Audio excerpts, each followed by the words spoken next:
Chapter 16:20. I'll let you strike 3 times. As soon as these words were spoken, the surroundings suddenly fell silent. Let the woman strike 3 times? Yi Xian was speechless, and then he shook his head and fell silent. Wuxia shook his head and sighed as well. The martial clan's patriarch gazed coldly at the woman. Aren't you very good at fighting? Draw your sword now. The woman shook her head. How boring. As she spoke, she gazed at Wuxia. Where's the Nanli clan? Just point me in the right direction. Wuxia hesitated for a moment, and then he pointed to the right. Go to the Nanli region. The woman nodded, and then the wok sword suddenly left its sheath. A sword howl resounded as a ray of light tore through the sky, and it instantly vanished into the starry sky. Wuxia, who stood by Yi Xian's side, pulled on Yi Xian's sleeve and asked, "What's she doing?" Yi Xian was about to speak when Xiao Ta spoke abruptly. "Big sister is raiding a home." Raiding a home? Yi Xian was quite puzzled. What's raiding a home?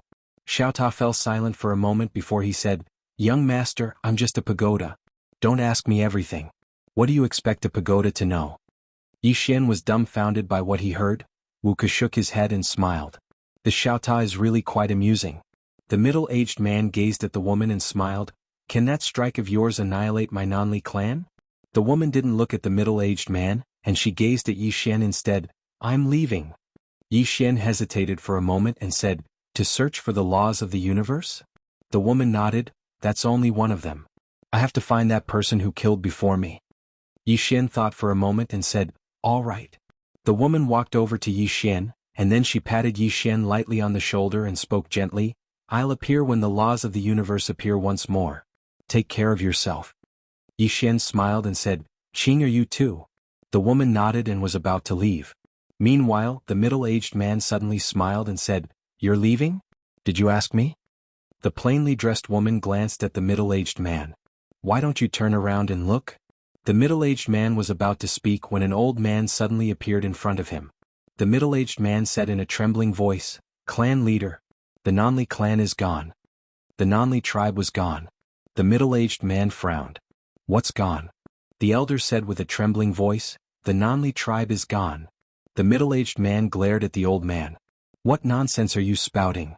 The old man's face was pale. Just now, a sword suddenly entered the south parting boundary, and then the entire south parting boundary was gone. The middle-aged man was stunned, and then he said furiously, "How could that be possible?" The old man said in horror, "It's true. That sword entered the south parting realm, and then the entire south parting realm." The middle-aged man suddenly turned his head to look at the plain-dressed woman below. "It's you?" The lady in the plain dress walked towards the middle-aged man slowly. "It's me." The middle-aged man said viciously, "You killed so many living beings with a single sword strike, aren't you afraid of karma?" The plain-dressed woman looked at the middle-aged man. "Is this something you should be worrying about now?" Hearing this, the middle-aged man's face instantly turned pale. Yes. Was this something he should be worried about now? Shouldn't he be worrying about his own life and death? On the other side, the martial clan's patriarch was stunned as well. The Nanli tribe was gone just like that? At this moment, the Wu clan patriarch's hands were trembling. He knew that he had severely underestimated the woman in front of him. At this moment, the woman in the plain dress had already walked in front of the middle-aged man. She looked at the middle-aged man, and the middle-aged man stared fixedly at the woman in the plain dress. He opened his palm, and a golden talisman appeared in his hand. "Do you know what this is?" The plainly dressed woman looked at the middle-aged man. "Call for help." The middle-aged man's expression turned fierce. "This is a law talisman. Using it can summon the laws of the universe. Woman, no matter how strong you are, will you be stronger than the laws of the universe?" As soon as he finished speaking, he opened his palm, and then the law talisman transformed into a ray of golden light that vanished into the starry sky. The woman in the plain dress raised her head and looked towards the depths of the starry sky. The starry sky there suddenly started trembling, and then numerous formidable auras swept down. The entire starry sky seethed with excitement. A figure gradually appeared in the depths of the starry sky. At the sight of this, Yi Xian blinked his eyes. What kind of law was this? The laws of the universe. The middle-aged man was instantly overwhelmed with excitement when he saw the laws of the universe, and he immediately bowed deeply. "Welcome, laws of the universe." As he spoke, he slowly knelt down. The old man by his side was overwhelmed with excitement as well, and he immediately knelt down and kowtowed incessantly. On the other side, the martial clan's patriarch hesitated for a moment before he slowly knelt down as well. He seemed to have noticed something and he turned around to look at Wu Ku and said furiously, "Quickly kneel down." Wu Ku glanced at the martial clan's patriarch with a cold and indifferent expression, and he didn't speak. The martial clan's patriarch glanced coldly at Wu Ku when he saw Wu Ku remain indifferent. "You'll regret this." As he spoke, he raised his head and gazed at the figure in the depths of the starry sky. At this moment, the plainly dressed lady was also looking at the illusory figure. In the starry sky, the illusory figure's gaze fell onto the plainly dressed lady. After a moment of silence, she immediately turned illusory and disappeared in the blink of an eye. At the same time, the formidable aura instantly vanished as well, and the starry sky returned to calm. "She's someone that I can't afford to offend." "She's gone?" The patriarch of the Southly clan and the others were stunned. "She's gone just like that?" The woman in a plain dress withdrew her gaze and shook her head. "It actually wasn't me." "What a pity." As she spoke, she gazed at the Southernly patriarch. "You're useless now." As soon as she finished speaking, a sword pierced through his head. Psst. Blood sprayed. He didn't even have the ability to fight back. The martial clan's patriarch was dumbstruck when he witnessed this scene. At this moment, his mind cleared up. Why did the laws of the universe leave? There was only one explanation. It was that he couldn't defeat this woman. Who exactly is she? Even the laws of the universe didn't fight and fled. "I'm finished." That was the only thought in the martial clan's patriarch's mind right now. The Southernly patriarch stared fixedly at the woman in a plain dress. "Who exactly are you?" The woman didn't answer him and she turned around to gaze at Yi Xian instead. "I'm leaving." Yi Xian nodded. "All right." The woman nodded slightly. She was just about to leave when she seemed to have thought of something, and she turned around to gaze at Wu Ku. "Where's the martial clan?" "Point me in the direction." "Where's the martial clan?" Wu Ku's face froze. The martial clan's patriarch's expression instantly changed drastically, and he immediately bowed deeply to the woman. "Senior, my martial clan has offended you in the past. Please be magnanimous and spare my martial clan." The woman gazed at Yi Xian. "Kill?" "Kill." The martial clan's patriarch immediately turned around and bowed respectfully to Yi Xian. "Nephew, I represent the martial clan in agreeing to the marriage between you and little Ku. From now on you're a member of my martial clan and we're a family." Yi Xian was speechless. This fellow is really shameless. Wu Ku shook her head slightly and then she gazed at Yi Xian. "Let's go." Yi Xian nodded, and then he gazed at the woman in a plain dress. "Qing, you can go." Qing nodded. "You have to work hard. I have a feeling that something bad is about to happen." Yi Xian frowned slightly. "Something bad?" Qing nodded slightly. "I have a premonition. My premonitions are usually not wrong, so you have to be careful." Yi Xian spoke in a low voice. "Can you sense what's about to happen?" Qing shook her head. "No. I'm not good at anything besides killing, and I'm not interested in understanding it." Yi Xian was speechless. Qing continued, "Remember, I can kill but I can't save people. If you're erased I can't save you." Yi Xian nodded. "Understood. I'll work hard." Qing nodded, and just as she was about to leave, Yi Xian suddenly said, "You know that in my body?" Previously there were times when he felt that he wasn't himself, and that feeling made him panic. Because he was now sure that in his body was the founder of the Cosmos God Court, and the other party's strength was definitely stronger than his. What he was most worried about was that he would be controlled by the other party. Qing suddenly said, "Don't worry, although he'll affect you, you won't become him." Yi Xian was puzzled. "Why?" Qing looked at Yi Xian. "Because he doesn't dare to wake up. If he does, I'll kill him." Yi Xian was speechless. The green girl continued, "You can take all the benefits he left behind, including all the good karma he had, you can inherit them." She paused, then continued, "You can understand it this way, you're one but he can't control you and you can't become him, but you can control him and make him become you. Understand?" Hearing this, Yi Xian blinked. "I understand a little." Didn't this mean that he could devour the God Master of the Cosmos God Court? As if thinking of something, Yi Xian asked again, "Is he willing?" Qing's lips curled into a mocking smile. "What can he do even if he's unwilling?" With that, she turned into a ray of sword light and disappeared into the horizon. Yi Xian raised his head to look at the starry sky, and no one knew what he was thinking. At this moment, the Wu clan leader heaved a sigh of relief. With that woman here, he felt like he was suffocating. Too terrifying. As if thinking of something, he turned to look at Yi Xian, and at this moment he felt that Yi Xian was more pleasing to the eye. Not only was he young and promising, but he also had such a terrifying backer. If Wu Ku married him, wouldn't that mean that the Wu clan would have a super expert protecting them? Thinking of this, the Wu clan leader smiled. Nephew, let's return to the Wu clan to hold the wedding. Hold the wedding. Yi Xian was stunned, then he asked, hold the wedding? The Wu clan leader smiled, of course. Didn't you and my daughter promise to marry each other? Since you've already promised to marry each other, of course we have to hold the wedding. There's no time like the present, I think today is very suitable, let's hold the wedding today. Yi Xian turned to look at Wu Ku, but Wu Ku was expressionless and didn't speak. Yi Xian looked at the Wu clan leader, your skin is thicker than mine. FPZW. Chapter 1621. Of course, Yi Xian and Wu Ku did not return to the martial clan. To Yi Xian the martial clan was a weirdo. The martial clan leader was worlds apart from the immortal emperor tribe's leader, Dongli Jing.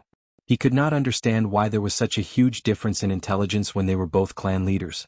Wu Ku also did not choose to return to the martial clan because she was completely disappointed in the clan. From the start, the clan had only treated her as a tool. It was better to not have such a clan. Yi Xian brought Wu Ku back to the Cosmos Court star field.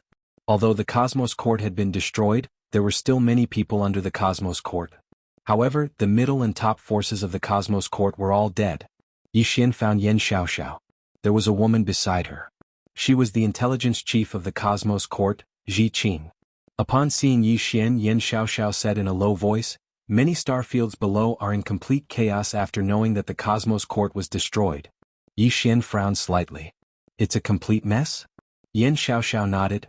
Initially, with the Cosmos Court suppressing, many places were still in order. However, the evil forces have revived and we do not have enough manpower. Not only are we lacking manpower, we are also not strong enough to suppress the star fields below. We can only allow the strong forces in the star fields to do as they please. The most chaotic places are the Void Zone and the God's Penitentiary. These two places are no longer under our control. Yi Xian was curious. What is this place? Ji Qing suddenly said, the Void Zone is a rather complicated place. It's a world of nothingness and there are some special beings living there, the Void Tribe. The Void Tribe is extremely powerful and very difficult to deal with.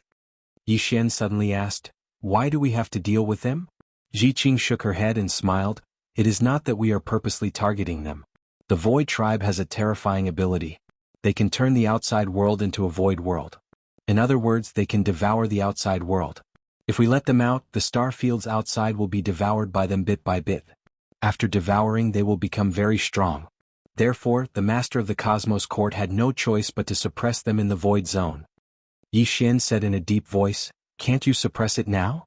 Ji Qing nodded, yes.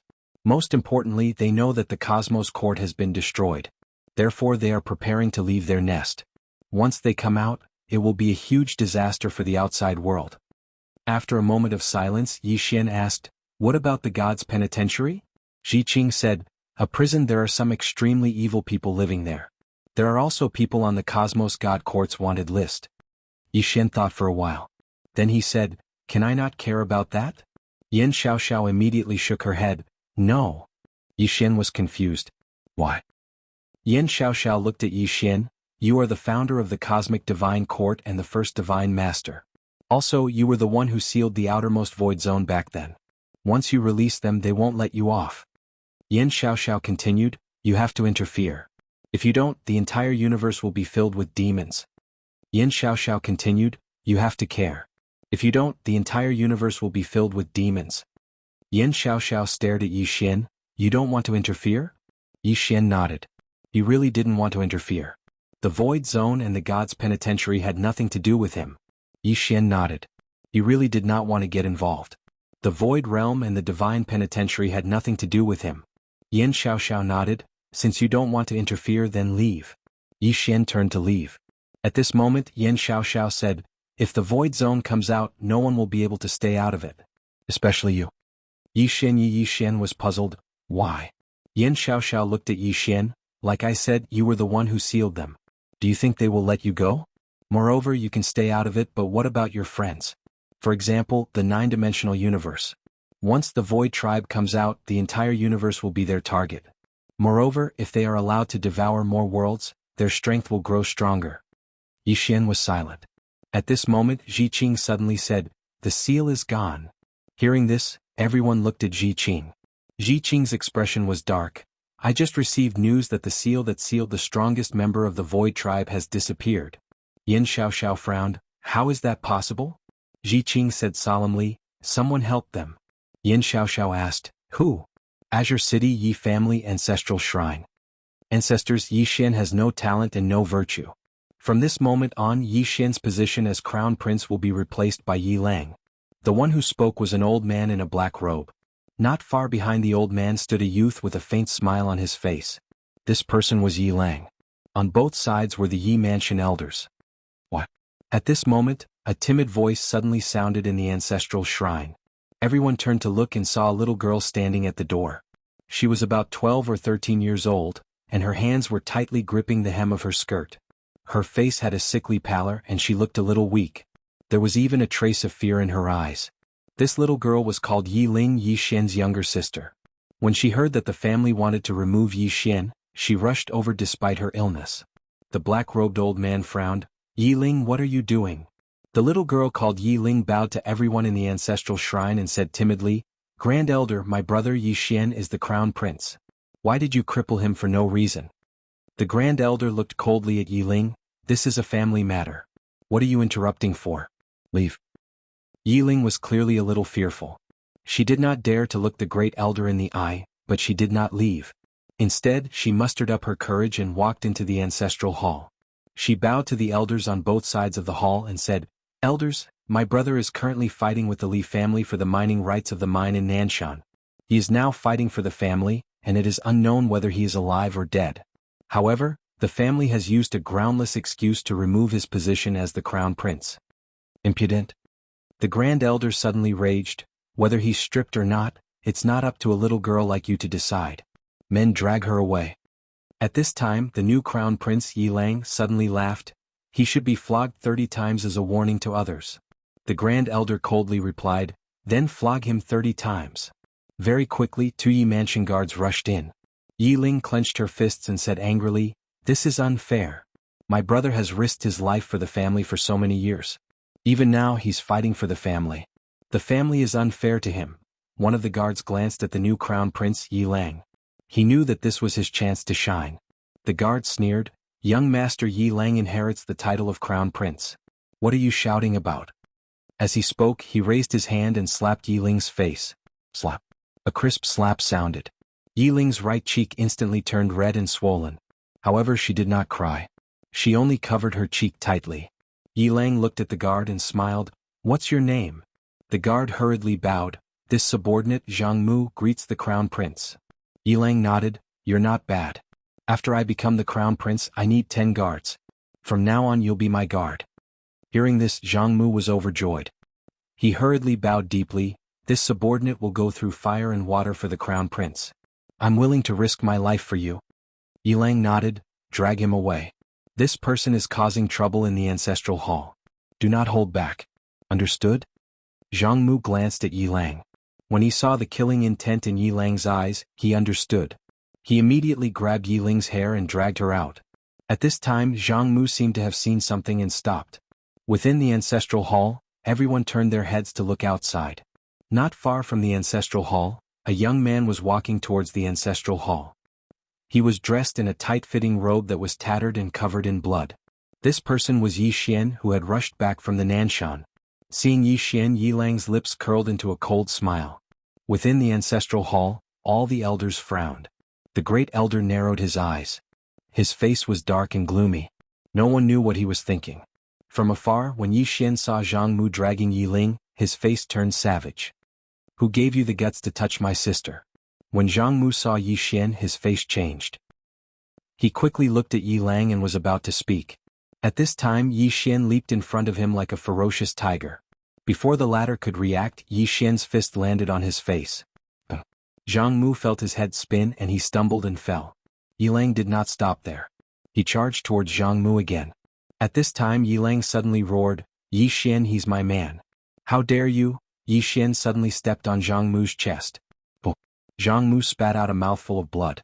Seeing this, Yi Lang's face turned ugly. Yi Xian lifted his head to look at him, asking savagely, your man? As he spoke, he stomped on Zhang Mu's face. Zhang Mu's face turned into a bloody mess as he screamed, "Prince, save me!" Yi Xian did not care about Zhang Mu as he walked to Yi Ling's side. Seeing Yi Ling's state, Yi Xian felt as though his heart was being sliced apart. He clenched his fists and his entire body trembled. When Yi Ling saw Yi Xian, her tears flowed. "Brother, it hurts, it hurts." Hearing this, Yi Xian's expression turned savage. In the next instant he charged in front of Zhang Mu and kicked Zhang Mu's head. Qingqing Yi Clan Ancestral Hall. Ancestors, Yi Xian has no talent, no virtue? From now on Yi Xian's position as prince shall be replaced by Yi Lang. The one who spoke was an old man in black robes. Not far behind the old man, there was a youth with a faint smile on his face. This person was Yi Lang. On both sides there were the elders of the Yi clan. What? Right at this moment, a slightly timid voice suddenly resounded within the ancestral hall. Everyone turned to look and saw a little girl standing at the door. She was about 12 or 13 years old, and her hands were tightly gripping the hem of her skirt. Her face had a sickly pallor and she looked a little weak. There was even a trace of fear in her eyes. This girl was called Yi Ling, and she was Yi Xian's younger sister. When she heard that Yi Xian was to be replaced, she disregarded her illness and rushed over. The black-robed old man frowned. "Yi Ling, what are you doing?" The little girl called Yi Ling bowed to everyone in the hall as she asked timidly, "Great elder, my brother Yi Xian is the prince. Why did you cripple him for no reason?" The great elder looked at Yi Ling coldly. "This is a matter of the clan, what are you interrupting for?" Yi Ling was obviously afraid, not daring to look at the great elder, but she did not leave. Instead, she plucked up her courage and walked into the hall. Once again she bowed to the elders. "Dear elders, my brother is fighting with the Li clan over the mining rights at Nanshan. He is fighting for the clan, and it is unknown whether he is dead or alive. Yet, the clan is using a groundless excuse to strip him of his position. This is really unfair. Impudent." The great elder suddenly raged. "Whether or not he is crippled, it is not up to a little girl like you to decide. Men, drag her away." At this time, the new prince Yi Lang suddenly laughed. "You should be flogged 30 times as a warning to others." The great elder replied coldly, "Then flog him 30 times. Very quickly 2 Yi clan guards rushed in. Yi Ling clenched her fists and said angrily, "This is unfair. My brother has risked his life for the clan for so many years and even now he is fighting for the clan. The clan is unfair to him." One of the guards glanced at the new prince Yi Lang. He knew that this was his chance to shine. The guard sneered, "Young master Yi Lang inherits the position of prince. What are you yelling about?" As he spoke, he raised his hand and slapped Yi Ling's face. Slap. A crisp slap sounded, and the right side of Yi Ling's face instantly swelled up. However, she did not cry and only held her cheek tightly. Yi Lang looked at the guard and smiled. "What's your name?" The guard hurriedly bowed. "This subordinate Zhang Mu greets the prince." Yi Lang nodded. "You are very good. After I become the prince I will need 10 guards. From now on you will be my guard." Hearing this, Zhang Mu was overjoyed and hurriedly bowed deeply. "This subordinate is willing to go through fire and water for the prince, even if it means death." Yi Lang nodded slightly. "Drag him away. This person is disturbing the ancestral hall, do not show mercy, understand?" Zhang Mu glanced at Yi Lang, and when he saw the murderous intent in Yi Lang's eyes, he understood. He immediately grabbed Yi Ling's hair and dragged her out. At this moment, Zhang Mu did not know what he saw but he suddenly stopped. In the ancestral hall, everyone turned their heads to look outside. Not far from the ancestral hall, a young man was walking towards the ancestral hall. The young man was wearing a tight-fitting robe, and the robe was tattered, and there was blood everywhere. The young man was Yi Xian who had rushed back from Nanshan. Seeing Yi Xian, Yi Lang's mouth curled into a cold smile. In the ancestral hall, the elders frowned. The great elder narrowed his eyes, and his expression was frighteningly gloomy. No one knew what he was thinking. From afar, when Yi Xian saw Zhang Mu dragging Yi Ling, his expression turned savage. "Who gave you the guts to touch my sister?" When Zhang Mu saw Yi Xian, his expression changed. He quickly looked at Yi Lang and was about to speak, when Yi Xian suddenly leaped in front of him like a ferocious tiger.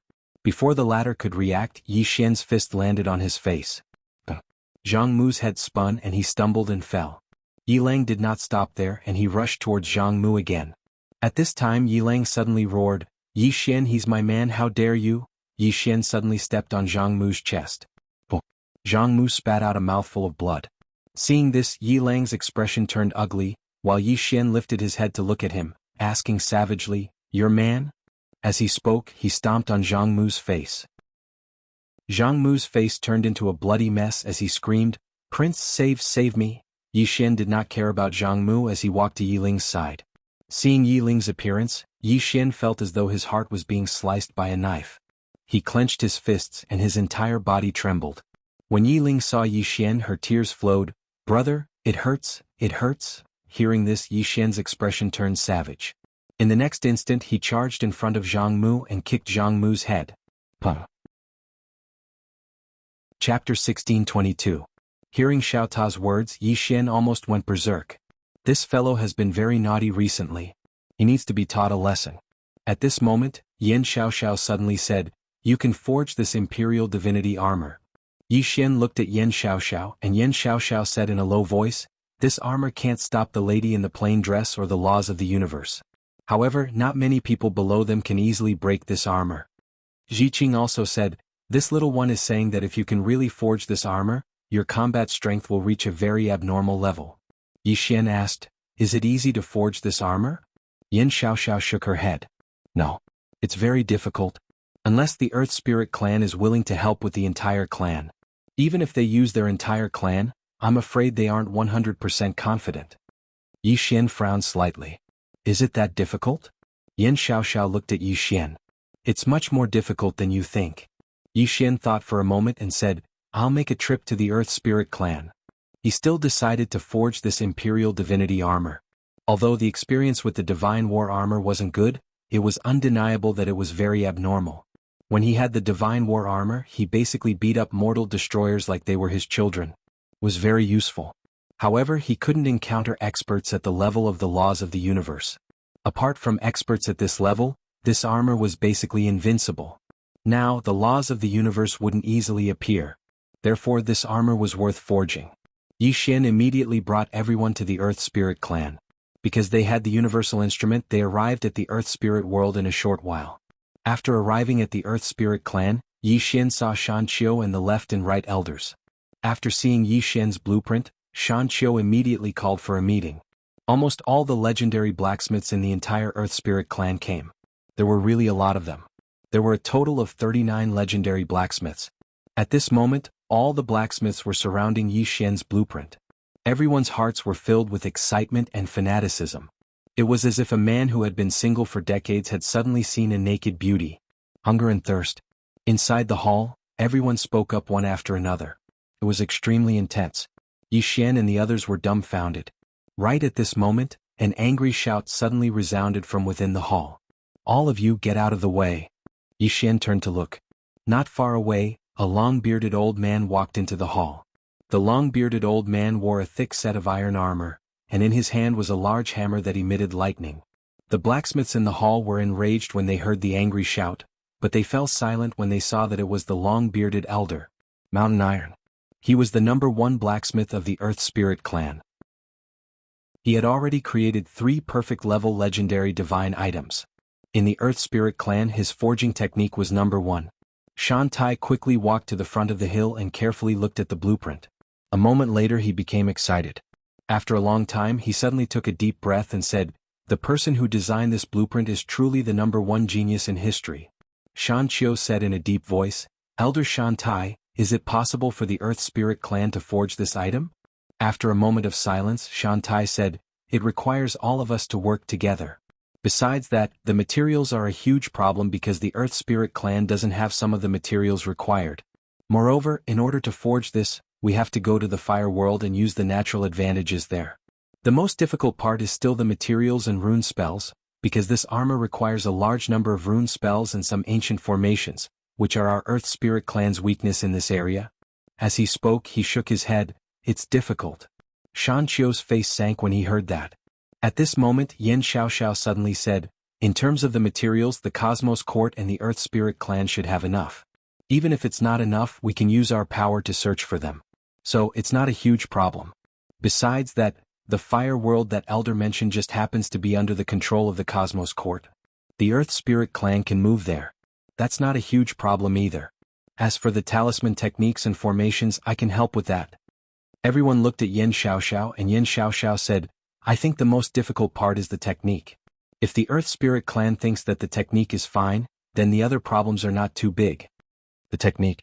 Shantai suddenly roared with laughter. Don't worry, young miss, the technique is fine. Meanwhile, the right elder suddenly said, who does it belong to once it's forged? Who does it belong to? The surroundings suddenly fell silent when they heard this. The members of the Earth Spirit clan had calmed down as well. Who does it belong to? They would definitely refuse if it belongs to the Cosmos Court. How could the Cosmos Court give a divine artifact that I created with the strength of my entire clan? Wouldn't that be like working for free? They refused. The fervor and excitement in the eyes of many of the Earth Spirit clan's blacksmiths had gradually vanished. Yan Xiaoxiao gazed at Yi Xian. The armor was definitely for Yi Xian, but the precondition was that Yi Xian had to convince the Earth Spirit clan. Yi Xian hesitated for a moment and said, Uncle Shanqiu, to tell you the truth, my father gave this blueprint to me. Shanqiu gazed at Yi Xian. Brother Yang? The god of protection. Everyone gazed at Yi Xian. Yi Xian nodded, yes. He said that he has a very good relationship with the Earth Spirit clan, and he asked me to give this blueprint to all of you to help me forge it. When he spoke up to this point, he glanced at the blacksmiths from the Earth Spirit clan. Of course, I'm aware that it's extremely difficult to forge and the materials consumed are incalculable. So, it's fine if the Earth Spirit clan feels that it's difficult for me to forge it. I can just give up on forging it. Shanqiu suddenly spoke furiously, what are you talking about? We're all family, so it's not difficult at all. Yi Xian glanced at the other blacksmiths from the Earth Spirit clan. Meanwhile, Shanqiu suddenly said, everyone, the god of protection asked this little fellow to come to us. What do all of you think? As he spoke, he gazed at the right elder. The right elder hesitated for a moment and said, heir. Meanwhile, Shantai suddenly said, what do you mean? Since the god of protection asked this little fellow to come to us, then it proves that the god of protection treats us as brothers. Our Earth Spirit clan will definitely help you. As he spoke, he glanced at the blacksmiths in the hall. Do all of you have any questions? All of them shook their heads. Actually, all of them were quite happy at this moment, including Shantai. What did it mean for the god of protection to ask this little fellow to bring the blueprint to the Earth Spirit clan? It meant that the god of protection really treated the Earth Spirit clan as one of their own. Of course they had to help. Shanqiu smiled, then let's begin right now. Yi Xian immediately bowed respectfully, thank you, Uncle Shanqiu, uncles and elders. At this moment, his heart was still a little complicated. His father's face was really not just ordinary. Shanqiu smiled, we're all family, so there's no need to be so polite. The others nodded as well. The family. Those 3 words were really nice to hear. Yi Xian smiled, then I'll make the decision to give the fire dimension to the Earth Spirit clan. In the future, the fire dimension will belong to the Earth Spirit clan. All of them were visibly moved when they heard this. They'd coveted the fire dimension for a very long time. Shanqiu spoke in a low voice, little fellow, is that true? The fire dimension belongs to the Cosmos Court. Yi Xian smiled, I'm the divine master of the Cosmos Court now. Hearing this, everyone was shocked. Obviously, they didn't know what happened in the Cosmos Court. That was normal. The entire Earth Spirit clan was only interested in forging. They really didn't care about anything else. Shanqiu looked at Yi Xian, is that true? Yi Xian smiled, yes. Shanqiu sighed, you? In just a few days, you've become the divine master of the Cosmos Court. Yi Xian smiled, it's a long story. Shanqiu nodded, ha. We'll talk about it later. Let's forge this divine armor first. Then he looked at Shantai, you'll be the chief blacksmith. From now on, you can order everyone in the Earth Spirit clan, including me. Apart from that, you can use all the materials. Shantai nodded, sure. Soon the Earth Spirit clan started to get busy, using all the power of the clan. Yan Xiaoxiao glanced at Yi Xian, young Master Yi, your father seems to be very influential. Yi Xian said with a smile, very bold. Yan Xiaoxiao nodded, then shall we go to the Void World? There are our people there who chose to stay and continue to be loyal to us. They're in a terrible situation now. Yi Xian nodded, let's go and find out more about it. Yan Xiaoxiao nodded, then let's go. Yi Xian and the rest left, leaving the Earth Spirit clan in charge of forging the divine armor. Along the way, Yi Xian was silent. He was most worried about Mu Xiaodao and Xiao Er. He didn't know if they would be in danger. He also wanted to make them stay, but he couldn't do anything about it. They had their own thoughts and he couldn't control them. Soon Yi Xian took them to the void realm outside the domain. However, when they arrived at the void world star area, Yin Xiaoxiao frowned. Something's wrong. Mo Xiaoshuang looked around and slowly clenched his right hand. Yi Xian also realized that something was wrong. At this moment, the educated youth suddenly said, "I can't contact them." Yin Xiaoxiao said in a low voice, "You can't contact them?" The educated youth nodded, "I can't contact them at all." Then she looked around, "Let's retreat first." Yin Xiaoxiao nodded and everyone was about to retreat. However, at this moment something strange happened. In the starry sky, many floating objects suddenly appeared and they slowly fell. After a closer look, everyone's expression changed. These floating objects were all corpses. There were thousands of corpses.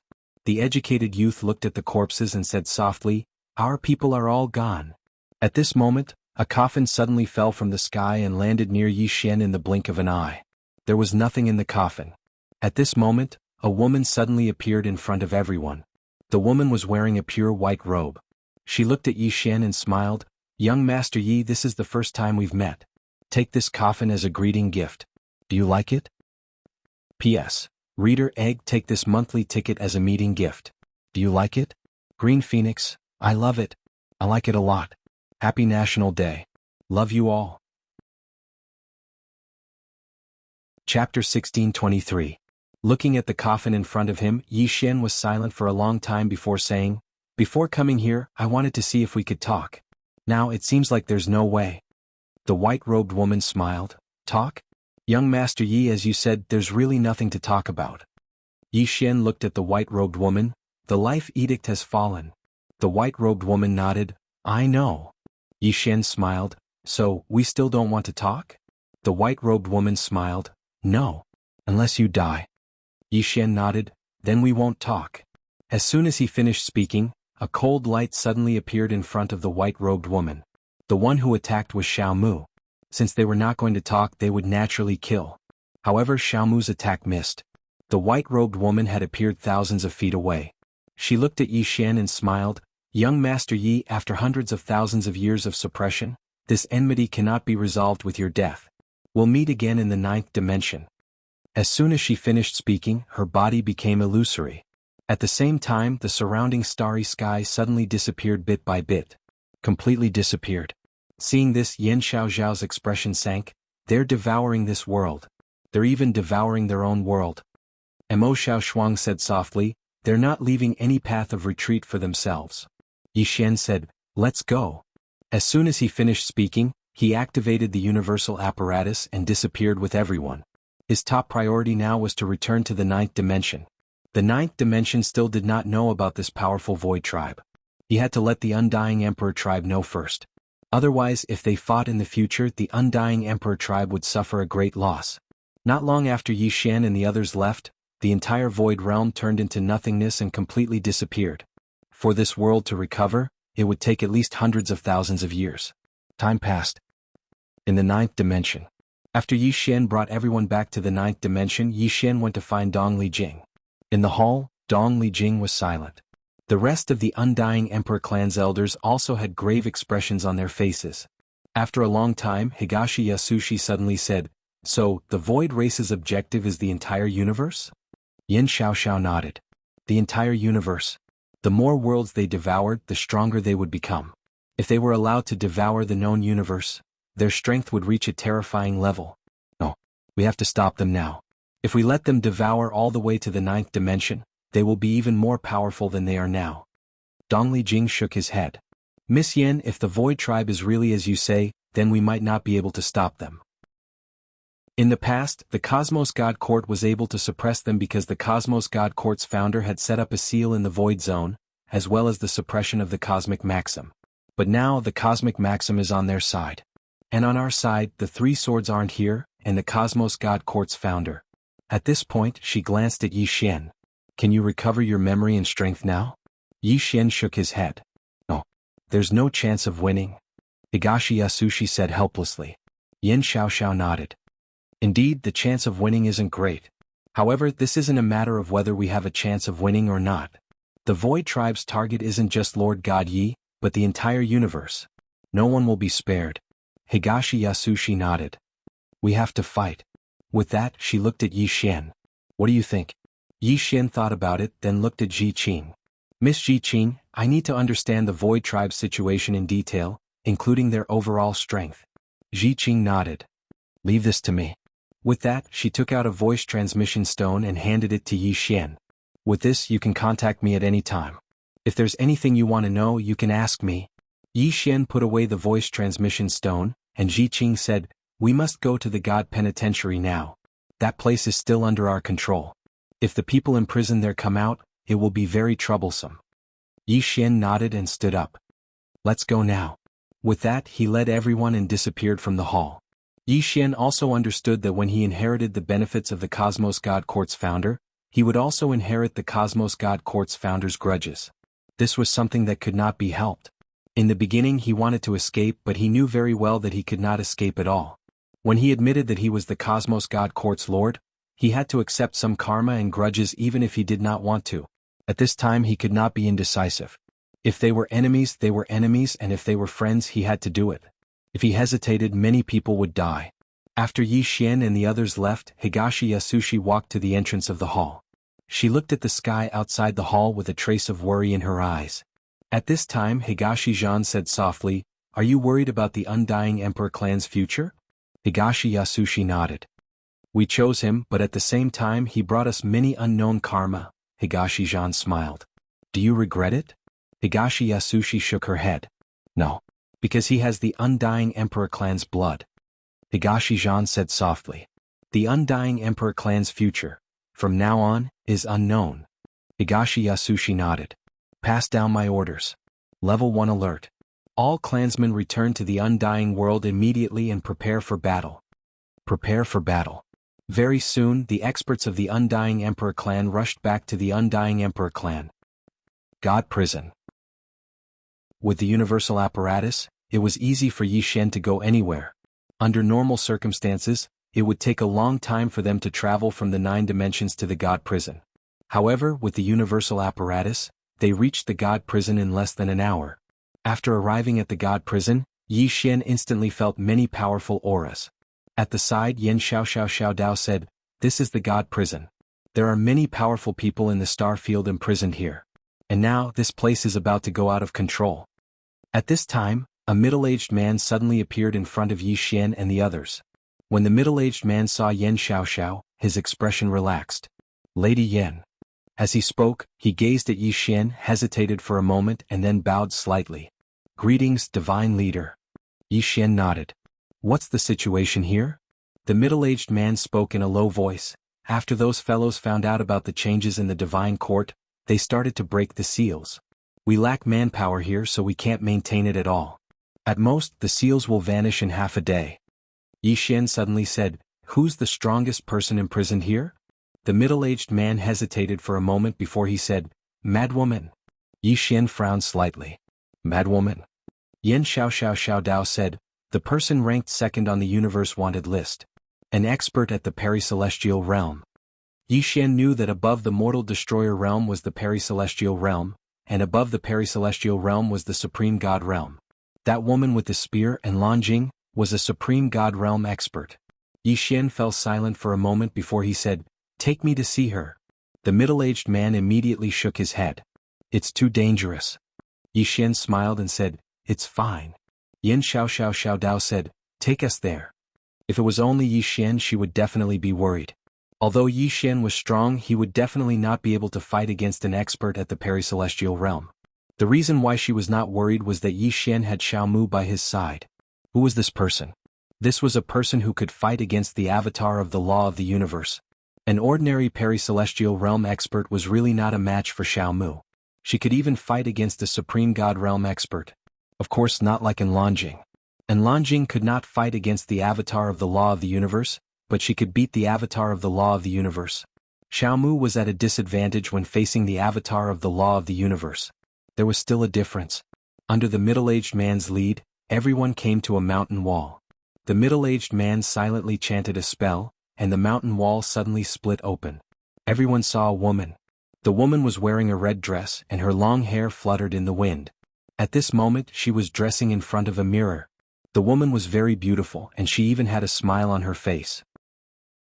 She seemed to be very satisfied with her appearance. Beside Yi Xian, the middle-aged man said in a deep voice, "Divine Master, be careful." Yi Xian nodded. He looked at the woman. "Miss, can we talk?" In the mountain crack, the woman turned to look at Yi Xian, and the corner of her lips curled up. "He is very handsome," Yi Xian said with a smile. "I think so too." The woman suddenly got up and walked to the door of the mountain crack. She carefully looked at Yi Xian and smiled. "I heard that you are the founder of the Cosmos God Court?" Yi Xian nodded. "Yes." The woman blinked. "Can you let me go?" Yi Xian nodded. "Yes." Hearing this, the woman was slightly stunned. The next moment she suddenly laughed. "Really?" Yi Xian turned to look at the middle-aged man. "Let her go." The middle-aged man was a little hesitant. Yi Xian said again, "I said let her go." The middle-aged man's heart skipped a beat, and he felt a chill down his spine. He knew that an expert had locked onto him. It must be that mysterious killer. The middle-aged man immediately bowed. "Divine Master, I have no right to let her go. If you want to let her go, you have to cast a spell to remove the seal." Yi Xian turned to look at Yan Xiaoxiao. Yan Xiaoxiao said, "Break it forcefully." Yi Xian nodded. "Xiao Mu." As soon as he said that, a dagger suddenly stuck in front of the crack, and the next moment, an invisible barrier was shattered. The woman regained her freedom. The woman walked slowly towards Yi Xian. She walked in front of Yi Xian and looked at Yi Xian. "Why did you let me go?" Yi Xian smiled. "You are so beautiful. I can't bear to lock you up here." The woman was slightly stunned and then she laughed. "You are very interesting." As soon as she said that, she turned around and left. After a few steps, the woman suddenly stopped and said, "Do you need me to thank you?" Yi Xian smiled. "If you want, I won't refuse." The woman turned around and looked at Yi Xian. "Don't let that mysterious little girl leave you or you will die." Yi Xian said, "Are you going to kill me?" The woman shook her head. "No." As she said that, she turned around and left. However, she stopped after a few steps and then she smiled. "If I were you, I would run away immediately." As soon as she said that, she disappeared. In the field, Yi Xian was silent. At this moment, Xiao Mu appeared in front of him and she looked at Yi Xian. "Hurry. Go." At this moment, Xiao Ta suddenly said, "Young master, danger is approaching." "Danger? Ah, I can feel it. A lot of danger is surrounding you and it's probably many, many meters away. Hurry up and praise me." Yi Xian. Chapter 1624. Praise me. Yi Xian was speechless. This Xiao Ta was becoming more and more abnormal. At this moment Xiao Mu said, "Let's go." "Let's go." Yi Xian nodded and turned to leave.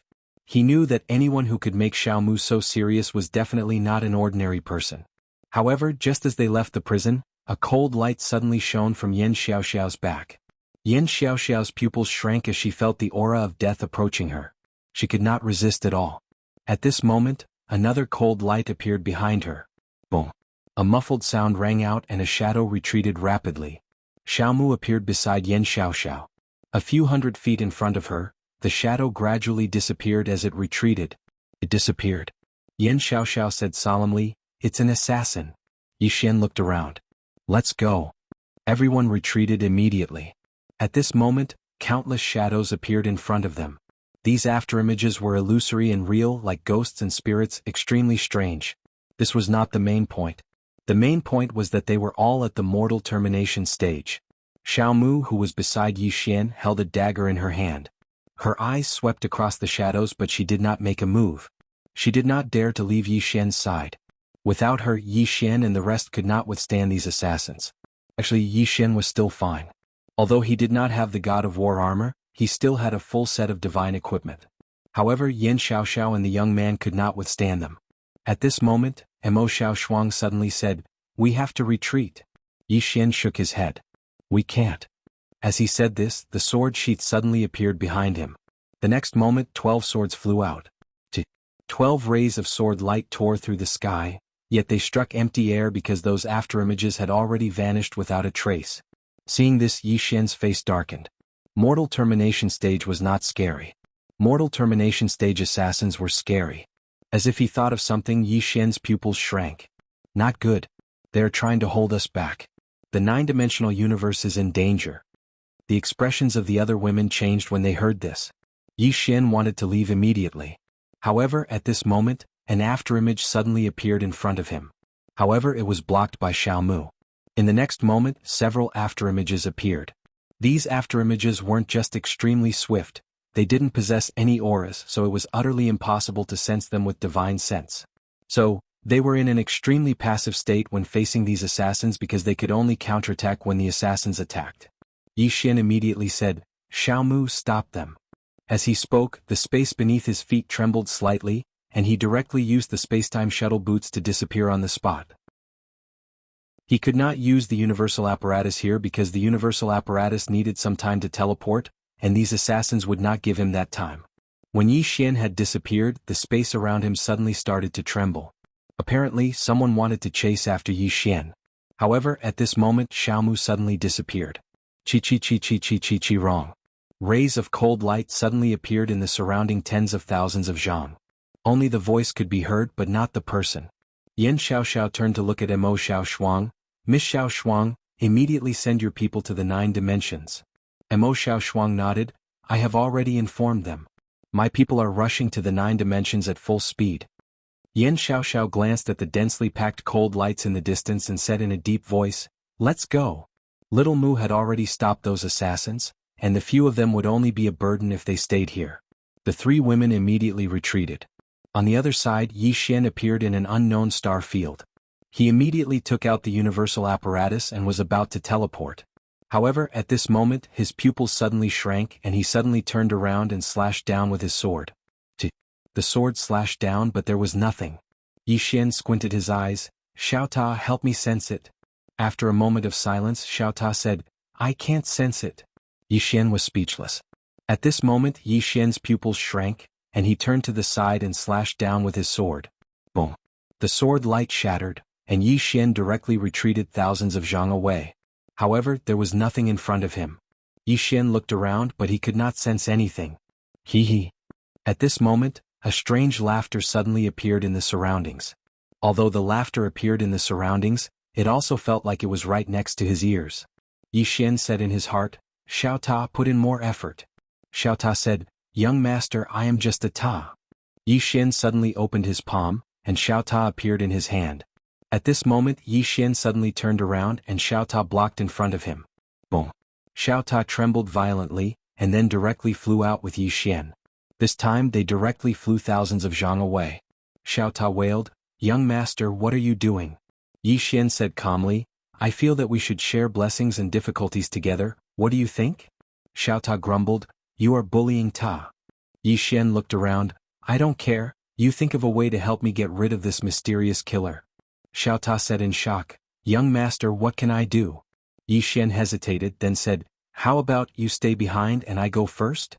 Xiao Ta suddenly jumped up, "Damn, young master, are you talking like a human?"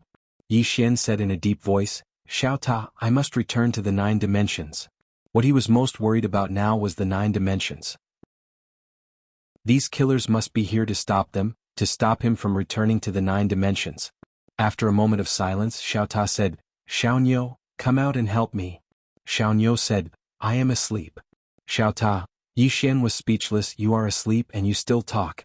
At this time Xiaoniu said again, "Xiao Ta, young master, don't trick me anymore.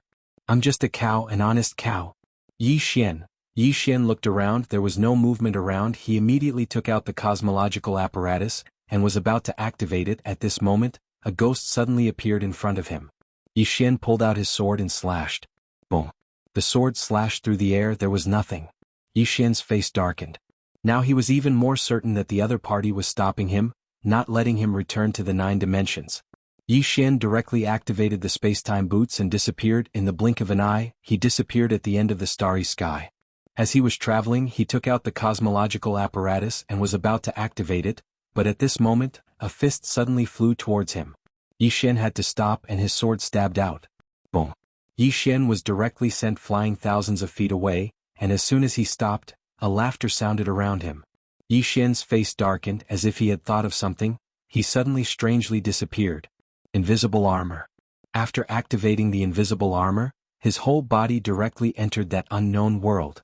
The surrounding starry sky immediately quietened down.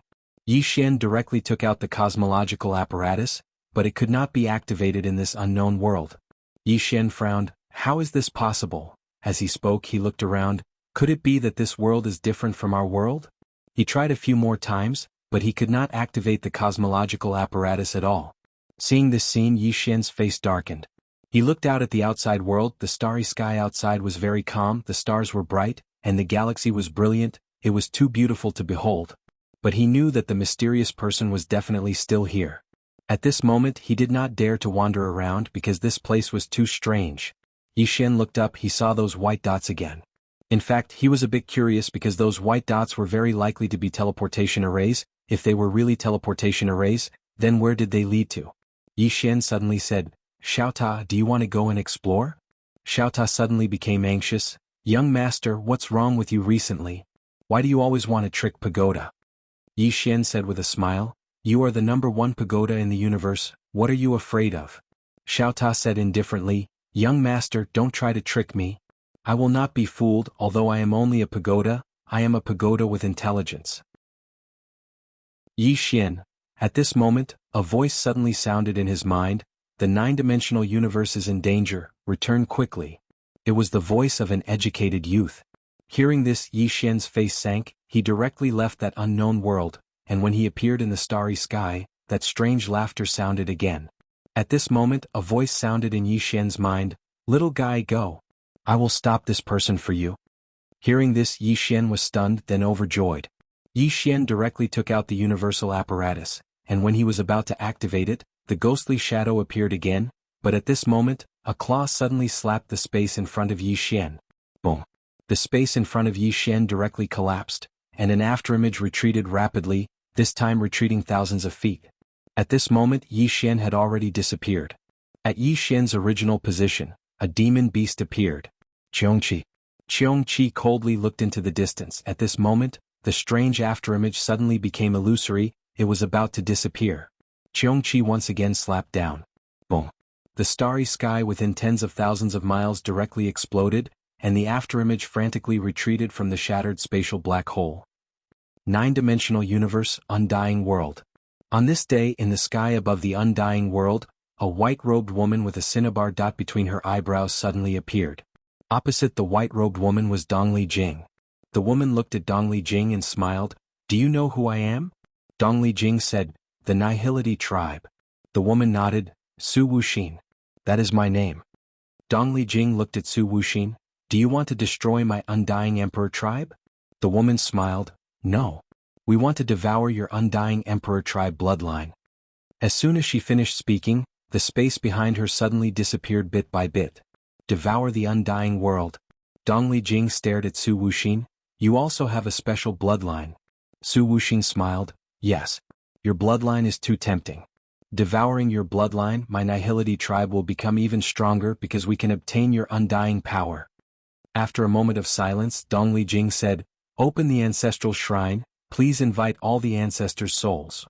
As soon as he finished speaking, the ancestral shrine's door suddenly opened, and the next moment, the souls of the ancestors soared into the sky from the ancestral shrine. All the ancestors' souls. This was the undying emperor tribe's final trump card. The ultimate trump card. P.S. Everyone happy National Day. I'm going to go have fun too. Chapter 1625. When he saw Su Wuxin, Dongli Jing knew that the undying imperial clan could not fight against the Void tribe. Under such circumstances, they could only use their strongest trump card to buy some time for the undying imperial clan to have hope. Yi Xian and the others had not appeared yet. They must have been delayed. Only when Yi Xian and the others returned would the undying imperial clan have hope. As the ancestral souls appeared, the space above the undying imperial clan began to boil. 36 ancestral souls. They were all former patriarchs and top experts of the undying imperial clan. Although they had died, they would leave a strand of their soul in the ancestral shrine. This was the last trump card of the undying imperial clan. Su Wuxin grinned when he saw those ancestors' souls. "Miss, not to mention that they're only souls, even if their true bodies are here, they're merely ants to my Void tribe." Dongli Jing said, "You have two goals. One is to devour the universe and the other is to kill Yi Xian, right?" Su Wuxin nodded, "Yes." Dongli Jing looked at Su Wuxin. "Miss, do you know that the life law has died?" Su Wuxin smiled, "I know. Not only that, but I also know that there are two very powerful experts behind him. One is the green-clothed man, and the other is the plain-dressed woman, right? Dong Lijing smiled. The Void Tribe is stronger than them? Su Wuxing shook his head. Of course not. Someone who can kill the universe law is not someone the Void Tribe can fight against. Dong Lijing was curious. Then why do you still target him? Su Wuxing smiled. If the undying imperial clan had been suppressed for hundreds of thousands of years, perhaps you would understand how the Void Tribe feels. Dong Lijing shook his head. At least you are still alive. Su Wuxing laughed. Miss, we don't have much of a choice. Why did the universe law let us go? Is it because of love? Of course not. If the Void Tribe wants freedom, we can only submit to the universe law. Whether it is the Void Tribe or the universe law, if we want to obtain true freedom, we can only kill the young Master Yi and make him disappear completely. Higashi Yasuharu smiled and said, have you thought about how to deal with the people behind him after killing him? Su Wuxing shook his head. This isn't something my Void Tribe should consider. This was something that the laws of the universe should consider. And I believe that since they dared to go against those two, they must have a certain degree of confidence and reliance. What do you think? Higashi Kei shook his head. It's a pity that you haven't seen them. Otherwise you might change your mind. Su Wuxing laughed. I won't. Because you don't know how our Void Tribe has been living for over 100,000 years. If he recovers his memories from his previous life, he'll definitely suppress our Void Tribe again and even annihilate our Void Tribe. Thus, just like the universe law, we can only fight to the death. Saying that, she looked around. Miss, you want to wait for help, but I can tell you that you won't be able to wait that long. Because the people of the universal law have already stalled that young Master Yi. And even if he comes alone, it won't be of much use. After all, he's really weak now. As her voice fell, the space around her suddenly began to disappear bit by bit. They made their move. Higashi Kei suddenly said, Ancestors, thank you for your trouble. In the sky above Higashi Kei, the ancestral souls of the undying imperial clan nodded. In the next moment, they charged towards the members of the Void Tribe. Su Wuxing smiled. Destroy them. As soon as she finished speaking, 19 men in black suddenly appeared behind her. These men in black held long scimitars in their hands and carried scabbards on their backs. After they appeared, they charged towards the ancestors of the undying imperial clan. A great battle had begun. However, as soon as the two sides clashed, it became a one-sided battle. The ancestral souls of the undying imperial clan were no match for the men in black at all. One by one, the ancestral souls exploded. When they saw this, the expressions of the undying imperial clan powerhouses below changed. Higashi Kei looked up into the sky. No one knew what he was thinking. Soon, all the ancestral souls of the undying imperial clan disappeared.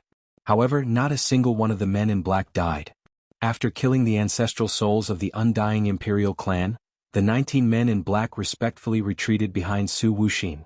Su Wuxing looked at Higashi Kei and laughed. It's over. Is that so?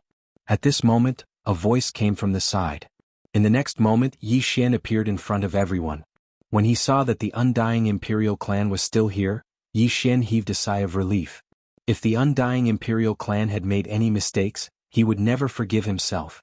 In the end, this was his Yi Xian's karma. When he saw Yi Xian, Higashi Kei heaved a sigh of relief in his heart. The Void Tribe was definitely not something that the undying imperial clan could fight against. This was because the Void Tribe did not belong to the same era as the undying imperial clan. The Void Tribe belonged to the era of the Cosmos God Court's founder. When he saw Yi Xian, Su Wuxing smiled and said, Young Master Yi is very capable. You were actually able to escape the assassins of the Cosmos laws. After a moment of silence, Yi Xian said, Clan leader, let the younger generation retreat. Higashi Kei looked at Yi Xian and said, There's no need. Because their target is not only you, but the undying imperial clan as well. They want to devour our bloodline. If we lose today, everyone will die. The devouring bloodline. Yi Xian frowned slightly, and then he looked at Su Wuxing and said, Your bloodline is special as well. Su Wuxing smiled and said, Actually, I want to devour your bloodline even more because you possess two extraordinary bloodlines. However, your other bloodline is too overbearing, and I'm not confident in my ability. As she spoke, she glanced below and smiled. If we're able to devour the bloodline of the undying imperial clan, then the overall strength of the Void Tribe will rise by a level. Yi Xian opened his palm and a sword appeared in it. At the same time, a sword box appeared on his back. Yi Xian looked at Su Wuxin and said, "Shall we fight first?" Su Wuxin smiled and said, "You want to buy time. I can fulfill your wish because I need some time as well. Young master Yi, please." Yi Xian suddenly vanished on the spot. At the instant he vanished, 12 blood-red swords suddenly slashed through the battlefield. Space tore apart as 12 rays of light instantly slashed towards Su Wuxin. Su Wuxin didn't dodge. When the 12 rays of light slashed towards her, she suddenly clenched her right hand that was behind her back and said, "Defend!" Bang! The 12 rays of light were instantly stopped by an invisible barrier, and they couldn't move an inch forward. Su Wuxin grinned and said, "Limit breaker." Bang! The 12 rays of light exploded into pieces, and the 12 swords were blasted flying. Meanwhile, a sword suddenly stabbed towards the center of her forehead. However, it stopped when it was still half an inch away from her forehead. Yi Xian held his sword and stared fixedly at Su Wuxin. No matter how hard Su Wuxin tried, the sword was unable to move an inch forward.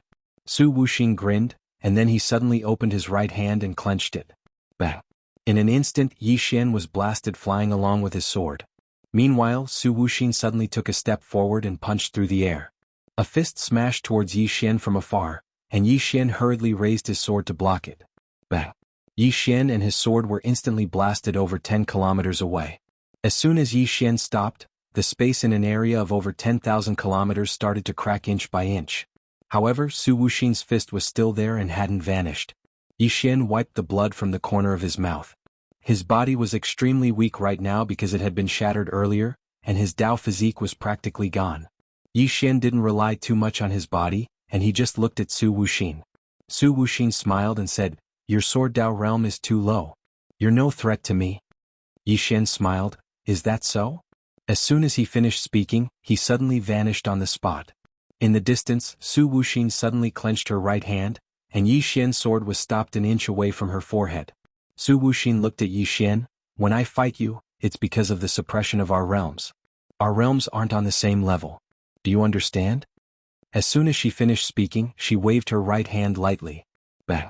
The 10-kilometer space in front of her turned into nothingness, and Yi Xian himself appeared 10 kilometers away. Su Wuxin slowly walked towards Yi Xian. "Young Master Yi, I think it's time to end this." As soon as she finished speaking, she suddenly disappeared. When she reappeared, she was already in front of Yi Xian. Just as she was about to attack, Yi Xian suddenly grinned, and 10 clones suddenly appeared. These 10 clones weren't Yi Xian's clones but Xiao Mu's clones. Xiao Mu had already arrived. Previously, the mysterious mirror of heaven and earth couldn't duplicate Xiao Mu because Xiao Mu's realm was too high, and it was beyond the scope of the mysterious mirror of heaven and earth. Now it could duplicate Xiao Mu because of Xiao Mu's cooperation. If the person being duplicated voluntarily cooperated, then the situation would be completely different. Of course, it still wouldn't work if the person's realm was too high. For example, even if the plain-dressed woman cooperated, the mysterious mirror of heaven and earth couldn't duplicate her. This was because the plain-dressed woman's realm had exceeded the mysterious mirror of heaven and earth's understanding. When the 10 clones of Xiao Mu appeared, Su Wuxin immediately frowned. At this moment, a dagger suddenly appeared behind her neck. "Xiao Mu." Su Wuxin clenched her right hand. Bang! An invisible barrier blocked Xiao Mu's dagger, but the next moment the invisible barrier shattered. At this moment, Su Wuxin had already disappeared, and when she reappeared, she was already hundreds of meters away. There was a bloodstain on the back of Su Wuxin's neck. Su Wuxin looked at Xiao Mu, who was beside Yi Xian. "You're indeed the strongest assassin. Amazing." Yi Xian patted Xiao Mu's shoulder lightly, and Xiao Mu slowly disappeared. An invisible assassin was the most terrifying. Yi Xian looked at Su Wuxin in the distance. Su Wuxin smiled, "My people are here too." As soon as she finished speaking, the space behind her suddenly trembled. Yi Xian looked behind Su Wuxin. A moment later he took out his Xiaota. "Call for reinforcements." After a while Xiaota asked, "Who should I call?" Yi Xian said, "Just call for anything." Xiaota suddenly jumped up. "Young master, do you think I'm Xiao Bai? Important things need to be repeated 3 times. I'm just a tower. I'm just a tower. I'm just a tower." Yi Xian looked behind Su Wuxin in the distance, his expression growing more solemn. "Xiaota, if you don't call for help, I will take you with me and explode. F***CK. Xiaota jumped up and down. "Young master, we can't play like this. Please respect me. I have human rights too." Oh, I mean Ta's rights. Chapter 1626. Yi Xian said in a low voice, "Big brother, you should at least call for some help. Otherwise we'll all be lying here today." Xiao Ta fell silent. Yi Xian looked down at the experts from the Immortal Emperor clan. There was no fear in the eyes of any of the Immortal Emperor clan's experts. Everyone knew that they could not win, but no one was afraid. Battle intent. This clan could die, they could be exterminated, but they would never be afraid. Yi Xian smiled when he saw the battle intent in the undying Imperial clan's experts' eyes. He suddenly roared, "Today I will live or die with you. Live or die with you." Countless experts from the undying Imperial clan roared.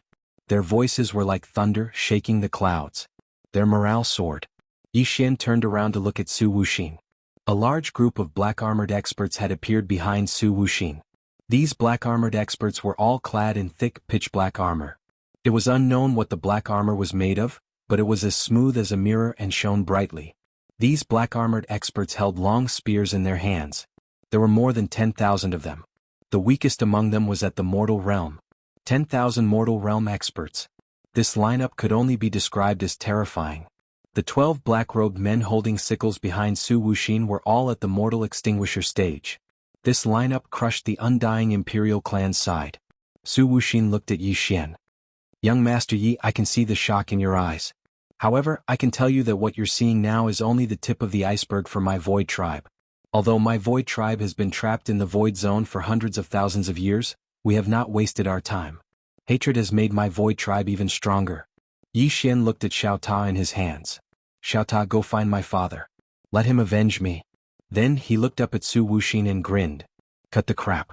Let's fight." With that, he turned into a ray of sword light and charged forward. Down below, Dongli Jing suddenly said, "Fight. Fight to the last man." As soon as she finished speaking, she also rushed out. Below, countless undying Emperor clan experts soared into the sky. Fight. If they lost this battle, the undying Imperial clan would be exterminated.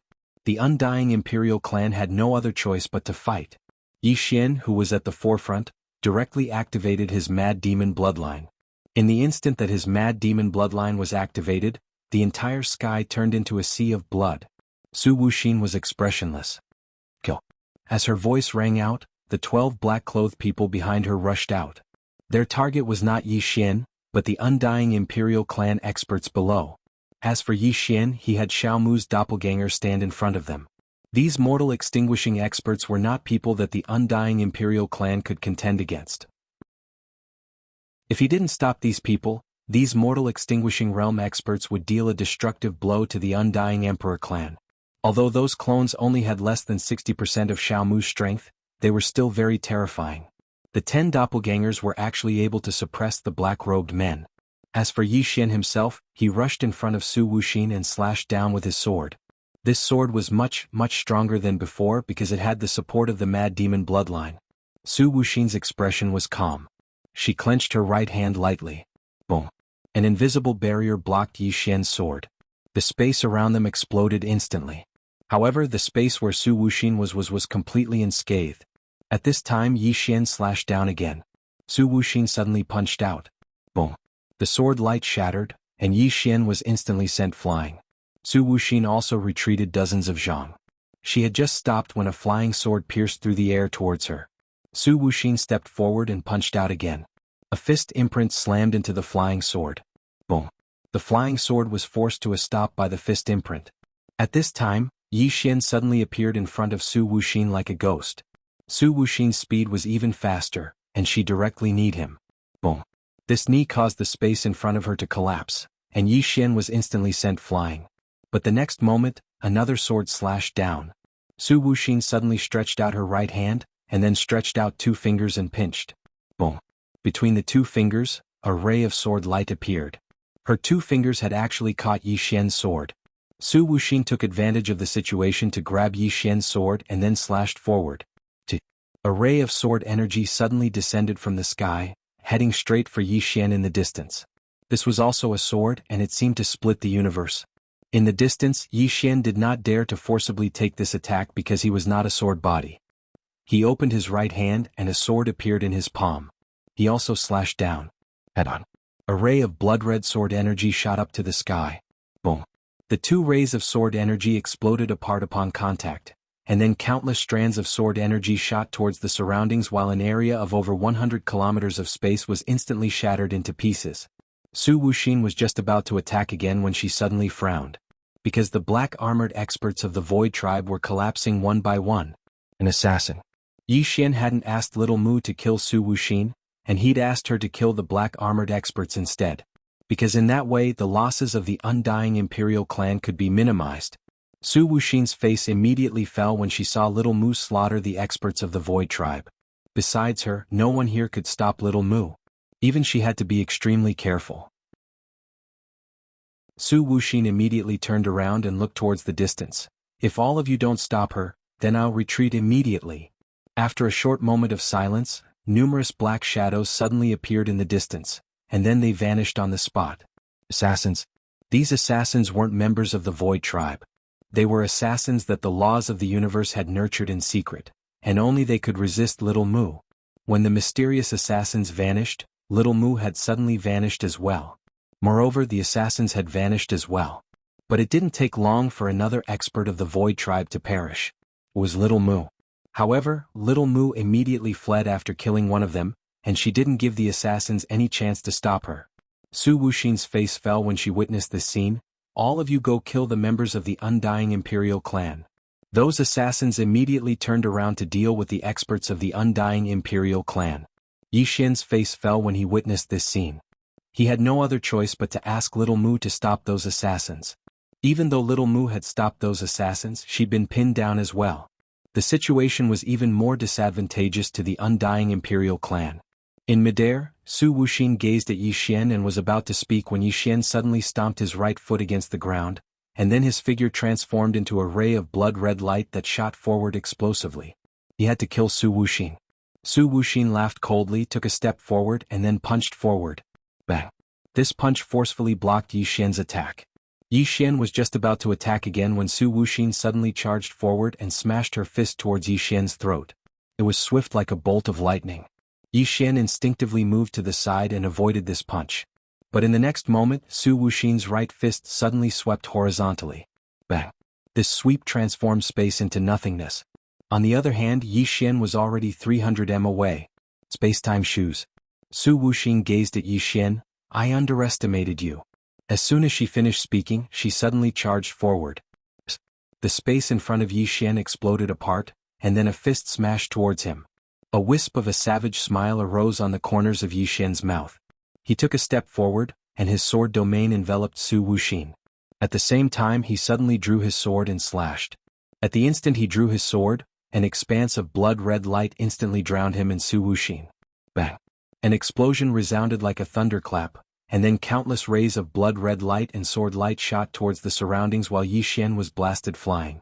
After Yi Xian stopped moving, a wisp of blood slowly seeped out from the corner of his mouth. On the other hand, there was a mark on Su Wuxin's right cheek. Su Wuxin rubbed her cheek lightly, and she grinned as she gazed at the drop of blood on the tip of her finger. She gazed at Yi Xian. Young Master Yi, I've really greatly underestimated you. Needless to say, you were actually able to fight me equally at such a realm of cultivation. Needless to say, that's really extraordinary. Yi Xian wiped off the blood on the corner of his mouth. You talk too much nonsense.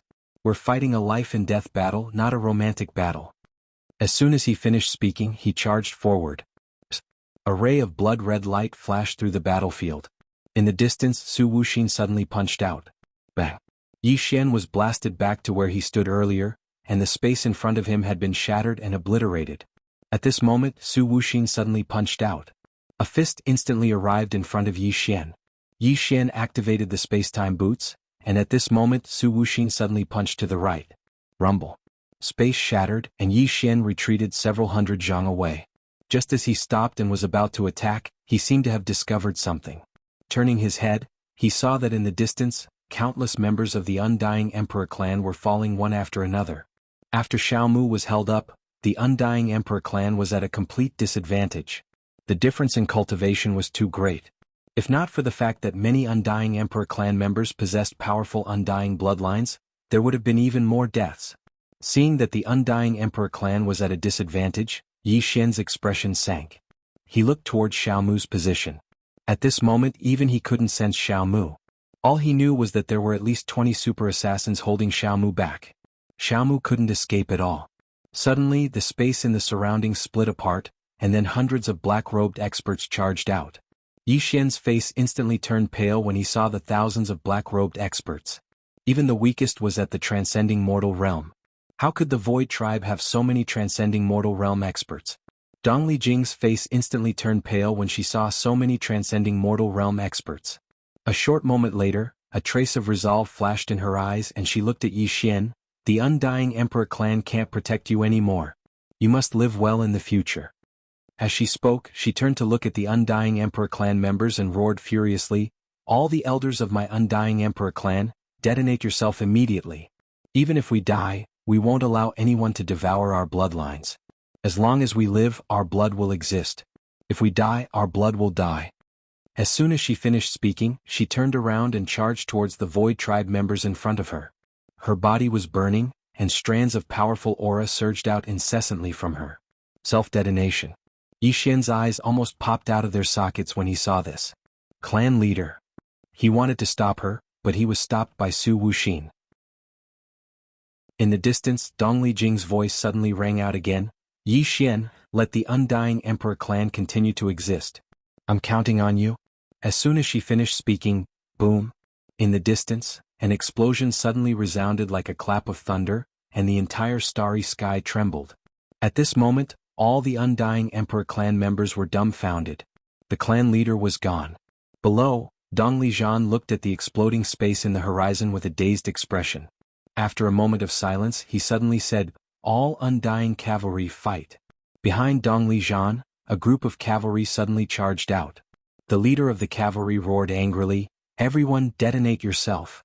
Boom boom boom boom, explosions continuously resounded in the sky. The Void Tribe members retreated rapidly.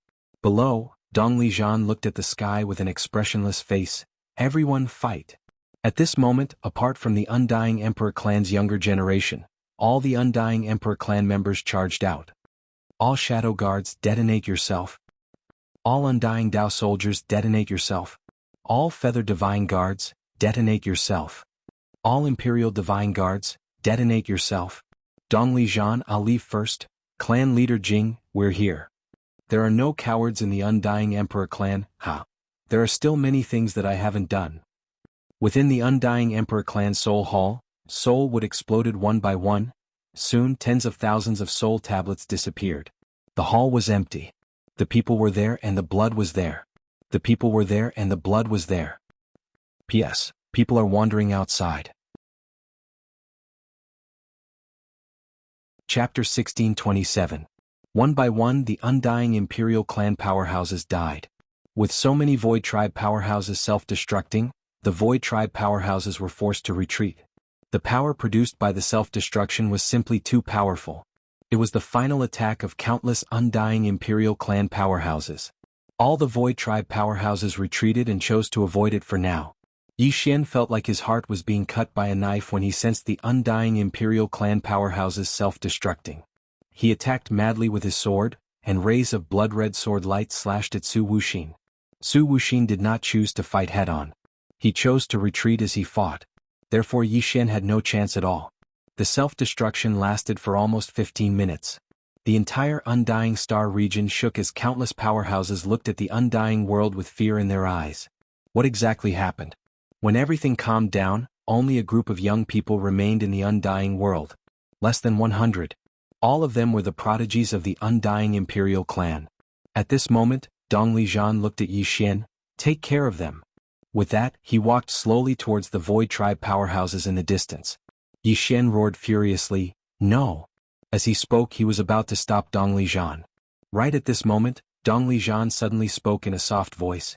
"Yi Xian, from now on, you are the clan chief of our Undying Imperial Clan. Take good care of these little fellows." With that, he looked into the distance and smiled, "Brothers, I'm coming." Boom. Dongli Zhan self-destructed. With him as the center, the space in an area of thousands of meters was instantly reduced to nothingness. At the sight of this, Yi Xian, who was in the distance, felt his mind go blank. Meanwhile, the remaining undying Imperial clan powerhouses were petrified on the spot. At this moment, all of their eyes were filled with confusion. Before this, they were the prodigies of the undying Imperial clan. They were the focus of the undying Imperial clan. If anything happened, the clan would take care of it. Now they were the only ones left in the undying Imperial clan.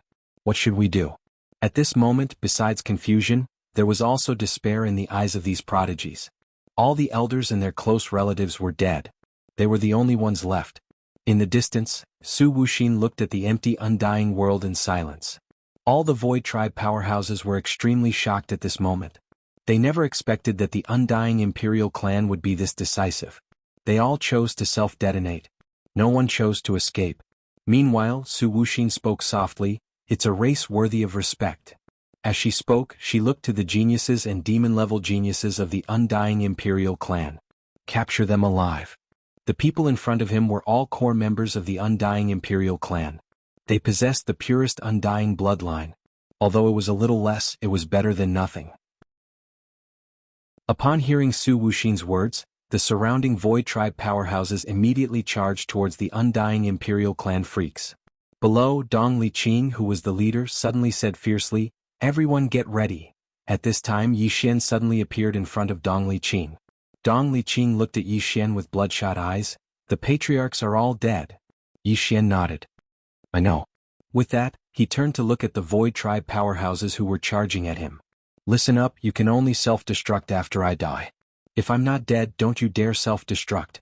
With that, he walked off into the distance. Boom. A strand of flames suddenly blazed within Yi Xian's body.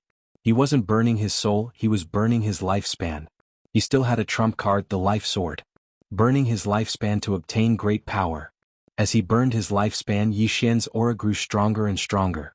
At the same time, the mad demon bloodline within him started to seethe. He was growing more and more insane. However, he still refused to allow himself to go completely insane. Because if he did, then the youths of the undying Imperial clan behind him would die as well. Su Wuxin frowned when she saw Yi Xian burning his lifespan, and she slowly clenched her right hand. Suddenly Yi Xian vanished on the spot. A ray of blood-red light flashed. The group of Void Tribe powerhouses that were charging at the very front were instantly killed. Meanwhile, Su Wuxin suddenly vanished on the spot. In the distance, Yi Xian suddenly slashed down with his sword. Boom. A ray of sword light forced Su Wuxin to stop. Su Wuxin gazed at Yi Xian. "All of you go capture those people.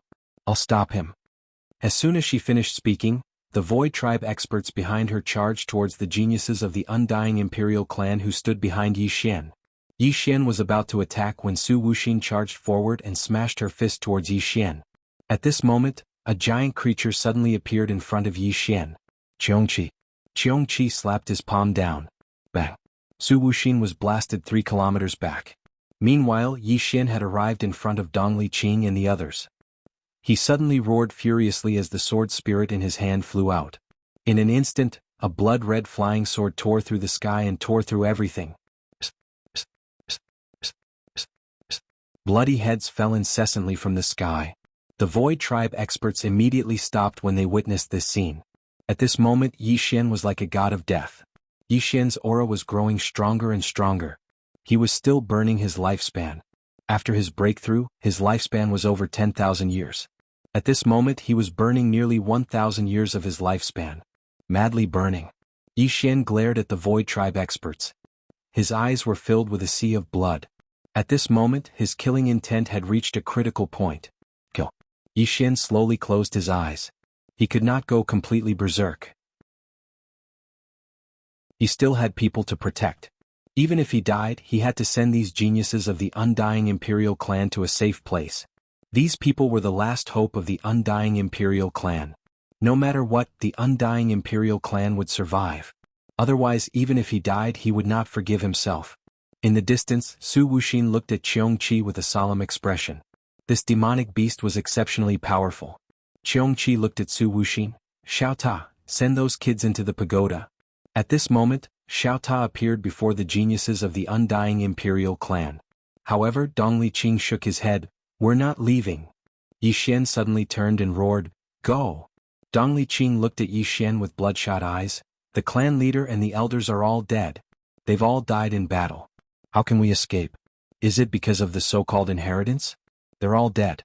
Even if we pass on the undying imperial clan, what's the point? Moreover, we can't revive the undying imperial clan. Only you can. Therefore you must live.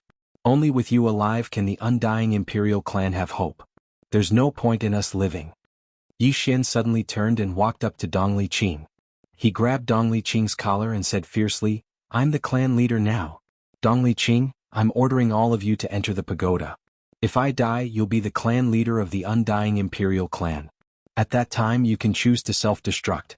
But let me tell you, your self-destruction is meaningless. You won't even be able to drag a single person down with you because you're too weak.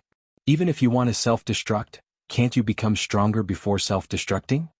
Too weak. The expressions of Dong Liqing and the others became extremely unsightly. As Yi Xian said, it was meaningless for them to blow themselves up. Because even if they self-destructed, they wouldn't pose a threat to the Void Tribe's experts. At this moment, Qiongqi suddenly said, "Little fellows from the undying imperial clan, stop wasting time. Enter the pagoda immediately." Yi Xian roared angrily, "Everyone enter the pagoda immediately. Anyone who disobeys will be expelled from the undying imperial clan and never allowed to return to the clan." Hearing this, the expressions of the undying imperial clan's youths changed. Expelled from the undying imperial clan? This was worse than killing them. Dong Liqing looked at Yi Xian, tears flowing uncontrollably from his eyes. "Clan leader, you must live." With that, he led the undying imperial clan's experts into Xiaota. Qiongqi looked at Yi Xian, "You take Xiaota and leave. I'll stop them." Yi Xian shook his head, "Senior, you won't be able to stop them alone." With that, he looked at Xiaota, "Take them to my father. Tell my father that if I die, I'll leave the undying imperial clan to him." Xiaota's voice trembled, "Young master." Yi Xian slowly closed his eyes, "Leave." With that, he grabbed Xiaota and tossed him into the sky. Chi. Xiaota transformed into a ray of golden light and disappeared into the horizon. Yi Xian turned to look at the Void Tribe's experts. His blood was boiling. Now he could go all out and do it. Qiongqi glanced at Yi Xian. "What? Are you prepared to die here?" Yi Xian said softly, "Senior, am I very useless compared to my father?" Qiongqi looked at the Void Tribe's experts. "Why do you say that?" Yi Xian said, "He's so strong and I'm so weak. I thought about it carefully. If it weren't for him and Qing'er, I would have died somewhere. But this time they didn't appear. I realized that I can't protect anything." Qiongqi was silent for a moment, then said, "Do you know what's the biggest difference between you and your father?" Yi Xian shook his head. Qiongqi said, "Your father is a ruthless person, a very ruthless person. He is ruthless to others but even more ruthless to himself. He basically kills wherever he goes. He was too extreme in his early days and almost didn't trust anyone. It can be said that most of the obstacles he faced were created by himself." With that he paused, then said, "But you're different. The biggest difference between you and him is that you've endured karma that shouldn't be endured at your age. Many of your karma was given to you by your father and Tianming. It's not just them, there are also many unknown karma. For example, the Void Tribe. Why did they target you and the Undying Emperor clan? Is it because of you? No. It's because of that mysterious person in your body. Apart from the Void Tribe, there's also the universe laws. These grudges have nothing to do with you." With that, he looked at Yi Xian. "Your father's misfortune was caused by himself. As for you, part of it was caused by him. The sins he committed back then, he was untainted by all the karma, but that doesn't mean his son is untainted by all the karma." Yi Xian fell silent for a moment, then said, "Senior, if I die here today, please help me tell my father that if he has a son in the future, he should spend more time with his son. Perhaps it's not wrong to leave him alone, but a childhood with parents is really blissful." With that, he looked at Qiongqi and grinned. "When I was young in Qingqing, what I hated the most was being called a bastard and a bastard.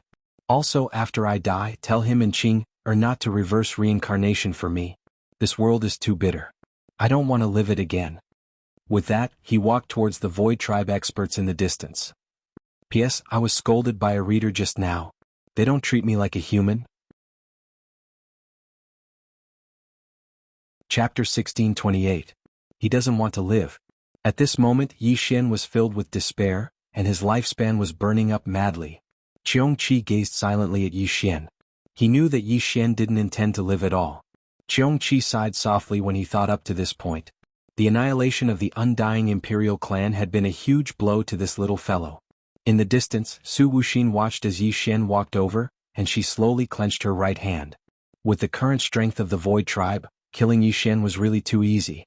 Even if some helpers came, it wouldn't be a problem at all. Su Wuxin said, "Kill." As soon as she finished speaking, over a dozen black figures suddenly flashed towards Yi Xian. Moreover, Su Wuxin herself had vanished on the spot. She had to act. Otherwise, ordinary people wouldn't be able to do anything to Yi Xian. In the distance, Yi Xian's expression gradually became ferocious. He sheathed his sword and suddenly drew it. Boom. A sword howl shot into the sky. Bang. An expanse of blood-red light suddenly erupted in front of Yi Xian, and Su Wuxin, who was charging at the front, was pushed back by this attack. At the instant that she was pushed back, Yi Xian had vanished on the spot. A strand of blood-red light flashed, and then over a dozen heads flew into the air at practically the same time. Instant kill. At this moment, the transcending mortality stage experts couldn't withstand a single attack from Yi Xian. After he killed all the transcending mortality stage experts in the surroundings, Yi Xian walked towards Su Wuxin with his sword in hand. At this moment he'd gone completely mad. He didn't retain even a trace of consciousness. Just as Qiongqi had said after he'd asked Xiao Ta to lead the geniuses of the undying imperial clan away, he'd never intended to live. Only by delaying these people would Xiao Ta be able to escape. Su Wuxin suddenly said, "Lin, lead some people to pursue Xiao Ta." As soon as she finished speaking, a middle-aged man suddenly led dozens of people towards the distant horizon. Just as Yi Xian was about to attack, Su Wuxin suddenly appeared in front of Yi Xian. She elbowed him, but Yi Xian had already vanished. Boom. Su Wuxin's attack missed and the space around him shattered. His attack missed, and Su Wuxin suddenly turned his head. The distant horizon was covered by a bloody light, and within that bloody light, over a dozen corpses slowly fell to the ground. Instant kill. Su Wuxin frowned when she witnessed this scene. She gazed at Yi Xian, and only now did she notice that Yi Xian's strength hadn't just increased by a little bit. The current Yi Xian was very strong. Of course, this was in exchange for his lifespan. Su Wuxin suddenly said, "Elder Xianyin, stall him." Yes. An old man suddenly stepped out from behind Su Wuxin and charged straight at Yi Xian. A transcendent realm expert. His target had been the people behind Yi Xian, but no one had stepped out from behind Yi Xian. Yi Xian slashed down from the sky. Bang. A ray of blood-red sword energy descended from the sky and forced the old man to a stop. However, the old man shattered the ray of sword energy in the next moment, and then he charged at Yi Xian again. Su Wuxin gazed at Qiongqi after she saw the old man stall Yi Xian, and Qiongqi leaped forward. Bang. The entire undying world trembled. Su Wuxin's eyes narrowed slightly. "Grand Elder." As soon as she finished speaking, another black-robed old man flew out from behind her, and his arms were weak. "Heaven and earth protection." Bang. An invisible barrier suddenly appeared above them and it blocked Qiongqi. However, the barrier cracked as soon as it blocked Qiongqi. Su Wuxin gazed at Qiongqi. "All of you stall him." As soon as she finished speaking, she vanished on the spot. Xiao Ta was dashing madly somewhere in the starry sky. Find his master. He knew that the only one who could protect these undying Emperor clan members was his master. Moreover, he still needed to find his master to save Yi Xian. At this moment, a woman suddenly appeared not far from Xiao Ta, and Xiao Ta stopped. The woman was wearing a snow-white dress that was spotless. In her right hand was an ancient scroll. The woman looked at Xiao Ta and smiled. "Xiao Ta, where are you going?" Xiao Ta was silent for a moment and then said, "Just strolling around." The woman blinked. "How about you stroll around my place?" Xiao Ta turned and ran. The woman's lips curled. "Freeze." As soon as she finished speaking, the entire starry sky froze, and even the starlight froze at this moment. In the distance, Xiao Ta was frozen on the spot and could not move. Xiao Ta wailed, "It's over." The woman appeared in front of Xiao Ta and she smiled, "Come with me." As she spoke, she grabbed Xiao Ta. Xiao Ta suddenly said, "My master is very powerful." The woman smiled, "He's quite powerful. But you're not." Xiao Ta. Moments later, the woman took Xiao Ta and vanished into the starry sky. Not long after, Su Wuxin appeared. Su Wuxin glanced at the scene and frowned. "He's gone?" At this moment, a white figure suddenly appeared at the end of the starry sky.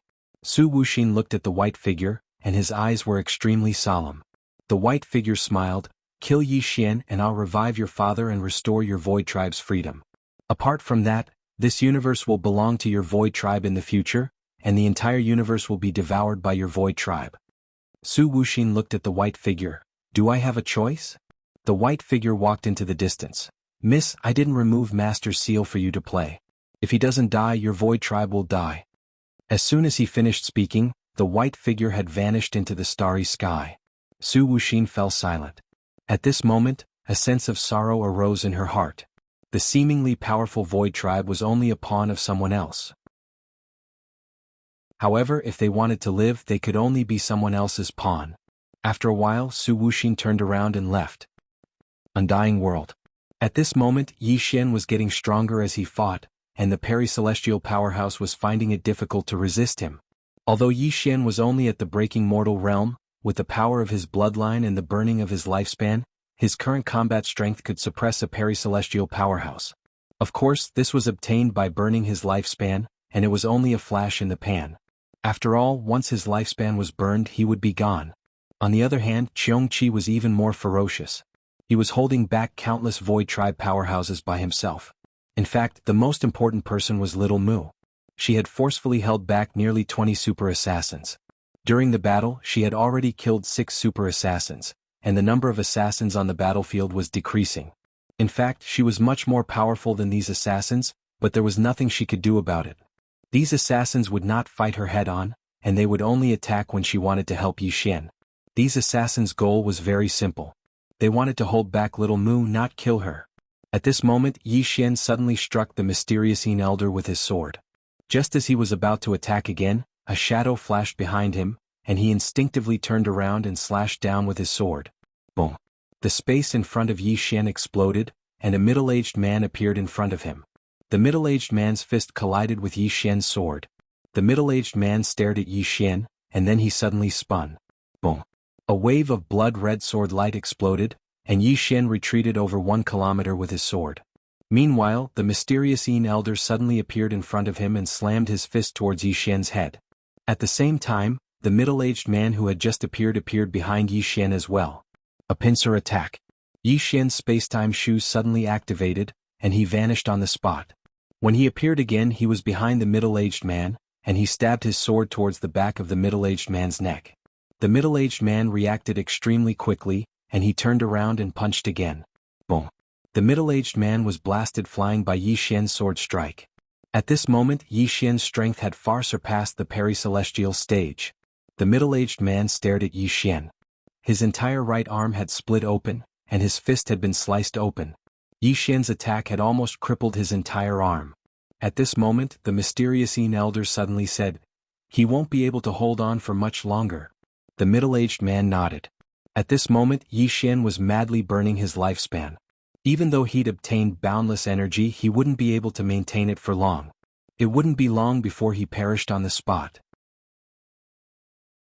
As for the two of them, they just had to buy some time. However, they'd overlooked something, and that was Little Mu. Suddenly, a ray of cold light appeared at the middle-aged man's throat. His expression changed drastically and he wanted to dodge, but it was too late. The middle-aged man's head flew into the air. The mysterious elder's expression changed drastically when he saw this, and he hurriedly retreated. Little Mu gazed at Yi Xian. At this moment, Yi Xian seemed like he was covered in blood, and his aura was extremely formidable. Little Mu said, "Let's go." However, Yi Xian paid no attention to her. Instead, he turned around and charged towards the experts from the Void tribe. Little Mu didn't say anything when she saw this, and she just charged after Yi Xian. The expressions of the experts from the Void tribe changed drastically when they saw Yi Xian charge towards them. Ordinary experts couldn't resist Yi Xian at all. Right at this moment, a woman suddenly appeared here. It was Su Wuxin, and her eyes narrowed slightly when she saw Yi Xian and Xiaomu charge over. The Void Divine Guard. As soon as she finished speaking, 6 old men suddenly charged out from the world of nothingness behind her. Su Wuxin said, "Stop that assassin." The 6 of them suddenly appeared in the surroundings, and then they chanted an ancient incantation. The space in the surroundings suddenly trembled violently, and then numerous blood-red threads gradually covered the entire space here. At this moment, the blood-red threads in a certain area strangely disappeared. The 6 of them roared furiously at the same time, "Spatial shift." As soon as they finished speaking, the 6 of them vanished.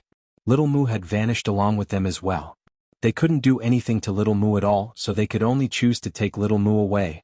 After Little Mu was sent away, only Yi Xian and Qiongqi remained here, and Qiongqi had been stopped by the experts from the Void Tribe. Su Wuxing gazed at Yi Xian. "You're done for." As soon as she finished speaking, she charged over. Besides Su Wuxing, there were 2 Peri-Celestial Realm experts and 12 Mortal Extinguisher Realm experts. Because Little Mu's previous clones had been killed, Yi Xian didn't retreat when he saw Su Wuxing and the others charging over, and he held the sword spirit in his hand as he charged towards them. P.S. Sorry it's late.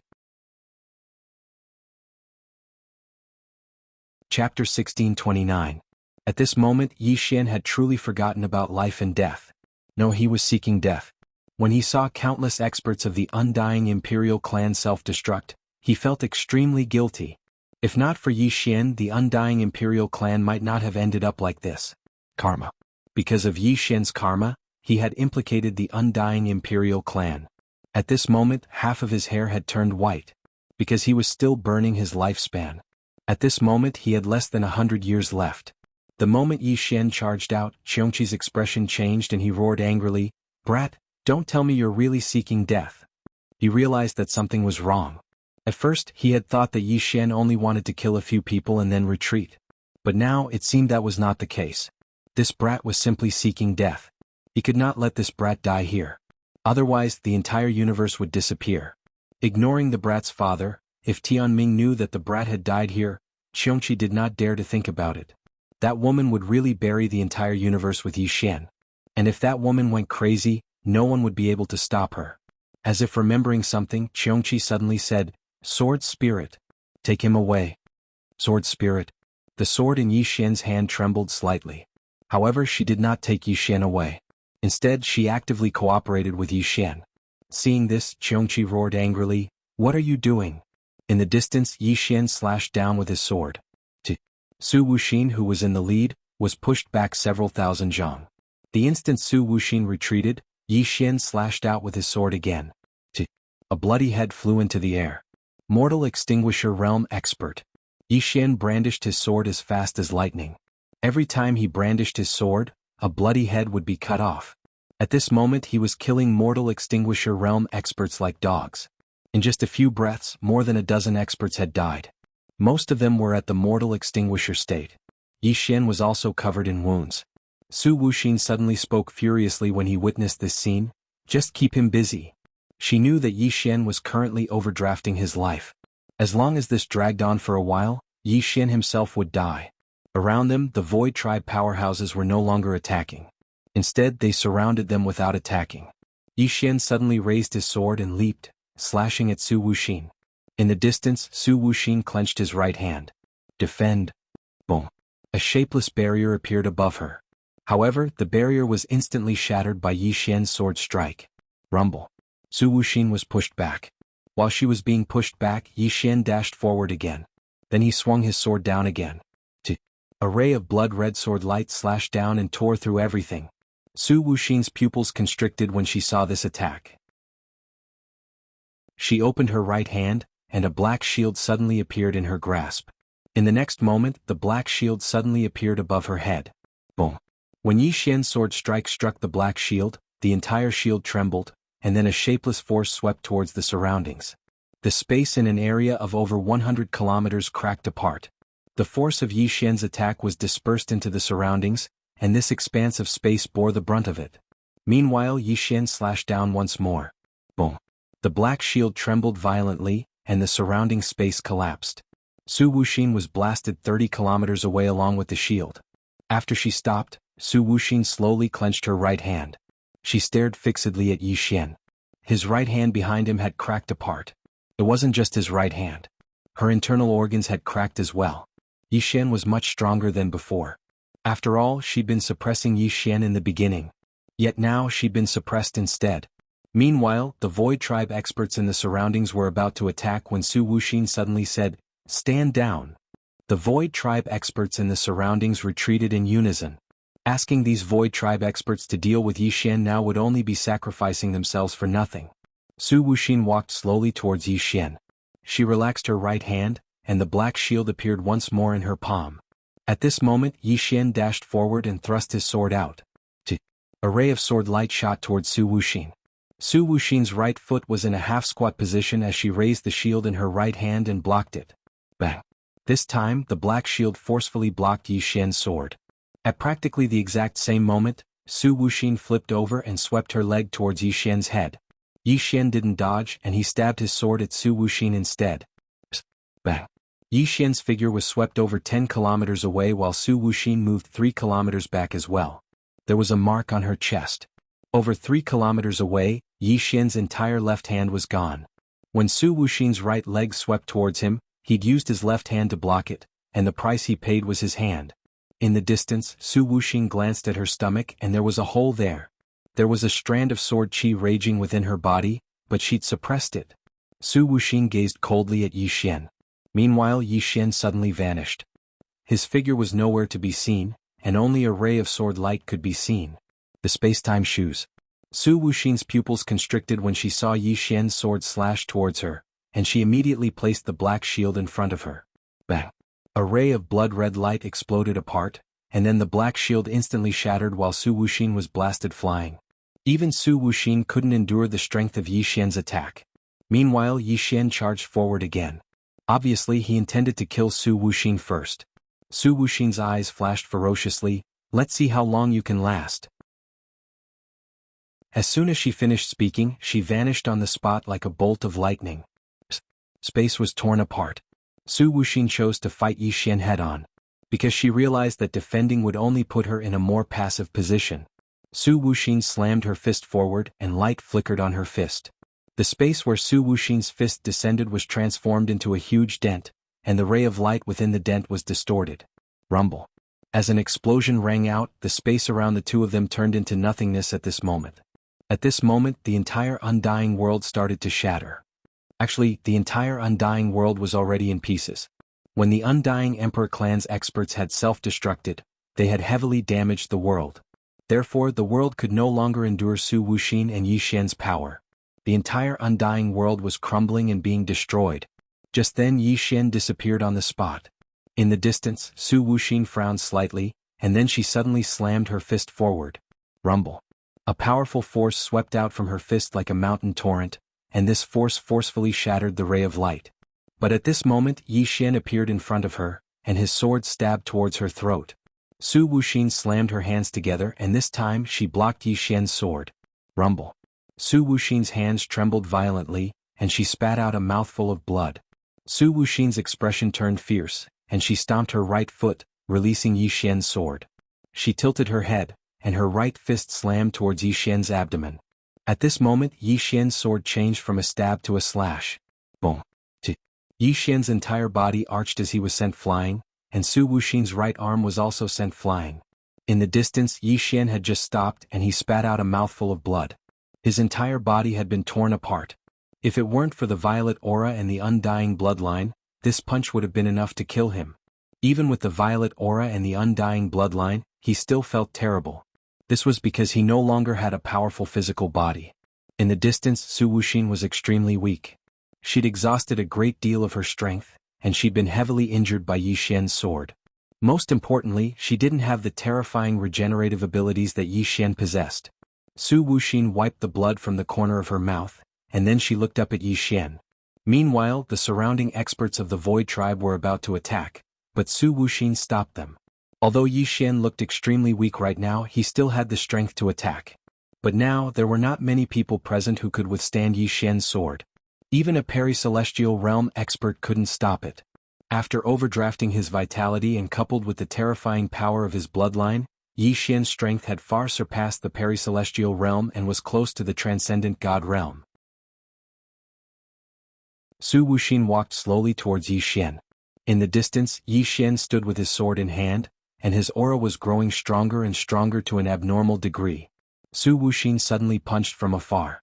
Bang! A fist tore through boundless space of darkness and smashed towards Yi Xian. Yi Xian suddenly slashed his sword down. Bang! The fist was instantly blasted apart. Meanwhile, Su Wuxin suddenly appeared in front of him and smashed her fist towards his face. Yi Xian didn't defend against this punch, and he stabbed his sword at Su Wuxin's chest instead. Moreover, Su Wuxin didn't choose to defend against it as well. Bang! Yi Xian was blasted flying once more. At the same time his body started to crack apart inch by inch. When he finally stopped, his body had vanished and only his soul remained. Moreover, his soul was growing more and more illusory. On the other hand, Su Wuxin was pushed almost 3 kilometers back. She knelt down on one knee while blood flowed incessantly from her mouth. Her injuries weren't any lesser than Yi Xian's. If not for the power of the bloodline in her body suppressing Yi Xian's sword energy, she would have died when Yi Xian's sword pierced her abdomen. Both of them possessed top-rate bloodlines. Su Wuxin raised her head and gazed at Yi Xian. Meanwhile, Yi Xian's soul suddenly floated towards her. Su Wuxin's pupils constricted when she witnessed this scene. This fellow can still attack. Su Wuxin stared fixedly at Yi Xian. Kill him. At this moment she was unable to attack any longer. Because Yi Xian had 3 strands of sword energy within her body, so she would definitely die if she attacked. The experts of the void race in the surroundings charged towards Yi Xian when they heard her. In the distance, Yi Xian wielded his sword and walked toward the void tribe powerhouses. At this moment, because his physical body had been destroyed, his insane demon bloodline was slowly disappearing, so his consciousness was gradually recovering. Yi Xian gazed at the experts of the void race who were charging towards him from afar, and he spoke softly, "Farewell." As he spoke, he was about to ignite his soul. Meanwhile, the sword spirit in his grasp suddenly started trembling. A moment later, it transformed into a woman in a red dress who appeared in front of Yi Xian. She gazed at Yi Xian. "Master has always cared about you. His concern for you is no less than Qianming's. It's the first time you've been another's son, and it's the first time he's become a father as well. He definitely didn't do well, so don't blame him." As soon as she finished speaking, she turned around and started walking towards the experts of the void race. Su Wuxin stared fixedly at her. "You're just a sword." She gazed coldly at him. "I'm a sword, but I'm Yang Ye's sword." As soon as she finished speaking, she tapped the tip of her foot against the ground and swung her sword. In an instant, a few hundred heads flew into the air. Chapter 1630. All the experts of the Void Tribe were stunned when they witnessed this scene, including Su Wuxin who led the group. There weren't just mortal shattering realm experts amongst them, there were even mortal extinguisher realm experts. All of them had been instantly killed with just a single strike. Instantly killed. Su Wuxin stared fixedly at the woman in a red dress, and his eyes were filled with disbelief. At this moment Yi Xian was slightly stunned as well. The sword spirit is that strong? He'd always thought that the sword spirit was just a sword, a comparatively stronger sword. However, he hadn't expected that she would actually be so strong. She's probably on the verge of attaining the overgod realm. As if he'd thought of something, Yi Xian shook his head and laughed bitterly. "I'm truly too stupid. How could my father's sword be weak?" All the experts of the Void Tribe stared fixedly at the sword spirit in the distance, and their eyes were filled with fear. The sword spirit's strength had terrified them. Meanwhile, Su Wuxin suddenly said, "Retreat! Retreat!" The experts of the Void Tribe retreated explosively when they heard Su Wuxin. After all, the sword spirit wasn't the only one here. Little Mu was here as well. Once that little girl withdrew, she would be the nightmare of the Void Tribe. It didn't take long for the experts of the Void Tribe to retreat into the world of nothingness. The sword spirit didn't pursue them. She turned around and walked over to Yi Xian. She gazed at Yi Xian and said, "You have to rely on yourself." As she spoke, she gazed at Qiongqi. "Let's go." Qiongqi hesitated for a moment before nodding. The sword spirit and Qiongqi left. Yi Xian suddenly said, "You were able to save the members of the Undying Imperial clan just now, right?" The sword spirit stopped moving. "That's what you should protect, not me. Remember, it's impossible for someone to help you forever. Especially now. Besides the 3 swords, anyone who helps you might die. You must remember that." As soon as she finished speaking, she vanished into the starry sky with Qiongqi. Yi Xian fell silent.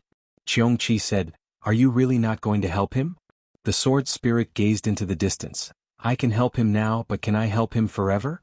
Qiongqi hesitated for a moment and said, "He can't deal with them right now." The sword spirit turned to look at Qiongqi. "It's time for him to grow up." Qiongqi shook his head. "The price is too high." The sword spirit softly said, "The price of growth is cruel. If he doesn't grow up, more people will die in the future." Qiongqi sighed softly and did not say anything else. Undead world. At this moment, the undying world was already pitch black. The undying realm no longer existed. Yi Xian stood where he was, all alone, looking abnormally frail. Dead. Yi Xian stood rooted to the ground, his eyes glazed over. Higashi Yasushi was dead. Countless experts of the undying imperial clan had died. Jing Dongli, Zhan Dongli, Zhou Dongli. After a long time, Yi Xian looked at his own hands. He had originally thought that by rushing back, he would be able to save the undying emperor clan. However, he was wrong. He was gravely mistaken. He couldn't save anyone. Not only could no one save him, but he also needed someone else to save him. Without Qing'er and his father, he couldn't protect anyone. After a long time, Yi Xian slowly closed his eyes. I'm sorry, self-blame, guilt, heartache. At this moment, he realized that most of the time, death was much more comfortable than living. After a long time, Yi Xian opened his eyes. He respectfully bowed to the crowd, then turned around and left. Revive the undying imperial clan. Green City Yi Family Ancestral Hall. Ancestors, Yi Xian has no talent, no virtue? From now on, Yi Xian's position as crown prince will be replaced by Yi Lang. The one who spoke was an old man dressed in black robes. Not far behind the old man stood a youth. The youth had a faint smile on his face. This person was Yi Lang. On both sides were the Yi family elders. What? At this moment, a timid voice suddenly rang out in the ancestral hall. Everyone turned to look and saw a little girl standing at the door. She was about 12 or 13 years old, and her hands were tightly gripping the hem of her skirt. Her face had a sickly pallor and she looked a little weak. There was even a trace of fear in her eyes. This little girl was called Yi Ling. She was Yi Xian's younger sister. When she heard that the family wanted to depose Yi Xian, she ignored her illness and rushed over. The black-robed old man frowned. Yi Ling, what are you doing? The little girl called Yi Ling bowed to the people in the ancestral hall. She said timidly, Great Elder, my brother Yi Xian is a crown prince. Why did you cripple him for no reason? The Great Elder looked coldly at Yi Ling. This is a family matter. What are you interrupting for? Yi Ling was clearly a little fearful. She did not dare to look the Great Elder in the eye, but she did not leave. Instead, she mustered up her courage and walked into the ancestral hall. She bowed to the elders on both sides of the hall and said, Elders, my brother is currently fighting with the Li family for the mining rights of the mine in Nanshan. He is now fighting for the family, and it is unknown whether he is alive or dead. However, the family has used a groundless excuse to remove his position as the crown prince. Impudent. The Great Elder suddenly raged. Whether he's crippled or not, it's not up to a little girl like you to decide. Men drag her away. At this time, the new crown prince Yi Lang suddenly laughed. He should be flogged 30 times as a warning to others. The Great Elder replied coldly, then flog him 30 times. Very quickly, 2 Yi family guards rushed in. Yi Ling clenched her fists. She said angrily, This is unfair. My brother has risked his life for the family for so many years. Even now he's fighting for the family. The family is unfair to him. One of the guards glanced at the new crown prince Yi Lang. He knew that this was his chance to shine. The guard sneered.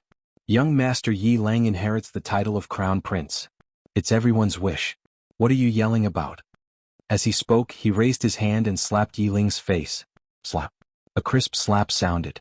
Yi Ling's right cheek instantly turned red and swollen. However, she did not cry. She only held her cheek tightly. Yi Lang looked at the guard and smiled. What's your name? The guard hurriedly bowed. This subordinate, Zhang Mu, greets the crown prince. Yi Lang nodded. You're not bad. After I become the crown prince, I need 10 guards. You can be my guard from now on. Hearing this, Zhang Mu was overjoyed. He hurriedly bowed deeply.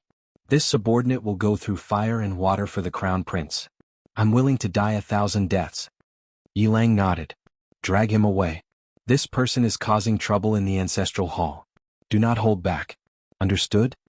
Zhang Mu glanced at Yi Lang. When he saw the killing intent in Yi Lang's eyes, he understood.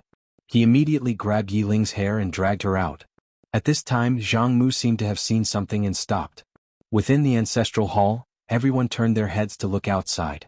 Not far from the ancestral hall, a young man was walking towards the ancestral hall. He was wearing a tight-fitting robe that was tattered and covered in blood. This person was Yi Xian, who had rushed back from Nanshan.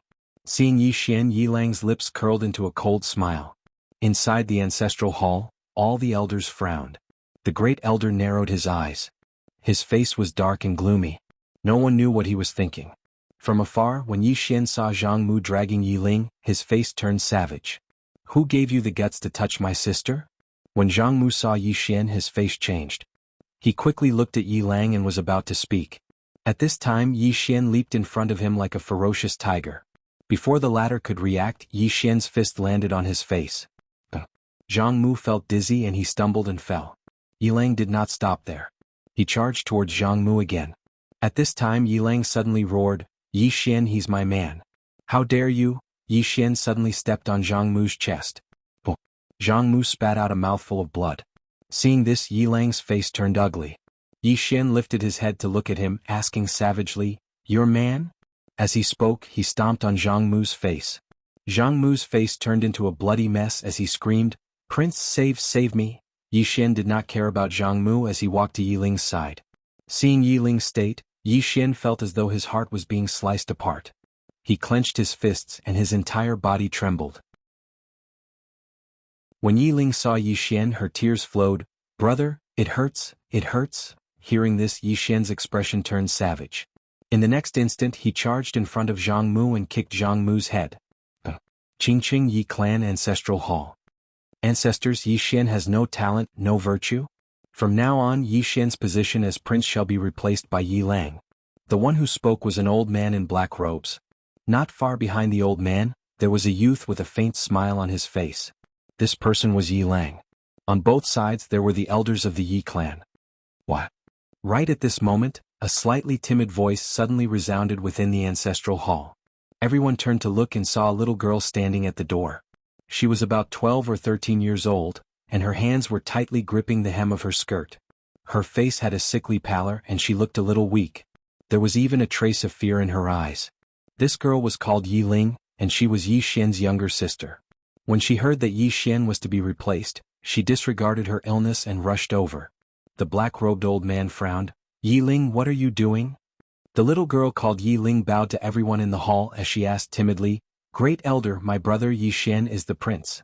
Why did you cripple him for no reason?" The great elder looked at Yi Ling coldly. "This is a matter of the clan, what are you interrupting for?" Yi Ling was clearly a little fearful.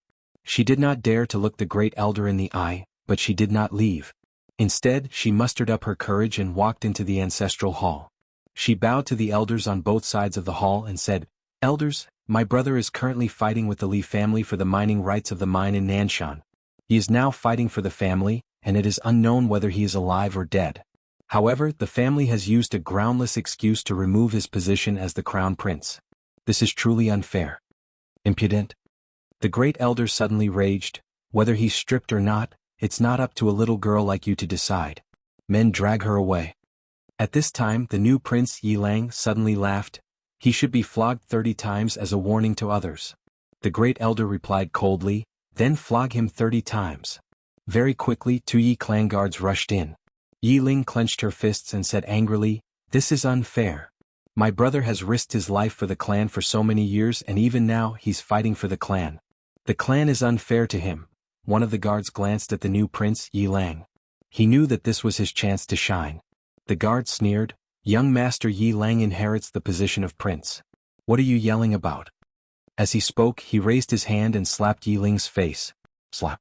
A crisp slap sounded, and the right side of Yi Ling's face instantly swelled up. But she did not cry and only held her cheek tightly. Yi Lang looked at the guard and smiled. "What's your name?" The guard hurriedly bowed. "Subordinate Zhang Mu greets the crown prince." Yi Lang nodded. "You're not bad. After I become the prince, I need 10 guards. You can be my guard from now on." Hearing this, Zhang Mu was overjoyed and quickly bowed deeply. "I'll go through fire and water for the prince, and I'll do anything for you." Yi Lang nodded. "Drag him away. This person is disturbing the ancestral hall. Don't hold back, understand?" Zhang Mu glanced at Yi Lang, and when he saw the murderous intent in Yi Lang's eyes, he understood. He immediately grabbed Yi Ling's hair and dragged her out. At this moment, Zhang Mu suddenly stopped as if he had seen something. In the ancestral hall, everyone turned their heads to look outside. Not far from the ancestral hall, a young man was walking towards the ancestral hall. The young man was wearing a tight-fitting robe that was tattered, and there was blood everywhere. The young man was Yi Xian, who had rushed back from Nanshan. Seeing Yi Xian, Yi Lang's mouth curled into a cold smile. In the ancestral hall, the elders frowned. The great elder narrowed his eyes and his face was dark. No one knew what he was thinking. From afar, when Yi Xian saw Zhang Mu dragging Yi Ling, his face turned savage. "Who gave you the guts to touch my sister?" When Zhang Mu saw Yi Xian, his face changed. He quickly looked at Yi Lang and was about to speak. At this time, Yi Xian leaped in front of him like a ferocious tiger. Before the latter could react, Yi Xian's fist landed on his face. Zhang Mu felt a wave of dizziness and he stumbled and fell. However, Yi Ling did not stop there. He rushed towards Zhang Mu again. At this time, Yi Lang suddenly roared, "Yi Xian, he's my man, how dare you?" Yi Xian suddenly stepped on Zhang Mu's chest. Zhang Mu spat out a mouthful of blood. Seeing this, Yi Lang's face turned ugly, while Yi Xian lifted his head to look at him, asking savagely, "Your man?" As he spoke, he stepped on Zhang Mu's face. Zhang Mu's face turned into a bloody mess as he screamed, "Prince, save me!" Yi Xian did not care about Zhang Mu as he walked to Yi Ling's side. Seeing Yi Ling's state, Yi Xian felt as though his heart was being sliced by a knife. He clenched his fists and his entire body trembled. When Yi Ling saw Yi Xian, her tears flowed. "Brother, it hurts, it hurts." Hearing this, Yi Xian's expression turned savage. In the next instant, he charged in front of Zhang Mu and kicked Zhang Mu's head. Pum. Chapter 1631. In the starry sky, the woman's voice rumbled like thunder and didn't disperse for a long time. Daoi. The woman in white was the former leader of all the laws.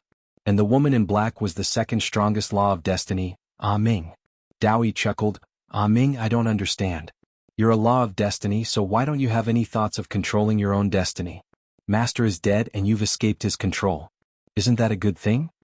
Ah Ming clenched her right hand and said ferociously, "Bitch, did Master ever mistreat you?"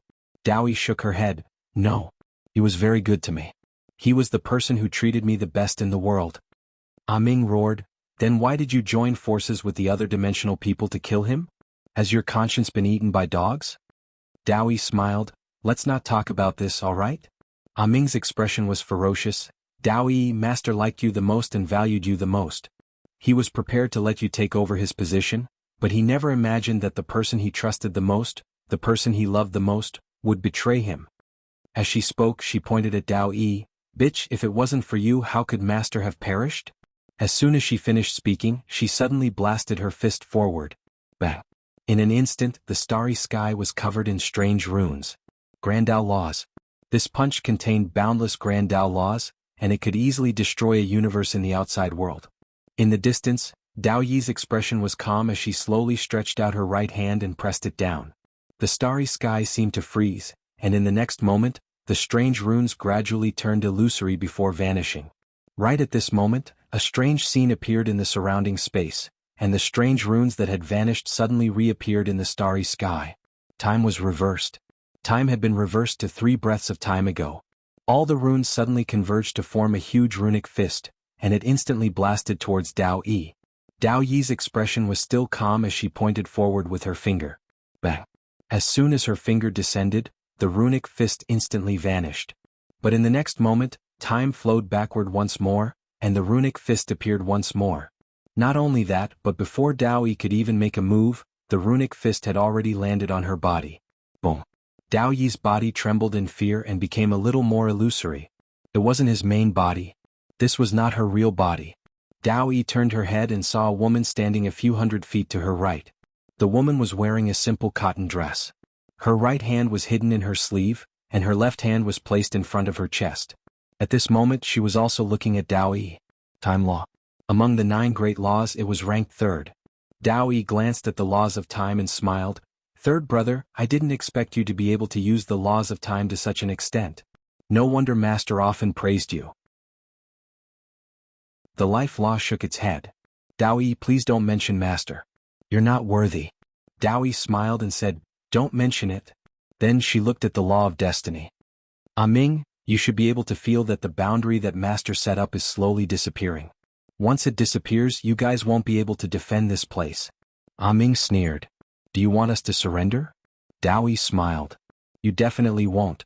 Ah Ming was expressionless. "Then why are you here talking nonsense?" Dao Yi looked at Ah Ming and smiled. Ming, you've already sacrificed your eyes for this universe. What?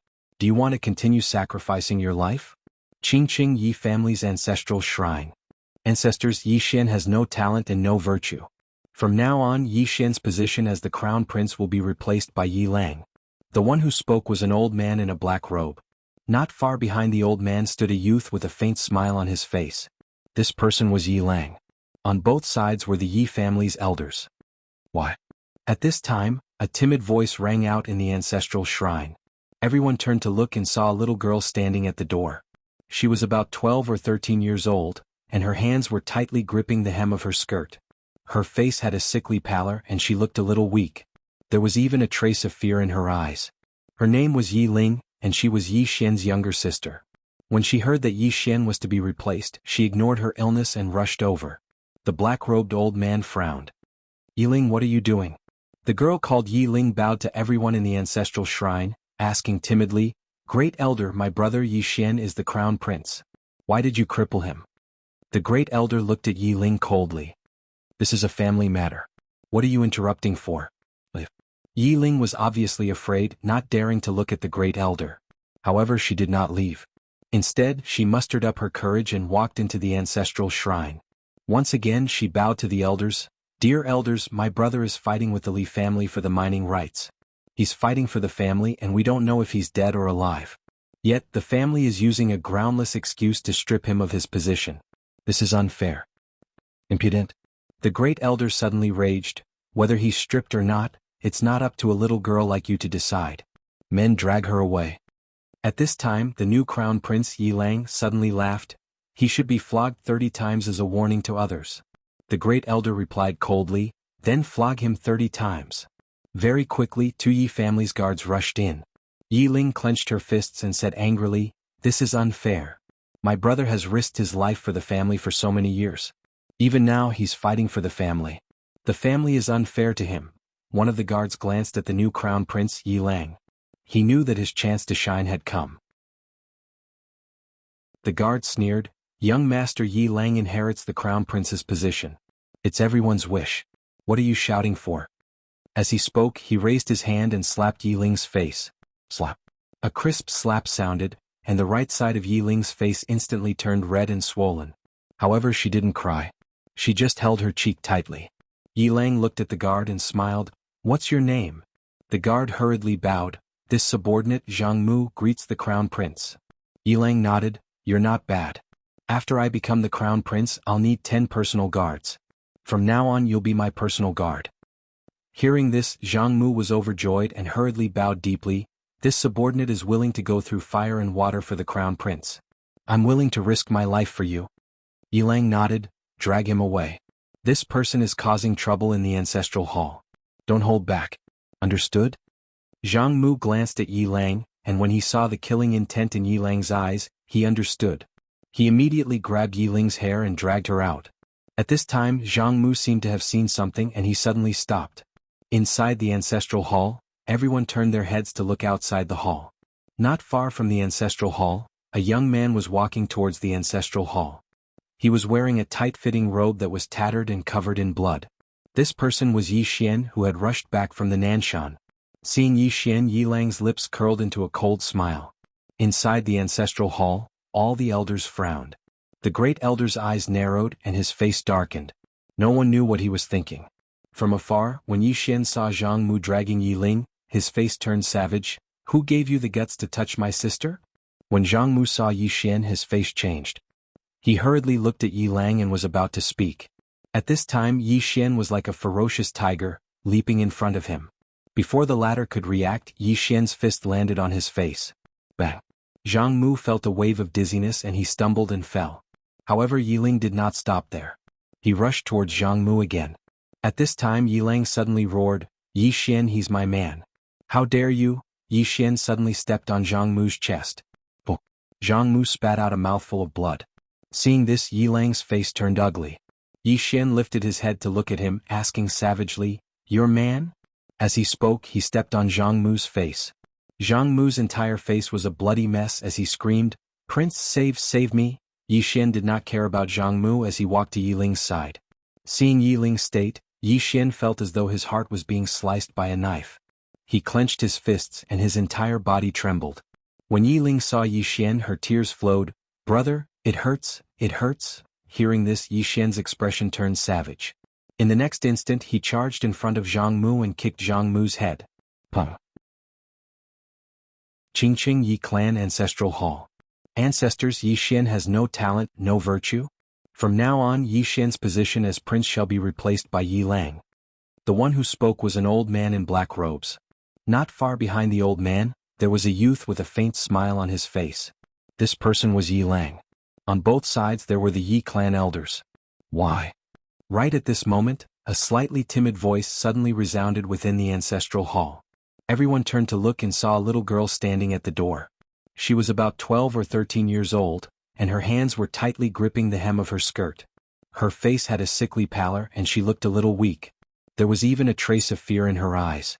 This girl was called Yi Ling, and she was Yi Xian's younger sister. When she heard that Yi Xian was to be replaced, she disregarded her illness and rushed over. The black-robed old man frowned. "Yi Ling, what are you doing?" The girl called Yi Ling bowed to everyone in the hall as she asked timidly, "Great elder, my brother Yi Xian is the prince. Why did you cripple him for no reason?" The great elder looked at Yi Ling coldly. "This is a matter of the clan, what are you interrupting for?" Yi Ling was clearly a little fearful. She did not dare to look the great elder in the eye, but she did not leave. Instead, she mustered up her courage and walked into the ancestral hall. She bowed to the elders on both sides of the hall and said, "Elders, my brother is currently fighting with the Li family for the mining rights of the mine in Nanshan. He is now fighting for the family, and it is unknown whether he is alive or dead. However, the family has used a groundless excuse to remove his position as the crown prince." Impudent. The great elder suddenly raged. "Whether he's crippled or not, it's not up to a little girl like you to decide. Men, drag her away." At this time the new prince Yi Lang suddenly laughed. "He should be flogged 30 times as a warning to others." The great elder replied coldly, "Then flog him 30 times. Very quickly 2 Yi clan guards rushed in. Yi Ling clenched her fists and said angrily, "This is unfair. My brother has risked his life for the clan for so many years and even now he's fighting for the clan. The clan is unfair to him." One of the guards glanced at the new prince Yi Lang. He knew that this was his chance to shine. The guard sneered, "Young master Yi Lang inherits the title of prince. What are you shouting about?" As he spoke he raised his hand and slapped Yi Ling's face. Slap. A crisp slap sounded, and the right side of Yi Ling's face instantly swelled up. However, she did not cry and only covered her cheek tightly. Yi Lang looked at the guard and smiled. "What's your name?" The guard hurriedly bowed. "Subordinate Zhang Mu greets the prince." Yi Lang nodded. "You're not bad. After I become the prince I'll need 10 guards. From now on you'll be my guard." Hearing this, Zhang Mu was overjoyed and hurriedly bowed deeply. "I'll go through fire and water for the prince and I'll do anything for you." Yi Lang nodded. "Drag him away. This person is causing trouble in the ancestral hall. Don't hold back, understand?" Zhang Mu glanced at Yi Lang, and when he saw the murderous intent in Yi Lang's eyes, he understood. He immediately grabbed Yi Ling's hair and dragged her out. At this moment, Zhang Mu seemed to have seen something and suddenly stopped. In the ancestral hall, everyone turned their heads to look outside. Not far from the ancestral hall, a young man was walking towards the ancestral hall. The young man was wearing a tight-fitting robe, and the robe was tattered, and there was blood everywhere. The young man was Yi Xian, who had rushed back from Nanshan. Seeing Yi Xian, Yi Lang's mouth curled into a cold smile. In the ancestral hall, the elders frowned. The great elder narrowed his eyes and his face was dark. No one knew what he was thinking. From afar, when Yi Xian saw Zhang Mu dragging Yi Ling, his face turned savage. "Who gave you the guts to touch my sister?" When Zhang Mu saw Yi Xian, his face changed. He hurriedly looked at Yi Lang and was about to speak. At this time Yi Xian was like a ferocious tiger, and before the latter could react, Yi Xian's fist landed on his face. Zhang Mu felt a wave of dizziness and he stumbled and fell. Yi Lang did not stop there and he charged towards Zhang Mu again. At this time Yi Lang suddenly roared, "Yi Xian, he's my man, how dare you?" Yi Xian suddenly stepped on Zhang Mu's chest. Zhang Mu spat out a mouthful of blood. Seeing this, Yi Lang's face turned ugly, while Yi Xian lifted his head to look at him, asking savagely, "Your man?" As he spoke, he stomped down on Zhang Mu's face. Zhang Mu's face turned into a bloody mess as he screamed, "Prince, save me!" Yi Xian did not care about Zhang Mu as he walked to Yi Ling's side. Seeing Yi Ling's state, Yi Xian felt as though his heart was being sliced by a knife. He clenched his fists and his entire body trembled. When Yi Ling saw Yi Xian, her tears flowed. "Brother, it hurts, it hurts." Hearing this, Yi Xian's expression turned savage. In the next instant he charged in front of Zhang Mu and kicked Zhang Mu's head. Puh. Chapter 1632. Yi Xian knew very well that with his current strength he could not fight against the Void Tribe at all. Acting recklessly would only send more people to their deaths. Moreover, his intuition told him that there must be a stronger powerhouse behind the Void Tribe. That was because the Void Tribe was backed by the laws of the universe.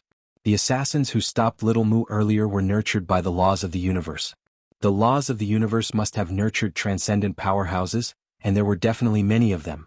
After Yi Xian and Little Mu left, the Earth Spirit clan began to speed up the construction of the world's #1 armor. At that moment they also knew about the existence of the Void Tribe. The Void Tribe's target was not just the Undying Emperor clan in the 5th dimension, but the entire universe. The Void Tribe would not let go of anything that they could devour. The Earth Spirit clan was also in danger. In order to build the world's #1 armor, the Earth Spirit clan could be said to have used all the power of the clan, including all the top-grade materials that the Earth Spirit clan had collected in history. The destruction of the War God's armor was extremely embarrassing for the Earth Spirit clan. The ultimate treasure of the Earth Spirit clan was smashed into pieces by a single punch. It was too embarrassing. Therefore, in order to build the world's #1 armor, the Earth Spirit clan could be said to have used all the top-grade materials of the Earth Spirit clan. Not only that, but in order to build the world's #1 armor, the Earth Spirit clan even invited some ancestors of the Earth Spirit clan. Little Mu brought Yi Xian to an unknown sea. In this endless sea there was a small island. When they landed on the island, Yi Xian saw the tree in his memory. The tree stood in the middle of the island, surrounded by endless sea. Yi Xian walked to the tree. At that moment there was no one under the tree. At the side, Xiaomu looked around with tears in his eyes. This was the happiest place she had ever been. Now everything was the same, but the people had changed. Yi Xian slowly closed his eyes. Why was God Yi killed by the laws of the universe back then? He had been thinking about this question. However, he could not understand it no matter how he thought about it. Logically speaking, God Yi could create the laws of the universe, so his strength must have far surpassed the laws of the universe. How could he be killed by his own creation? Could there be an enemy? At this point, Yi Xian raised his head and looked into the depths of the starry sky. There were 3 possibilities for God Yi's fall. The first possibility was that God Yi was really killed by the universal laws. The universal laws were superior to the universal laws. They didn't want to be controlled by God Yi, so they killed God Yi. The second possibility was that God Yi had some sinister plot and took the initiative to reincarnate. The third possibility was that there was a powerful external enemy who joined forces with the universal laws to kill God Yi. All 3 possibilities were possible. Since God Yi could create the law of the universe, he must be able to create something else. At this thought, Yi Xian opened his eyes and looked around. However, there was nothing but seawater around him. At this moment, footsteps sounded behind them.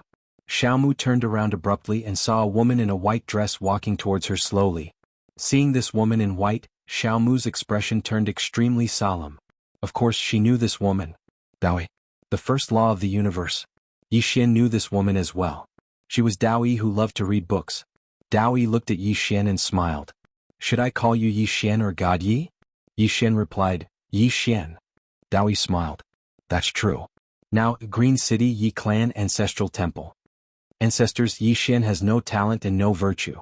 From now on, Yi Xian's position as the crown prince shall be removed and Yi Lang shall take over. The one who spoke was an old man in a black robe. Not far behind the old man stood a young man with a faint smile on his face. That person was none other than Yi Lang. On both sides were the Yi clan's elders. Why? At this moment, a timid voice was suddenly heard in the ancestral temple. Everyone turned to look and saw a little girl standing at the door. She was about 12 or 13 years old, and her hands were tightly gripping the hem of her skirt. Her face had a sickly pallor and she looked a little weak. There was even a trace of fear in her eyes. The little girl's name was Yi Ling. She was Yi Xian's younger sister. When she heard that the clan wanted to remove Yi Xian from his position, she rushed over despite her illness. The black-robed old man frowned. Yiling, what are you doing? The little girl named Yiling bowed to the people in the ancestral temple and said timidly, Grand Elder, my brother Yixian is the crown prince. Why did you cripple him? The Grand Elder looked at Yiling coldly. This is a family matter. Why are you interrupting? Yiling was obviously afraid and did not dare to look at the Grand Elder. However, she did not leave. Instead, she mustered up her courage and walked into the ancestral temple. She bowed to the elders on both sides and said, Dear elders, my brother is fighting with the Li clan for the rights to the mine. He is fighting for the clan and his life is uncertain. Yet, the clan is using a groundless excuse to strip him of his position. This is really unfair. Impudent. The Grand Elder suddenly raged. Whether he's crippled or not, it's not up to a little girl like you to decide. Men drag her away. At this time, the new crown prince Yilang suddenly laughed. He should be flogged 30 times as a warning to others. The Grand Elder replied coldly, then flog him 30 times. Very quickly, 2 Yi clan's guards rushed in. Yiling clenched her fists and said angrily, This is unfair. My brother has risked his life for the clan for so many years. Even now he's fighting for the clan. The clan is unfair to him. One of the guards glanced at the new crown prince Yilang. He knew that this was his chance to shine. The guard sneered, Young Master Yilang inherits the position of crown prince. What are you yelling about? As he spoke, he raised his hand and slapped Yiling's face. Slap. A crisp slap was heard. Yiling's right cheek instantly turned red and swollen. However, she did not cry. She only covered her cheek tightly. Yiling looked at the guard and smiled, What's your name? The guard quickly bowed. Subordinate Zhang Mu greets the crown prince. Yiling nodded, You're not bad. After I become the crown prince, I need 10 guards. You can be my guard from now on. Hearing this, Zhang Mu was overjoyed. He quickly bowed deeply, Subordinate will go through fire and water for the crown prince. I'm willing to risk my life for you. Yiling nodded, Drag him away. This person is disturbing the ancestral hall. Don't hold back. Understood? Zhang Mu glanced at Yiling. When he saw the murderous intent in Yiling's eyes, he understood. He immediately grabbed Yiling's hair and dragged her out. At this moment, Zhang Mu suddenly stopped as if he had seen something. In the ancestral hall, everyone turned their heads to look outside. Not far from the ancestral hall, a young man was walking towards the ancestral hall. The young man wore a tight-fitting robe that was tattered and covered in blood. The young man was Yixian, who had rushed back from Nanshan. Seeing Yixian, Yiling's mouth curled into a cold smile. In the ancestral hall, the elders frowned. The great elder narrowed his eyes. His face was dark and gloomy. No one knew what he was thinking. From afar, when Yixian saw Zhang Mu dragging Yiling, his face turned savage. Who gave you the guts to touch my sister? When Zhang Mu saw Yixian, his face changed. He quickly looked at Yiling and was about to speak.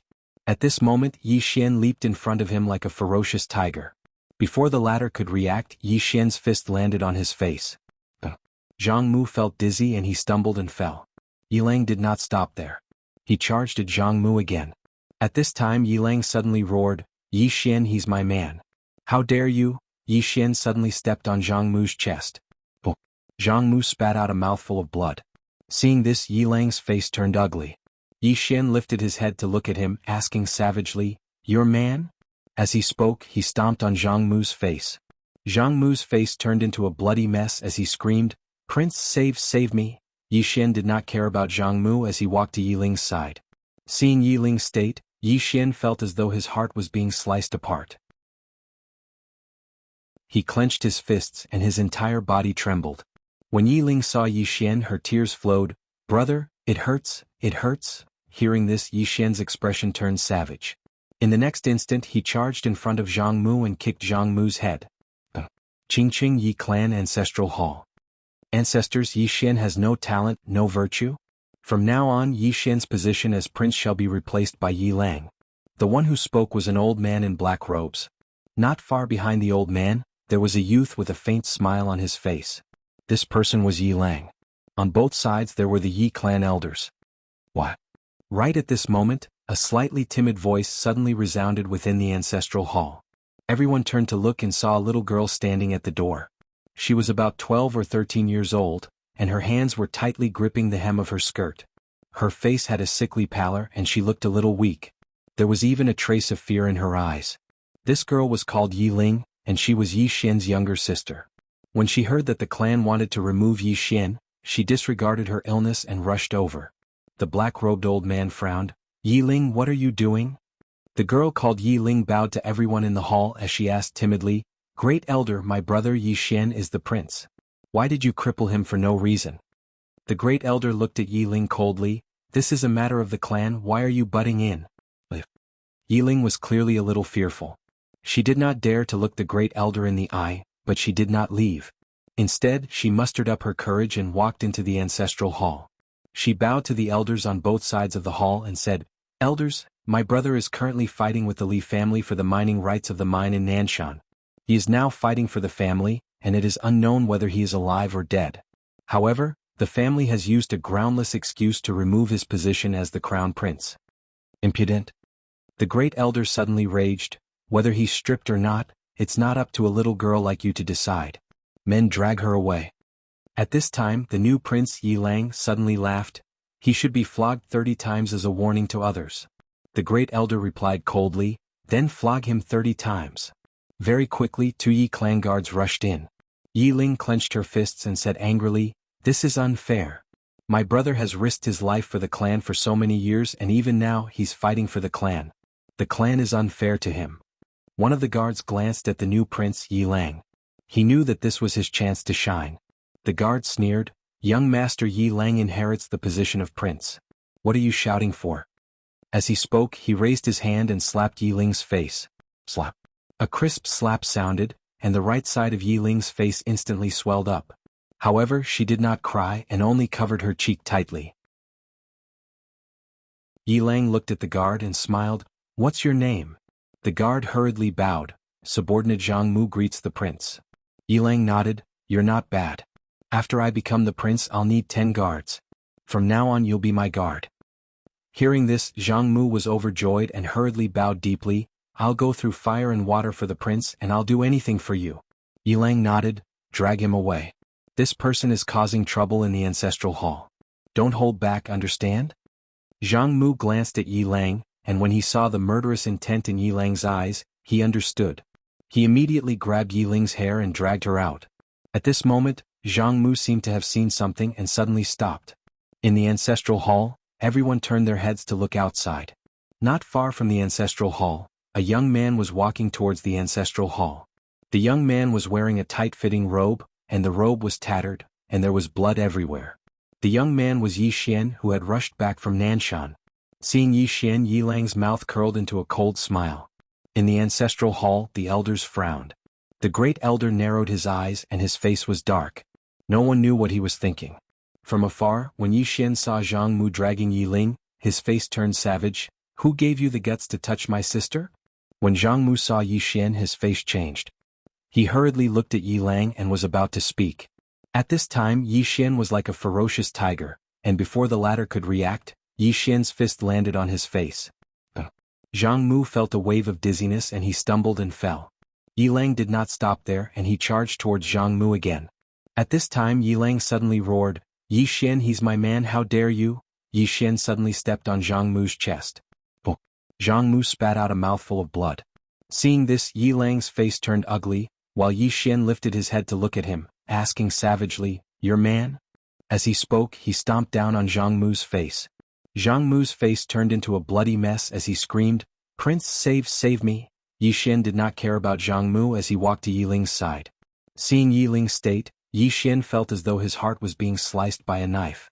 He clenched his fists and his entire body trembled.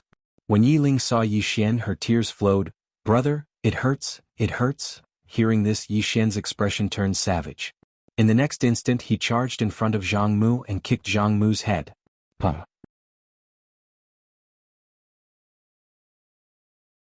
Chapter 1633. After a long time, Dowie suddenly laughed. You're so silly. She put away the letter as she spoke. When she turned around to look at Yi Xian, the tears on her face had disappeared, and she had returned to normal. Dowie looked at Yi Xian. Follow me. Then she turned around and left. When Yi Xian was about to leave, Xiao Mu suddenly pulled Yi Xian and pointed at a box above her head. Yi Xian gently rubbed Xiao Mu's head and looked at the box. Come down. The box fell in front of Xiao Mu and she opened it. Inside the box was an ancient book. On the cover of the book there were 4 big words, soul-chasing murder. It was a martial art. Xiaomu looked at Yi Xian and Yi Xian smiled. It's for you. At this time, Dao Yi suddenly said, this is the strongest assassination technique in the world. If she learns it, she will be a great threat to the laws of the universe. Under the laws of the universe, almost no one can resist it. Then she turned to look at Xiaomu and smiled. Master still loves you very much. Xiaomu looked at Dao Yi coldly and then kept the ancient book. Dao Yi suddenly put her fingers together, and the space in front of them turned into a strange vortex. She brought Yi Xian and Xiaomu into it. As soon as the 3 of them entered, they arrived at an unknown starry sky. The starry sky was silent and the starry sky was dim and it was a little oppressive. Dao Yi walked into the distance. Xiaomu looked around and she was a little curious and confused. At this time Dao Yi smiled. This is the place where Master used to live, and now it's deserted. Yi Xian looked at Dao Yi and he didn't say anything. Dao Yi smiled. You must be curious about what I want you to do. Don't worry, it's not something that will make things difficult for you. Yi Xian said in a deep voice, you want that alien to come in? Dao Yi nodded. Yes. Yi Xian was puzzled. Why? The corners of Dao Yi's mouth lifted. I can't tell you for the time being. Yi Xian did not ask any further. Not long after, Dao Yi brought Yi Xian and Xiaomu to a palace. In front of the palace, there was a statue that was almost 100 zhang tall. The statue was holding a sword in front of its chest. Dao Yi said with smile, a Vichy swordsman is the guardian of this place. Do you know? Before I saw the swordsman behind you, I always thought that the Vichy swordsman was the ceiling of swordsmanship. Unfortunately, that was not the case. Just like the old saying goes, no matter how strong you are, there's always someone stronger. Yi Xian looked at the swordsman of the Vichy sect. No one knew what he was thinking. Dao Yi asked again, you want to wake him up? Yi Xian nodded. Dao Yi shook his head. Not now. Yi Xian asked. Why? Dao Yi said with a smile, this guy will cause me a lot of trouble. So, you can't wake him up now. Come, lead the way. Only when he senses your aura will he not wake up. Now he is in a deep slumber. However, his swordsmanship will guard this place instinctively. I don't want to fight him because if I do, he might wake up. So, I need you to lead the way. Yi Xian took another glance at the statue. Dao Yi continued, don't try to wake him up. Otherwise, you won't be able to bear the consequences. Green City Yi family's ancestral shrine. Ancestors, Yi Xian is incompetent and immoral. From now on, Yi Xian's position as the crown prince will be replaced by Yi Lang. The one who spoke was an old man in black robe. Not far behind the old man stood a young man with a faint smile on his face. This person was Yi Lang. Beside him were the Yi family's elders. Why? At this time, a timid voice rang out in the ancestral shrine. Everyone turned to look and saw a little girl standing at the door. She was about 12 or 13 years old, and her hands were tightly gripping the hem of her skirt. Her face had a sickly pallor and she looked a little weak. There was even a trace of fear in her eyes. This little girl was called Yi Ling, Yi Xian's younger sister. When she heard that the family wanted to dismiss Yi Xian, she rushed over despite her illness. The black-robed old man frowned. Yi Ling, what are you doing? Yi Ling bowed to the people in the ancestral shrine and said timidly, Great Elder, my brother Yi Xian is the crown prince. Why did you cripple him? The great elder looked at Yi Ling coldly. This is a matter of the family. Why are you interrupting? Yi Ling was clearly a little fearful. She did not dare to look the great elder in the eye, but she did not leave. Instead, she mustered up her courage and walked into the ancestral hall. She bowed to the elders on both sides of the hall and said, Elders, my brother is currently fighting with the Li family for the mining rights of the mine in Nanshan. He is now fighting for the family, and it is unknown whether he is alive or dead. However, the family has used a groundless excuse to remove his position as the crown prince. Impudent. The great elder suddenly raged, whether he's stripped or not, it's not up to a little girl like you to decide. Men drag her away. At this time, the new crown prince Yi Lang suddenly laughed. He should be flogged 30 times as a warning. The great elder replied coldly, then flog him 30 times. Very quickly, 2 Yi family's guards rushed in. Yi Ling clenched her fists and said angrily, This is unfair. My brother has risked his life for the family for so many years. Even now he's fighting for the family. This is unfair to him. One of the guards glanced at the new crown prince Yi Lang. He knew that this was his chance to shine. The guard sneered, Young Master Yi Lang inherits the crown prince position. What are you yelling about? As he spoke, he raised his hand and slapped Yi Ling's face. Slap. A crisp slap sounded. Yi Ling's right cheek instantly turned red and swollen. However, she did not cry. She just covered her cheek tightly. Yi Lang looked at the guard and smiled. What's your name? The guard quickly bowed. Subordinate Zhang Mu greets the crown prince. Yi Lang nodded. You're not bad. After I become the crown prince, I need 10 guards. You can be my guard from now on. Hearing this, Zhang Mu was overjoyed. He quickly bowed deeply. I'm willing to go through fire and water for the crown prince. I'm willing to risk my life for you. Yi Lang nodded. Drag him away. This person is causing trouble in the ancestral hall. Don't hold back. Understood? Zhang Mu glanced at Yi Lang. When he saw the murderous intent in Yi Lang's eyes, he understood. He immediately grabbed Yi Ling's hair and dragged her out. At this moment, Zhang Mu suddenly stopped as if he had seen something. In the ancestral hall, everyone turned their heads to look outside. Not far from the ancestral hall, a young man was walking towards the ancestral hall. The young man wore a tight-fitting robe that was tattered and covered in blood. The young man was Yi Xian, who had rushed back from Nanshan. Seeing Yi Xian, Yi Lang's mouth curled into a cold smile. In the ancestral hall, the elders frowned. The great elder narrowed his eyes. His face was dark and gloomy. No one knew what he was thinking. From afar, when Yi Xian saw Zhang Mu dragging Yi Ling, his face turned savage. Who gave you the guts to touch my sister? When Zhang Mu saw Yi Xian, his face changed. He quickly looked at Yi Lang and was about to speak. At this moment, Yi Xian leaped in front of him like a ferocious tiger. Before the latter could react, Yi Xian's fist landed on his face.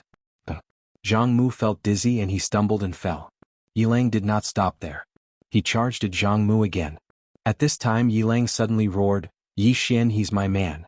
How dare you? Yi Xian suddenly stepped on Zhang Mu's chest. Zhang Mu spat out a mouthful of blood. Seeing this, Yi Lang's face turned ugly.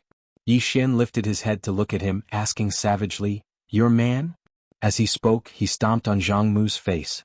Zhang Mu's face turned into a bloody mess as he screamed, Prince, save me. Yi Xian ignored Zhang Mu, walking up to Yi Ling. Seeing Yi Ling's state, Yi Xian felt as though his heart was being sliced apart. He clenched his fists and his entire body trembled. When Yi Ling saw Yi Xian, her tears flowed. Brother, it hurts, it hurts. Hearing this, Yi Xian's expression turned savage. In the next instant, he charged in front of Zhang Mu and kicked Zhang Mu's head. Qingqing Yi Clan Ancestral Hall. Ancestors, Yi Xian has no talent, no virtue? From now on, Yi Xian's position as prince shall be replaced by Yi Lang. The one who spoke was an old man in black robes. Not far behind the old man, there was a youth with a faint smile on his face. This person was Yi Lang. On both sides there were the Yi clan elders. What? At this time, a timid voice rang out in the ancestral hall. Everyone turned to look and saw a little girl standing at the door. She was about 12 or 13 years old, and her hands were tightly gripping the hem of her skirt. Her face had a sickly pallor and she looked a little weak. There was even a trace of fear in her eyes. This girl was called Yi Ling, and she was Yi Xian's younger sister. When she heard that the clan wanted to remove Yi Xian, she disregarded her illness and rushed over. The black-robed old man frowned. Yi Ling, what are you doing? The little girl called Yi Ling bowed to everyone in the ancestral hall, and asked timidly, Great Elder, my brother Yi Xian is the prince. Why did you cripple him for no reason? The great elder looked at Yi Ling coldly. This is a matter of the clan, why are you butting in? Yi Ling was clearly a little fearful. She did not dare to look the great elder in the eye, but she did not leave. Instead, she mustered up her courage and walked into the ancestral hall. She bowed to the elders on both sides of the hall and said, Elders, my brother is currently fighting with the Li family for the mining rights of the mine in Nanshan. He is now fighting for the family, and it is unknown whether he is alive or dead. However, the family has used a groundless excuse to remove his position as the crown prince. This is truly unfair. Impudent. The great elder suddenly raged. Whether he's crippled or not, it's not up to a little girl like you to decide. Men drag her away. At this time, the new prince Yi Lang suddenly laughed. He should be flogged 30 times as a warning to others. The great elder replied coldly, then flog him 30 times. Very quickly, 2 Yi clan guards rushed in. Yi Ling clenched her fists and said angrily, This is unfair. My brother has risked his life for the clan for so many years and even now he's fighting for the clan. The clan is unfair to him. One of the guards glanced at the new prince, Yi Lang. He knew that this was his chance to shine. The guard sneered, "Young Master Yi Lang inherits the title of prince. What are you shouting about?" As he spoke, he raised his hand and slapped Yi Ling's face. Slap. A crisp slap sounded, and the right side of Yi Ling's face instantly turned red and swollen. However, she did not cry and only held her cheek tightly. Yi Lang looked at the guard and smiled, "What's your name?" The guard quickly bowed. "This subordinate Zhang Mu greets the prince." Yi Lang nodded, "You're not bad. After I become the prince I'll need 10 guards. From now on you'll be my guard." Hearing this, Zhang Mu was overjoyed and quickly bowed deeply. "This subordinate will go through fire and water for the prince and I'll do anything for you." Yi Lang nodded, "Drag him away. This person is causing trouble in the ancestral hall. Don't hold back, understand?" Zhang Mu glanced at Yi Lang, and when he saw the murderous intent in Yi Lang's eyes, he understood. He immediately grabbed Yi Ling's hair and dragged her out. At this moment, Zhang Mu saw something and suddenly stopped. Inside the ancestral hall, everyone turned their heads to look outside the hall. Not far from the ancestral hall, a young man was walking towards the ancestral hall. The young man wore a tight-fitting robe that was tattered, and there was blood everywhere. The young man was Yi Xian, who had rushed back from Nanshan. Seeing Yi Xian, Yi Lang's mouth curled into a cold smile. In the ancestral hall, the elders frowned. The great elder squinted his eyes and his face was dark. No one knew what he was thinking. From afar, when Yi Xian saw Zhang Mu dragging Yi Ling, his face turned savage. "Who gave you the guts to touch my sister?" When Zhang Mu saw Yi Xian, his face changed. He quickly looked at Yi Lang and was about to speak. At this time, Yi Xian leaped in front of him like a ferocious tiger. Before the latter could react, Yi Xian's fist landed on his face. Zhang Mu felt dizzy and he stumbled and fell. Yi Lang did not stop there and rushed towards Zhang Mu again. At this time, Yi Lang suddenly roared, "Yi Xian, he's my man, how dare you?" Yi Xian suddenly stepped on Zhang Mu's chest. Zhang Mu spat out a mouthful of blood. Seeing this, Yi Lang's face turned ugly, while Yi Xian lifted his head to look at him, asking savagely, "Your man?" As he spoke, he stomped on Zhang Mu's face. Zhang Mu's face turned into a bloody mess as he screamed, "Prince, save me!" Yi Xian did not care about Zhang Mu as he walked to Yi Ling's side. Seeing Yi Ling's state, Yi Xian felt as though his heart was being sliced by a knife. He clenched his fists and his entire body trembled. When Yi Ling saw Yi Xian, her tears flowed. "Brother, it hurts, it hurts." Hearing this, Yi Xian's expression turned savage. In the next instant he charged in front of Zhang Mu and kicked Zhang Mu's head. Pum.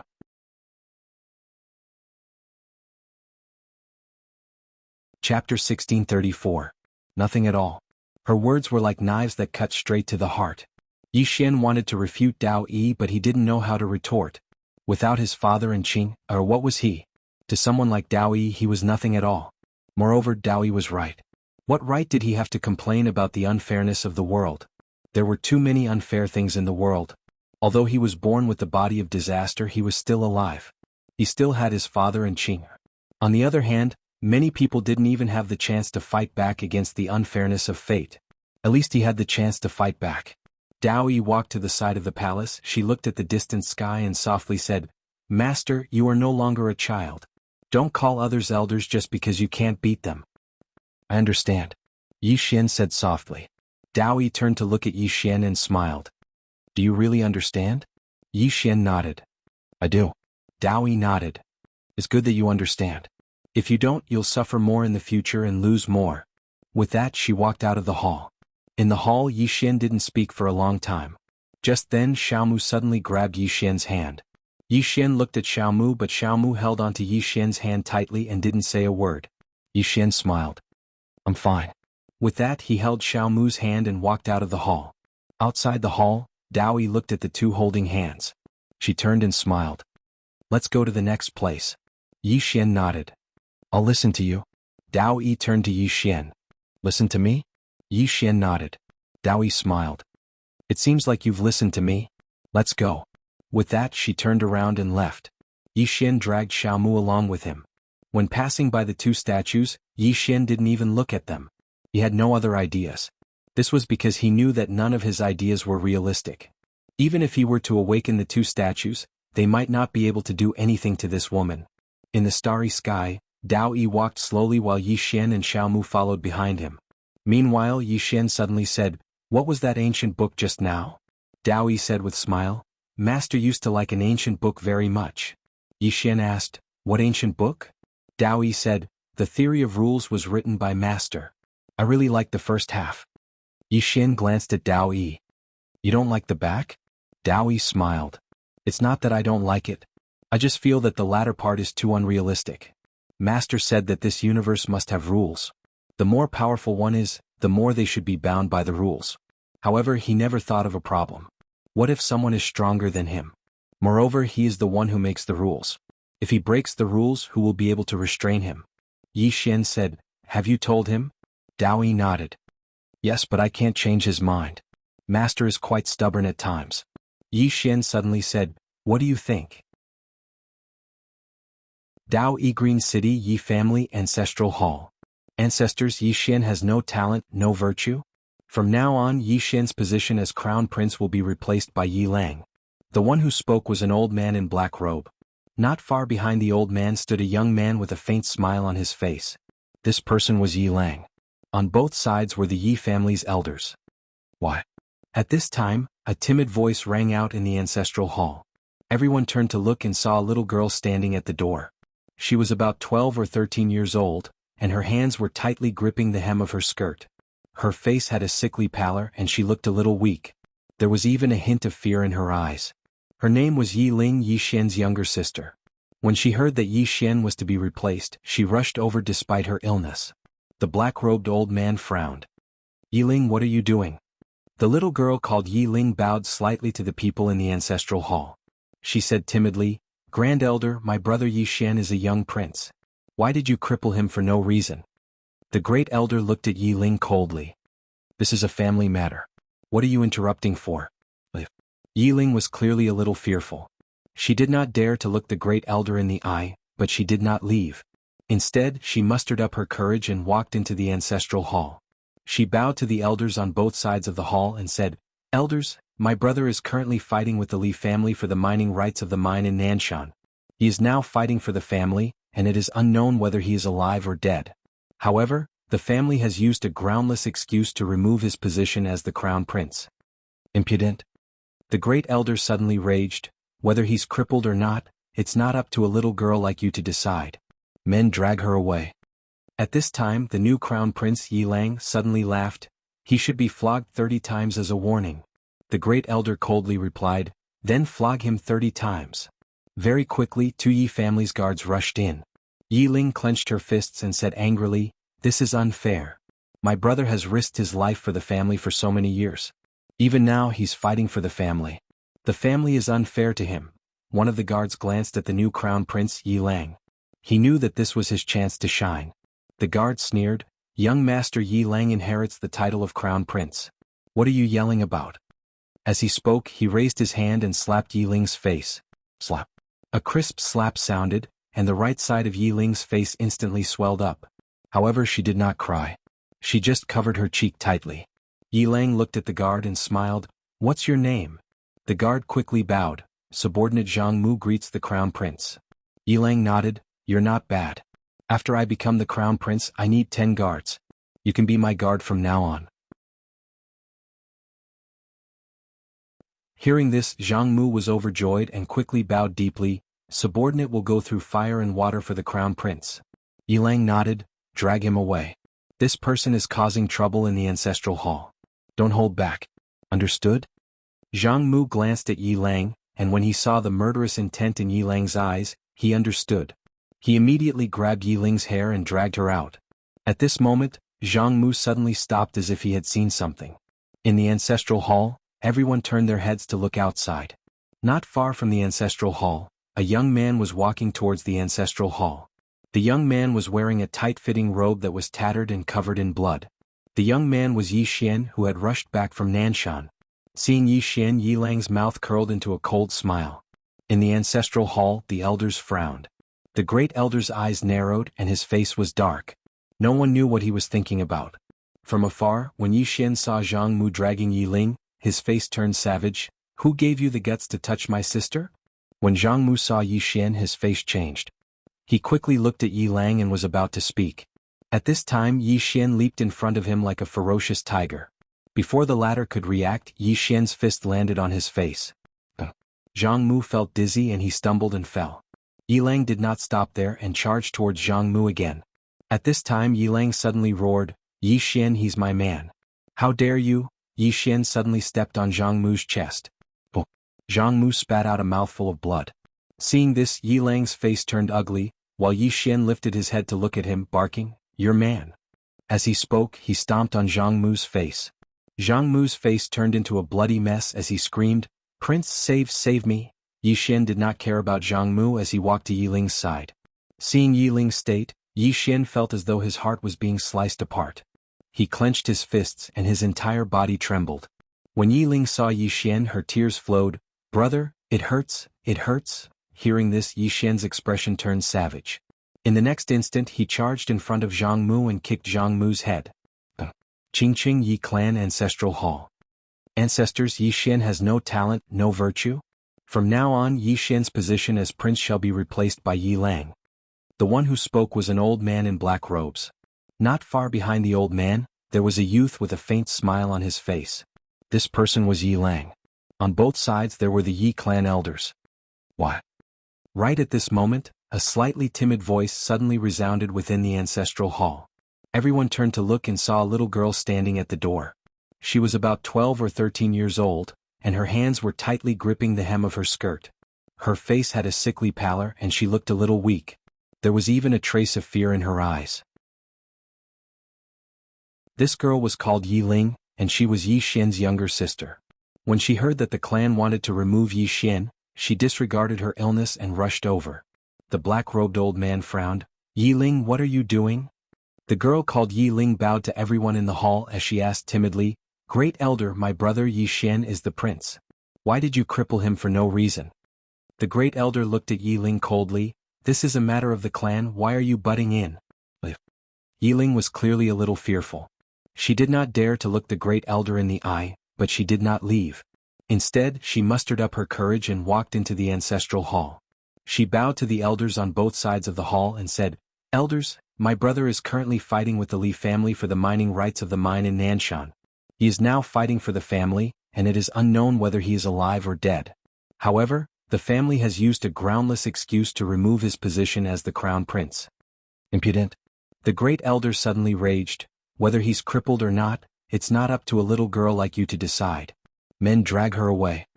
At this time, the new prince Yi Lang suddenly laughed. "He should be flogged 30 times as a warning to others." The great elder replied coldly, "Then flog him 30 times. Very quickly, 2 Yi clan guards rushed in. Yi Ling clenched her fists and said angrily, "This is unfair. My brother has risked his life for the clan for so many years and even now he's fighting for the clan. The clan is unfair to him." One of the guards glanced at the new prince Yi Lang. He knew that this was his chance to shine. The guard sneered, "Young master Yi Lang inherits the position of prince. What are you yelling about?"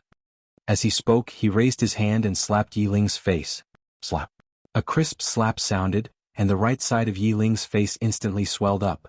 However, she did not cry and only held her cheek tightly. Yi Lang looked at the guard and smiled. "What's your name?" The guard hurriedly bowed. "Subordinate Zhang Mu greets the crown prince."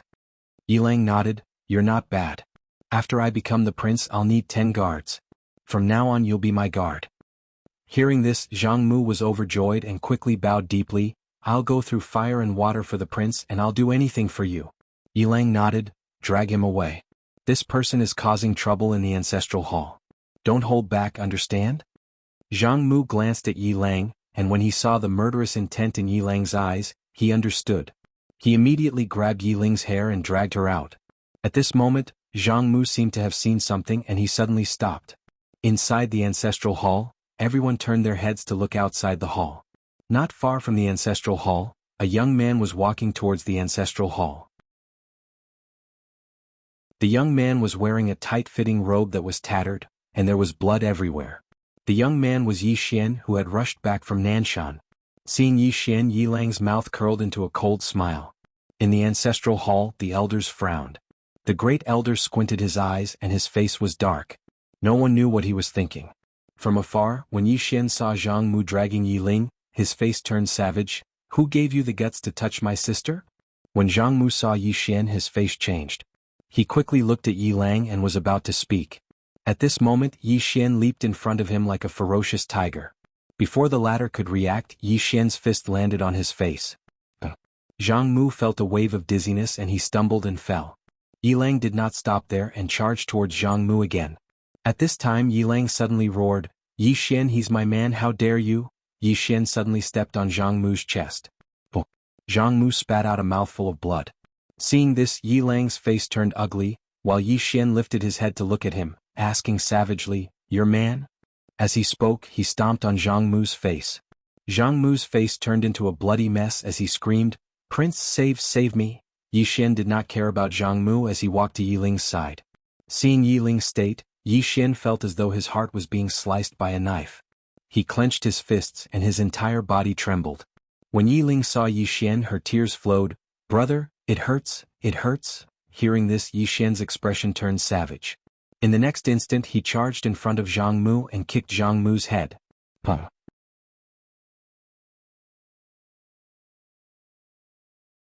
Chapter 1635. Yi Xian and Dao Yi followed Dao Yi to the bamboo house. In front of the bamboo house, Yi Xian saw a familiar person. Xiao Er. At this moment, Xiao Er was sitting on the ground playing chess with a woman in a red dress. When he saw Xiao Er, Yi Xian was slightly startled and then said softly, "Xiao Er." Xiao Er did not turn to look at Yi Xian and continued playing chess. At this moment, the woman in the red dress looked at Yi Xian. She glanced at Yi Xian and did not speak. Dao Yi suddenly walked to the woman in the red dress and said with a smile, "Let me introduce you, this is the law of misfortune." Misfortune law. Yi Xian's gaze fell on the woman in the red dress. The woman in the red dress was also looking at him. Her expression was indifferent and not particularly friendly. Dao Yi said with a smile, "Your life has not been smooth sailing, and it is related to our misfortune. Now that you have seen her in person, what do you think?" Yi Xian said lightly, "No." Dao Yi blinked. "No." Yi Xian said, "I can't beat her. I can't beat her." Dao Yi was slightly startled and then laughed, "Indeed. There is still a big gap between you and our misfortune." As she said, she looked at Xiao Er. "Master, do you know? Xiao Er resisted us to help you. This is something we did not expect." At this moment, the law of misfortune suddenly said, "He is not master." Dao Yi shook his head. "Yes." Xiao Er frowned. "You know he is not." Dao Yi said with a smile, "He is." Xiao Er shook her head. "He is not." Dao Yi said again, "Xiao Er, do you know why he is?"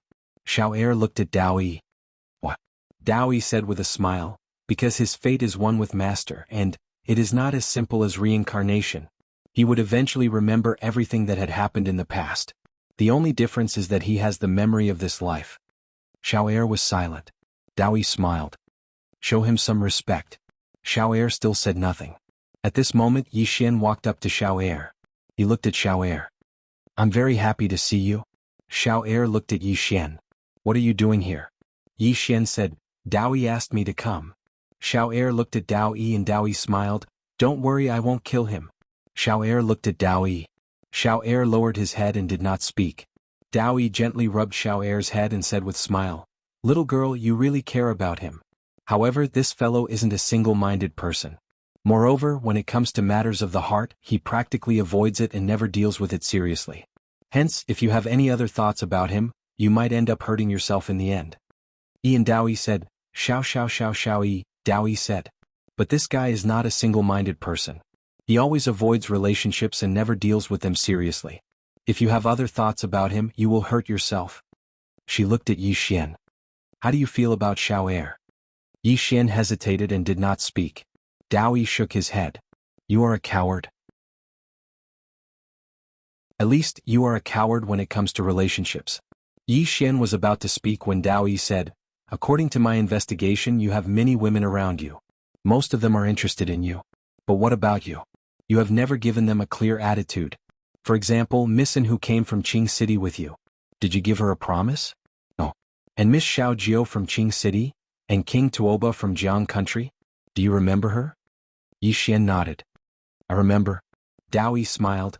"Then do you know how much suffering it was for her to wait for you in Qingqing?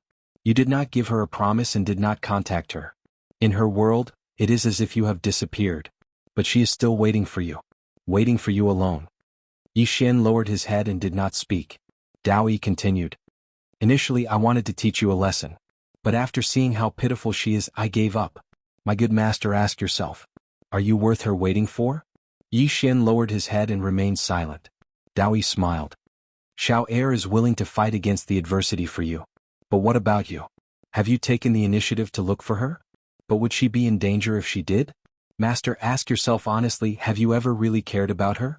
Don't tell me you care about her. You can't say that you care about her. You have to prove it with your actions. From the moment Xiao Er disappeared until now, you have never taken the initiative to look for her. To be honest, you are not worth her waiting for. Yi Xian nodded. It is my fault. Dao Yi smiled. You have made a lot of mistakes. You have let down too many people when it comes to love. If you don't like her, don't seduce her.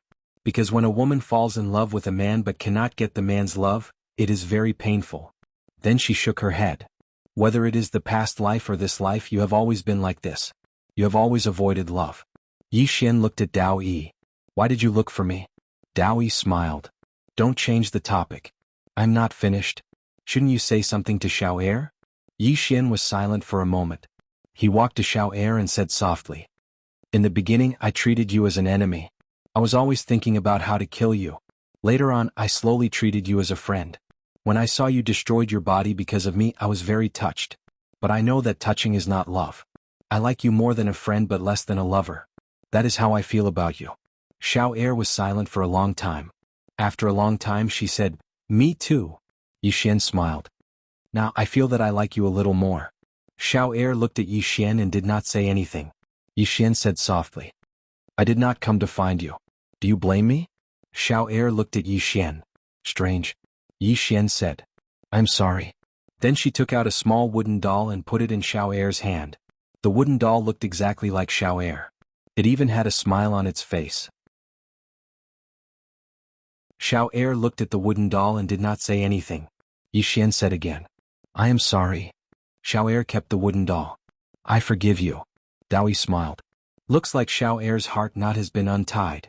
Xiao Er looked at Yi Xian. What are you going to do now? Yi Xian turned to look at Dao Yi. Miss Dao Yi, what do you want me to do next? Dao Yi smiled. One last thing. Then she pointed at a long bookshelf not far behind her. It was filled with ancient books. There were at least 10,000 of them. Dao Yi said. Finish reading them. Yi Xian looked at the ancient books. Finish reading them? Dao Yi nodded. After reading them you can leave. Yi Xian said in a deep voice. What do you want? Dao Yi smiled. Nothing. After reading them you can leave. Moreover, the void race will not go to the 5th dimension. 5 years. I will give you 5 years. In 5 years you can develop well. Yi Xian was silent for a while. He walked to the bookshelf and picked up an ancient book. When he saw the content, his expression changed. It was a martial art. A martial art that he had never seen before. It was a martial art that surpassed his knowledge. Dao Yi suddenly said. These were all brought by Master. There are mental cultivation methods, martial arts, divine abilities, and even some knowledge that surpasses this world. It can be said that these are the most valuable things in this universe. Do you know why the laws of this universe are so strong? Because Master taught us these things since we were young. Our knowledge of this world far surpasses other people in this universe, especially those martial arts and mental cultivation methods. Even with my current eyes, I feel that they are very good. Especially since there are also Master's observations and insights. You can read more of them. They can help you avoid too many detours. Yi Xian looked at Dao Yi. I don't understand your intentions. Dao Yi smiled. You don't need to understand. You just need to remember one thing. From now on you only have 5 years. 5 years isn't too much, but it isn't too little either. In these 5 years you have a chance to change your future. As she spoke, she walked to the bookshelf and picked up an ancient book and placed it in front of Yi Xian. If you don't work hard in 5 years, many people will die. Just like in the Immortal Emperor clan. You can only watch as the Immortal Emperor clan members self-destruct one after another. At that time, you will feel even more despair than in the Immortal Emperor clan. Yi Xian said in a deep voice. What exactly do you want to do? Dao Yi shook his head and smiled. That isn't something you should be thinking about now. What you should be thinking about now is what you should do. After all, you don't have a lot of time. Yi Xian looked at Dao Yi and opened the ancient book that Dao Yi gave him. As he read, Yi Xian's expression gradually became serious. Dao Yi smiled and walked in front of Xiao Er. You go and read it too. Xiao Er looked at Yinan. Yinan nodded. Let's read it. Xiao Er immediately stood up and walked to Yi Xian's side. Together with Yi Xian they read the ancient books. These are the most precious things in the universe. If any one of them is placed outside, it will shake the entire universe. Yi Xian and Xiao Er read it together. From time to time they would discuss it. Dao Yi sat in front of Yinan. She looked at the chessboard and shook her head. Xiao Er's chess skills are really bad. As she spoke, she picked up a black chess piece and placed it down. As she placed it down, the black chess piece that was forced into a desperate situation came back to life. Yinan picked up a chess piece and placed it down. What do you want to do? Dao Yi smiled. What do you think? Yinan shook her head. He hates you. If you give him a chance, he will kill you without hesitation. Dao Yi nodded. I know. Yinan said softly. Dao Yi, if you want him to become more outstanding, you shouldn't be too ruthless. You destroyed the immortal emperor clan. He will not forgive you. Dao Yi nodded again. I know. Yinan frowned. Dao Yi suddenly leaned back on the chair. She used her hands as a pillow. She said softly, along the way too many people have helped him. He looks miserable and tired. However, he will not die. Because there will always be people who will help him at the crucial moment. Everyone is a good person. Someone has to be the bad guy, right? As she spoke, she turned and looked at Yi Xian in the distance. I will be more ruthless to him.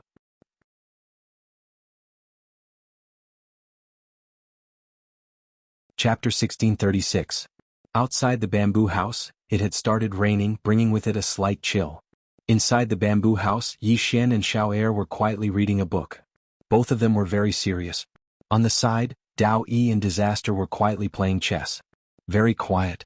Yi Xian was reading very seriously, very seriously. The name of the book he was reading was Unification of the Great Paths.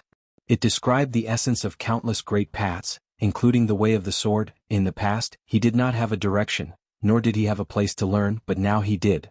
Yi Xian knew that this was an opportunity for him. In the following time, Yi Xian read like crazy every day and then comprehended. Many times he would also ask Dao Yi for advice and Dao Yi would also answer. Just like that, a month passed. During this month, although Yi Xian's way of the sword was still at the breaking mortal realm, his state of mind had greatly improved. Facts proved that to improve, one not only needed to fight, but also needed to learn.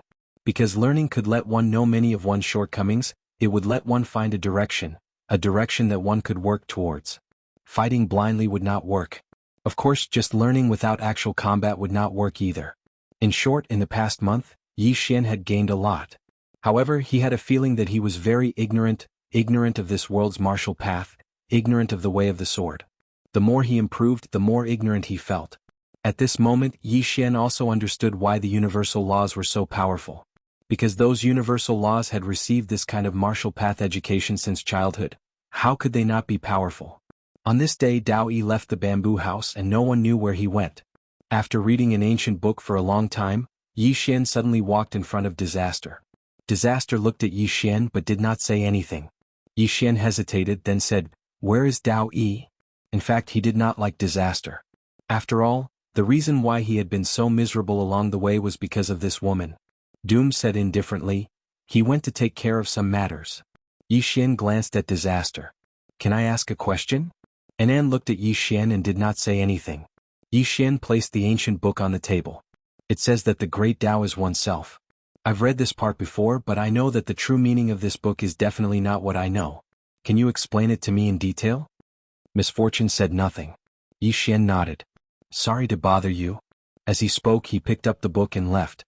Meanwhile, Calamity suddenly said, "The Grand Tao is you." It means that the Tao is you. You don't have to pursue the Grand Tao. You should discover yourself, understand yourself, surpass yourself, and destroy yourself in the end. Yi Xian frowned slightly. I know the one in front, but the one in the back, self-destruction? Calamity remained expressionless. Do you know about butterflies?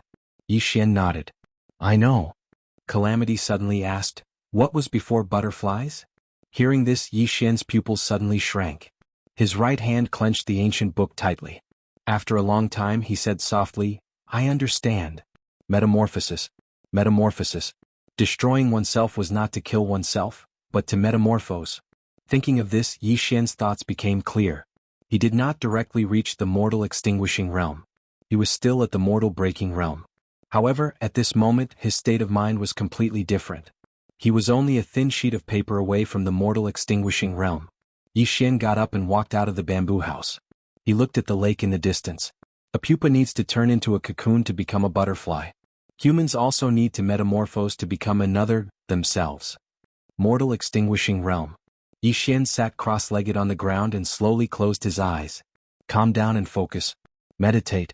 Inside the bamboo house, Calamity glanced at Yi Xian and did not say anything. At this moment, Xiao Er sat in front of Calamity and said softly, "Will Dao Yi kill him?" Calamity shook her head. "No."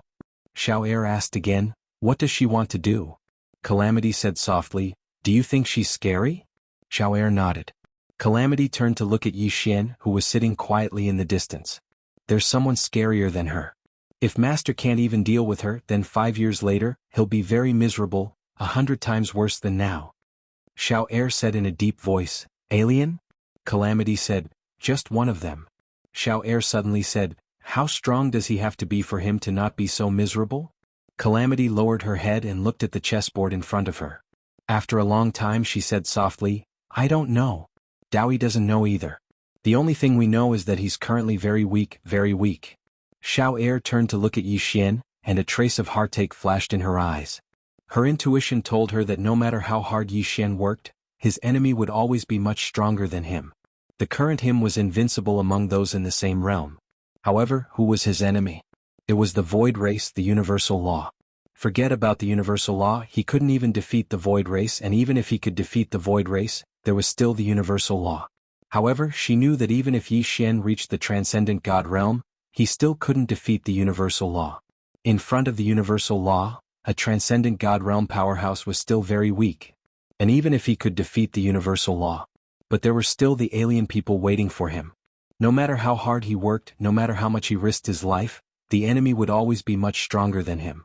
It was too bitter. Xiao Er said softly, "I want to help him." Calamity looked at Xiao Er and after a long time she said softly, "You will die. Die. Not just possibly die." Xiao Er looked straight at Calamity. "I won't regret it." Calamity was silent for a long time, then shook her head. Silly girl. In the following days Yi Xian spent all his time either reading or meditating. Another month passed. On this day Dao Yi suddenly returned. Dao Yi walked to the side of Yi Xian, who was meditating by the lake. "Follow me." Yi Xian opened his eyes and looked at Dao Yi. "Where to?" Dao Yi said, "To save someone." Yi Xian frowned slightly. "Save who?" Dao Yi said, "Your sister Nian." Hearing this, Yi Xian's expression changed greatly. He immediately stood up and said angrily, "What did you do to her?" Dao Yi said with a smile, "I killed her." Yi Xian stared at Dao Yi. Dao Yi said with a smile, "What can you do to me?" Yi Xian said in a deep voice, "Don't hurt her." Dao Yi's expression suddenly turned cold. "I'll tell you one last time, never beg your enemy to be merciful to you. In the future, every time you beg me I will kill someone around you until everyone around you is dead." Yi Xian looked at Dao Yi and clenched his right hand tightly. Dao Yi said with a smile, "Want to hit me?" Yi Xian said expressionlessly, "Let's go save her." Dao Yi blinked. "It's you? Not me." With that she turned and left. Yi Xian followed. Xiao Er wanted to follow but was stopped by Yi Nan. Not only was Xiao Er stopped, Xiao Mu who wanted to follow was also stopped by Yi Nan. Dao Yi brought Yi Xian to an unknown world. This world was gray and the surroundings were cold. In the distance there was a mountain. On the cliff of the mountain Yi Xian saw a coffin. The coffin was hung vertically on the cliff and in the coffin lay a woman. This woman was none other than Moon Yen Yen. Seeing Moon Yen Yen, Yi Xian clenched his fists. Dao Yi looked at Yi Xian. "Moon Yen Yen, 5th dimension Tendo. She is a very outstanding woman. Because of you she died once. Now she will die again. You only have an hour. If you can get there in an hour you can save her. If you can't she will die for sure. Just like the Undying Emperor clan she will die for real. Her soul will be destroyed and she will not even have the chance to reincarnate." Yi Xian looked at Dao Yi. "You can target me." Dao Yi smiled. "Aren't I targeting you now?" Yi Xian looked at Dao Yi. "If I die can you let everyone go?" Dao Yi looked at Yi Xian. Are you begging me? Just as Yi Xian was about to speak, Dao Yi suddenly smiled. You have wasted a lot of time. Yi Xian looked at Dao Yi, then turned around and walked towards the mountain. He activated his time shuttle boots and arrived in front of the coffin in the blink of an eye. Just as he was about to touch the coffin, a broadsword suddenly fell from the sky. A transcendent state expert. Yi Xian's expression changed and he blocked it with his sword. Boom. Yi Xian fell from the sky and landed heavily on the ground. Rumble. The ground around him collapsed. At this moment, a shadow suddenly appeared behind Yi Xian. Before Yi Xian could react, a dagger was placed at his throat. Transcendent state assassins. And they were two transcendent state experts. Dao Yi walked in front of Yi Xian and looked down at Yi Xian. You have lost. However, I can give you one more chance. Remember, this is your last chance. Yi Xian stared at Dao Yi. I am the one in the transcending mortality realm. Dao Yi looked coldly at Yi Xian. Will your enemies pity you just because you are weak? Or do you want your enemies to be fair to you? Wake up. Your enemies will not spare you just because you are in the transcending mortality realm, nor will they pity you. As she spoke, she retreated to the side. The assassin behind Yi Xian disappeared without a trace. At the top of the mountain stood a middle-aged man with a broadsword in his hand. Yi Xian looked up at the coffin with Nian Nian in it and clenched his right hand tightly. Dao Yi said, Remember, I will not give you another chance. If you fail, you will not die, but Miss Nian Nian will die. And the game will not end. After she dies, there will be another person in there, the person closest to you. After a long silence, Yi Xian stood up and walked into the distance. The moment he took his first step, he activated the power of his bloodline. Boom. In an instant, Yi Xian was covered in blood. A transcendent state assassin. Yi Xian knew very well that this assassin was only second to Xiao Mu. If he wanted to defeat this assassin, he would have to use all his strength. All his trump cards. Yi Xian slowly walked into the distance. When he reached the foot of the mountain, a cold light appeared behind him. Yi Xian immediately activated his sword domain. However, as soon as the sword domain appeared, it was shattered by the dagger. At that moment, Yi Xian suddenly turned around and stabbed with his sword. However, the moment he drew his sword, the assassin had already disappeared. The sword missed. After a moment of silence, the left side of Yi Xian's chest suddenly split open, and blood slowly flowed out. Yi Xian turned around and continued forward. After a few steps, another cold light appeared in front of him. This time it was aimed at his throat. Yi Xian reacted extremely quickly and dodged to the side. Slash. A dagger brushed past Yi Xian's throat. Yi Xian was about to attack, but the assassin had already disappeared. Yi Xian took a step forward. The moment he took that step, a dagger suddenly appeared at the back of his neck. Yi Xian did not turn around. Instead, he twisted his wrist and stabbed behind him. It was a suicidal move. However, his sword missed because the assassin had already disappeared. However, there was a deep dagger wound at the back of his neck. The assassin did not choose to die together with him because he had a huge advantage. There was no need for him to die together. Yi Xian stood where he was. He raised his head and looked at the coffin.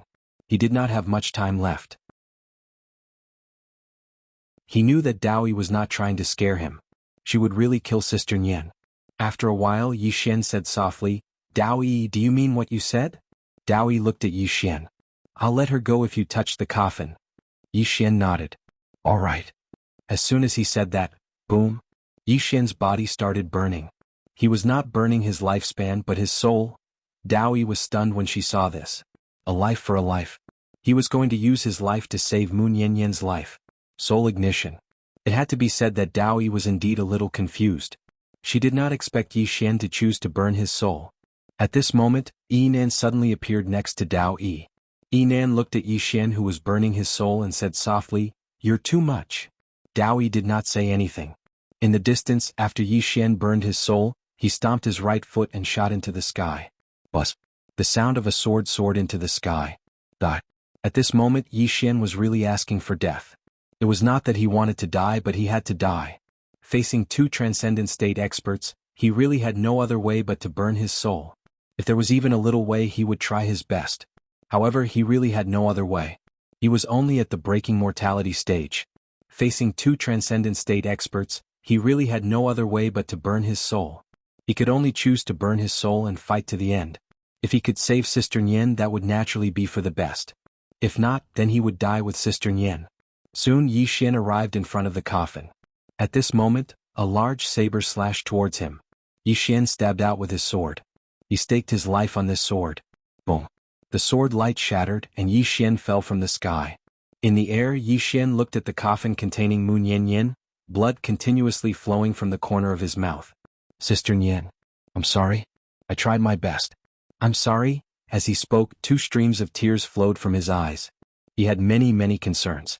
Yi Ling and Lanxiu Shao Yi Qing'er, and the remaining clansmen of the Undying Emperor clan, and the 5th dimension, and many more.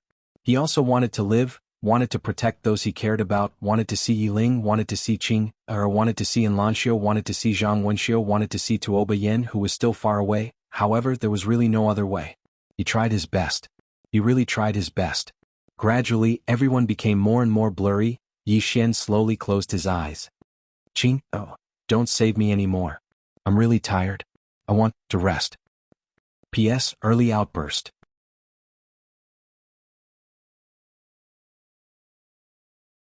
Chapter 1637. Just as Yi Xian was about to land on the ground, a hand stopped him. Dao Yi hugged Yi Xian and placed her left hand on Yi Xian's chest. Yi Xian's burning soul immediately calmed down. Dao Yi wiped away the tears on Yi Xian's cheeks and said softly, "If you're tired, take a rest." Adonis looked at Dao Yi and asked, "Did you really exterminate the Undying Emperor clan?" Dao Yi smiled and said, "What do you think?" Adonis shook her head and said, "You won't exterminate the Undying Emperor clan because you've never made him sad." Dao Yi looked at Yi Xian and said with a smile, "I've never hugged him like this before." Adonis looked at Dao Yi and said, "Why did you make him hate you?" Dao Yi gently stroked Yi Xian's cheeks and said, "Adonis, you've been living too comfortably. Including Master. Master's dreams are beautiful, but he neglected one thing. Dreams are beautiful, but reality is cruel, very cruel." As she spoke, she grabbed Yi Xian's cracked hand with her left hand. Very quickly, Yi Xian's injuries began to heal bit by bit. Dao Yi said, "Only when you've lost something will you know how to cherish it. If you don't make him lose something, he won't know how precious it is to have it. If you don't make him despair, he won't know how good his life is now. Only when he's lost something, despair, powerless and wants to die will he grow. And if he doesn't grow, he'll be even more desperate in the future." Adonis said in a deep voice, "Alien?" Dao Yi shook her head and said, "Don't ask. Knowing too much isn't a good thing." As she spoke, she carried Yi Xian and left. Adonis turned around and looked at the coffin on the peak of the cliff. The coffin was already empty. After a while, Adonis turned around and left. In an unknown part of the starry sky, inside a bamboo house, there was a Xiao Ta sitting on a table inside the house. This was where Dao Yi lived. At this time, Dao Yi suddenly walked in. Seeing Dao Yi, Xiao Ta quickly hid to the side. Dao Yi ignored Xiao Ta and walked to the bed. A woman was lying on the bed. The woman was none other than Mu Nian. Dao Yi smiled, "Wake up." As soon as he finished speaking, Mu Nian suddenly opened his eyes. When he saw Dao Yi, Mu Nian said, "Universal laws." Dao Yi nodded. "Yes." Mu Nian looked at Dao Yi. "Why did you let me off?" Dao Yi smiled. She took out an ancient book and placed it in front of Mu Nian. "Miss Nian, from now on, you will cultivate well here. As for him, you don't need to care about him. The more you care about him, the more you will harm him. Because in the future, when you can't do anything, you will be in despair." With that, she turned and left. When she reached the door, she glanced at Xiao Ta in the corner. "Xiao Ta, behave yourself. Otherwise, I will smash you into pieces." With that, she turned and left. Xiao Ta was speechless. In the bamboo house, Mu Nian looked at the ancient book in front of him in silence. After an unknown amount of time, Yi Xian slowly opened his eyes. What he saw was a lake. The surface of the lake was calm and sparkling.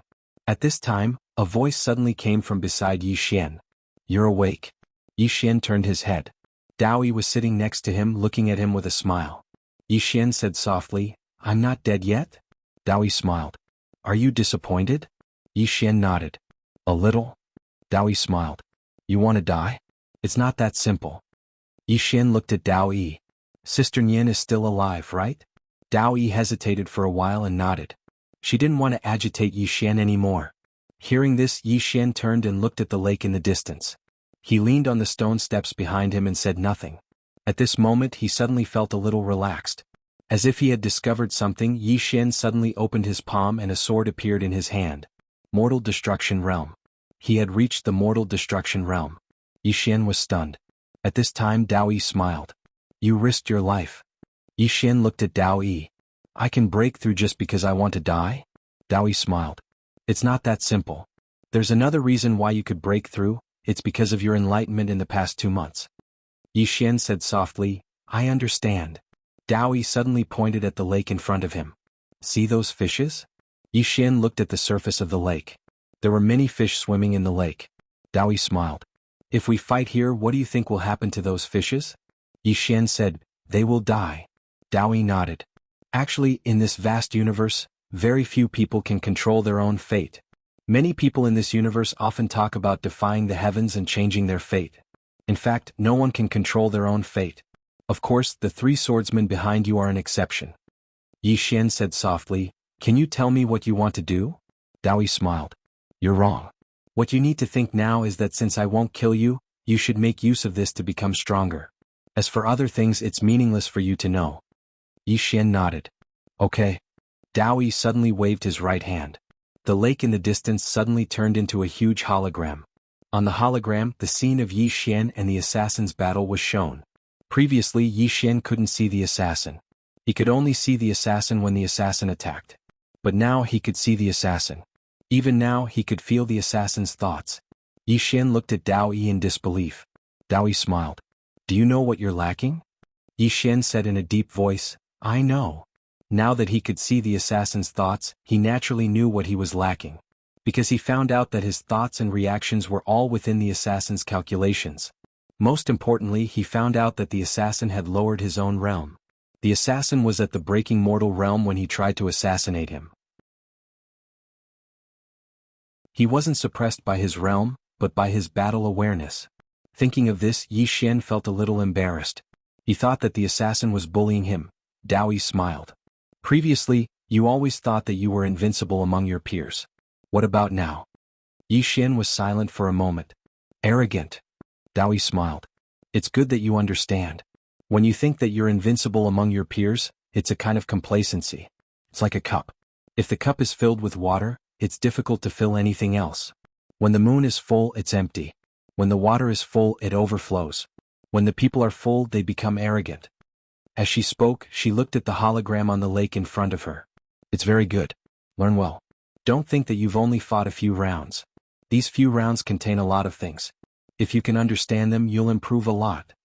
After saying this, she stood up and walked into the bamboo house. Beside the lake, Yixian looked at the light screen on the surface of the lake. He looked at it very seriously. Every time he watched it again, he would learn something new. Inside the bamboo house, Dao Yi walked to the chessboard and sat down. Opposite her was Adversity, and behind her was Xiao Mu. Mu was also there. Xiao Mu's eyes were fixed on Yixian. Adversity suddenly asked, Where's 8th brother? Dao Yi smiled. He's hiding in the lower realm. Adversity said in a deep voice, Master met her guardian. It was Yixian. But she didn't show up at that time. Dao Yi smiled. She wouldn't dare. First, she's afraid of me. Second, she's afraid of the swordsman behind Master. That swordsman has a bad temper. If she shows up, I'm afraid she'll be killed. Adversity nodded. What's your next plan? Dao Yi looked at Yixian outside. Let him grow. Adversity frowned. Dao Yi smiled. I'll use another method. Adversity looked at Dao Yi. What happened back then? Dao Yi smiled. Ming is right. I betrayed Master. Adversity shook her head. 9th brother and I were the last ones to see Master. Master told us not to blame you. Dao Yi shook his head and whispered, Master is a fool. Adversity looked at Dao Yi. What happened back then? Dao Yi smiled. I don't want to say. Adversity nodded. Good. She paused for a moment before continuing, Did you really kill 7th brother? 7th brother was the life law. Dao Yi smiled. Guess. Adversity shook her head. You didn't kill her. But you can't save her in front of that woman. Dao Yi said softly. You're right. I can't save her in front of her unless. She shook her head. Let's not talk about this anymore. What we need to do now is to make good use of these 5 years. 5 years isn't a lot of time. Just as Adversity was about to speak, Yixian walked in. Yixian looked at Dao Yi. I want to fight that killer again. Dao Yi smiled. Are you sure? Yixian nodded. I'm sure. Dao Yi smiled. She waved her hand.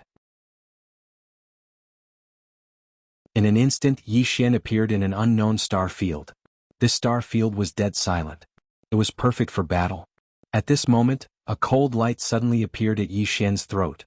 Yi Xian ignored the cold light. Instead, he used his finger as a sword and stabbed forward. A life for a life. He knew that he was suppressed by this killer in terms of speed. He couldn't defend or counterattack. He couldn't make the first move. All he could do was trade a life for a life. Moreover, he knew that he couldn't use his sword because it was too long. Once his opponent's speed crushed him, then the length of his sword wouldn't be an advantage anymore. It would be a disadvantage instead. He was gambling. He was gambling that his opponent wouldn't trade a life for a life. And he was right. That cold ray of light suddenly vanished when it was still half an inch away from his throat. Yi Xian immediately utilized sword domain when he witnessed this scene. He didn't intend to utilize the sword domain to crush his opponent, and he merely intended to sense his opponent's location. The sword domain shattered as soon as it appeared. However, Yi Xian suddenly slashed his sword towards the right. Bang! As soon as his sword descended, space shattered, and then a figure flashed out from within the shattered space. It was the killer. The killer gazed at Yi Xian with an icy cold gaze. Dao Yi smiled and said, "You know that she won't die with you." Yi Xian nodded. Unless there's some sort of deep enmity between them, otherwise an assassin usually won't die with another. As he spoke, he glanced at the assassin. "Fighting with this girl like this is my limit." Dao Yi smiled. "It's not the limit." Yi Xian looked at Dao Yi. Dao Yi smiled. "We can do better." Yi Xian was puzzled. "What should I do?" Dao Yi smiled and said, "Comprehend it yourself." After a moment of silence, Yi Xian looked at the assassin. "Continue."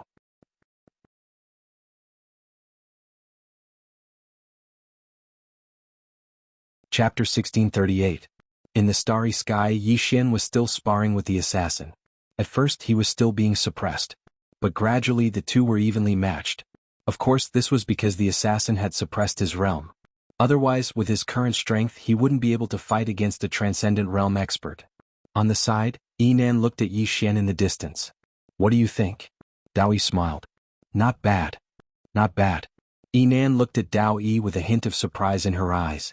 She knew that Dao Yi had very high standards. Ordinary people couldn't even enter her eyes. Even Xiaomu was only average in her eyes. Yinan turned to look at Yi Xian. She couldn't help but admit that Yi Xian was indeed capable. One must know that this assassin was personally trained by Dao Yi. In terms of assassination, he was only second to Xiaomu. Dao Yi suddenly said in a soft voice, "He can be even more outstanding." Yinan looked at Dao Yi. Dao Yi smiled. If a person pushes himself to the limit, there will be unexpected gains. But, let's not force him for now. Yinan said in a soft voice, "Do you really want him to bear all of this?" Dao Yi said in a soft voice, "The other dimensional people won't let him go." Yinan said in a deep voice, "Did Master win or lose back then?" Dao Yi looked at Yi Xian in the distance. After a long silence, her eyes suddenly became misty. "What do you think?" Yinan didn't say anything. At this time, Dao Yi turned around and left. Yinan asked, "Where are you going?" Dao Yi smiled. "To make some arrangements." Saying so, she disappeared into the depths of the starry sky. In the distance, Yi Xian was still madly training. Just like that, 1 month passed in the blink of an eye. In the starry sky, Yi Xian suddenly stopped. He turned around and stabbed with his sword. With this stab, a figure was forced to stop. It was the assassin. But the next moment, the assassin mysteriously disappeared. Yi Xian's expression was calm as he took a step back. Just as he took a step back, a dagger brushed past his forehead. The moment his feet touched the ground, Yi Xian twisted his wrist and slashed horizontally with his sword. The space in front of him was torn apart and a figure retreated. It was the assassin. At this moment he could already deal with the assassin with ease. Yi Xian was about to attack when Dao Yi suddenly said, "That's enough." Yi Xian turned around and looked at Dao Yi. Dao Yi smiled and said, "Let's call it a day." Yi Xian was puzzled. "Why?" Dao Yi said with smile, "Today is a special day. I will take you to do some special things. Follow me." With that, she turned around and left. Yi Xian bowed slightly to the killer. "Thank you." After that, he turned around and followed Dao Yi. In the starry sky, Yi Xian was walking slowly with Dao Yi. Yi Xian asked, "Where are we going?" Dao Yi smiled and said, "I'll let you be happy today." "Be happy?" Yi Xian was stunned. At this moment, the starry sky around Dao Yi and Yi Xian suddenly rippled like water. Gradually, the two disappeared into the starry sky. After a while, Yi Xian and Dao Yi appeared on a street. Looking at the street in front of him, Yi Xian was stunned. It's somewhat familiar, and also somewhat unfamiliar. Where is this? While Yi Xian was puzzled, Dao Yi suddenly smiled and said, "You'll know soon." As soon as she finished speaking, she and Yi Xian disappeared without a trace. When they appeared again, they were in a large hall. A woman stood at the entrance of the hall. She wore a dragon robe and had her hands behind her back, and she held a wooden figure in her right hand. Yi Xian was stunned when he saw this woman. He naturally knew this woman was Tuoba Yen. Tuoba Yen looked at the distant sky, and after a long time of silence, she looked at the wooden figure in her hand. As she looked at it, she shook her head and smiled. "I wonder if you still remember me?" "Of course I do." A voice suddenly resounded from within the hall. Tuoba Yan's body trembled slightly, and she turned around slowly. When she saw Yi Xian, she was first stunned, and then tears flowed from her eyes. Yi Xian walked over to Tuoba Yen, and Tuoba Yen smiled and said, "Are you dreaming?" Yi Xian shook his head. "No." As he spoke, he took Tuoba Yan's hand with both hands. Tuoba Yen lowered her head slightly and said softly, "Why are you back?" Yi Xian hugged Tuoba Yen lightly. "Sorry for making you wait so long." Tuoba Yen leaned her head lightly on Yi Xian's shoulder. "I thought you would never come back." Yi Xian hugged Tuoba Yen tightly. "It's my fault." Tuoba Yen hugged Yi Xian's waist with both hands and said with a trembling voice, "You left without a sound, and when you came without a sound. You're really heartless." Yi Xian hugged Tuoba Yen tightly, and did not speak for a long time. After an unknown period of time, Yi Xian pulled Tuoba Yen to the entrance of the hall, and the two sat there. Tuoba Yen leaned on Yi Xian's shoulder, while Yi Xian told Tuoba Yen about his experiences over the years. Very quiet, very warm. As for Dao Yi, he was nowhere to be found. After a long time, as if recalling something, Yi Xian suddenly pulled Tuoba Yen up and said, "Let's go to Tsanglan Academy." With that, he pulled Tuoba Yen and disappeared on the spot. With his current strength, it was too easy for him to get to Tsanglan Academy. In the blink of an eye, Yi Xian arrived at Tsanglan Academy. At that moment, Tsanglan Academy was crowded with people, and it was very lively. Yi Xian was a little puzzled. Tuoba Yen pulled Yi Xian's hand and said with a smile, "Today is Tsanglan Academy's recruitment day." Yi Xian blinked. "Tsanglan Academy's recruitment day?" Tuoba Yen nodded. "Yes." Yi Xian asked, "Who's the dean now?" Tuoba Yen was about to speak when a man beside him suddenly laughed. "You don't even know who the dean is." Yi Xian looked at the man, and the man said with a smile, "Brother, did you fall from the sky? You don't even know who Tsanglan Academy's dean is." Yi Xian smiled sheepishly. "Please enlighten me, brother." The man sized up Yi Xian and said with a smile, "The dean of Tsanglan Academy is naturally Yi Xian Dean Yi." Yi Xian. Yi Xian was stunned, then looked at Tuoba Yen beside him. Tuoba Yen said with a smile, "It's always been you." After a moment of silence, Yi Xian looked at the huge stone platform in the distance, where many people were queuing up to take the test. Tuoba Yen said, "Only those who reach the Qi-controlling realm are qualified to enter the next round of the test." Qi-controlling realm. Yi Xian said softly, "The requirements are even higher." Tuoba Yen said with a smile, "That's right. Tsanglan Academy is now the strongest academy in Azure Province." Yi Xian said with a smile, "Wait for me." With that said, he walked over. "Line up to take the test." It wasn't long before it was Yi Xian's turn. Yi Xian walked over to the measurement stone. Meanwhile, an elder suddenly said, "There are 6 energy stones on the stone pillar. Pour your energy into them, and you'll pass the test if you're able to light up one." Yi Xian asked, "What if I light up 6? The elder stroked his beard and smiled, "No one has ever been able to light up 6. If you're able to light up 6, then you'll be the most monstrous genius in the history of our Tsanglan Academy. But that's clearly impossible." Yi Xian suddenly placed his right hand on the measurement stone. In the next moment, all 6 energy stones on the measurement stone lit up. The elder's smile froze when he witnessed this scene. Countless people in the surroundings looked over in succession, and they were instantly flabbergasted when they saw the 6 energy stones that had lit up. The elder touched the energy stone and said softly, "It wouldn't be broken, right?" As he spoke, he turned around to look at a young man. "Bring a new measurement stone up right now." The young man hurriedly turned around and left. The elder sized up Yi Xian and then he said, "Young man, what's your name?" Yi Xian smiled and said, "Yang Xian." Yang Xian. The elder sized up Yi Xian again and then he asked, "Who's your master?" Yi Xian smiled, "Tianming." The elder frowned slightly, "Tianming?" Yi Xian nodded. The elder pondered deeply for a moment before he said, "Tianming?" As he spoke, he hesitated for a moment before he said, "I know. So you're Tianming's brilliant disciple. I even drank with your master." Yi Xian was speechless.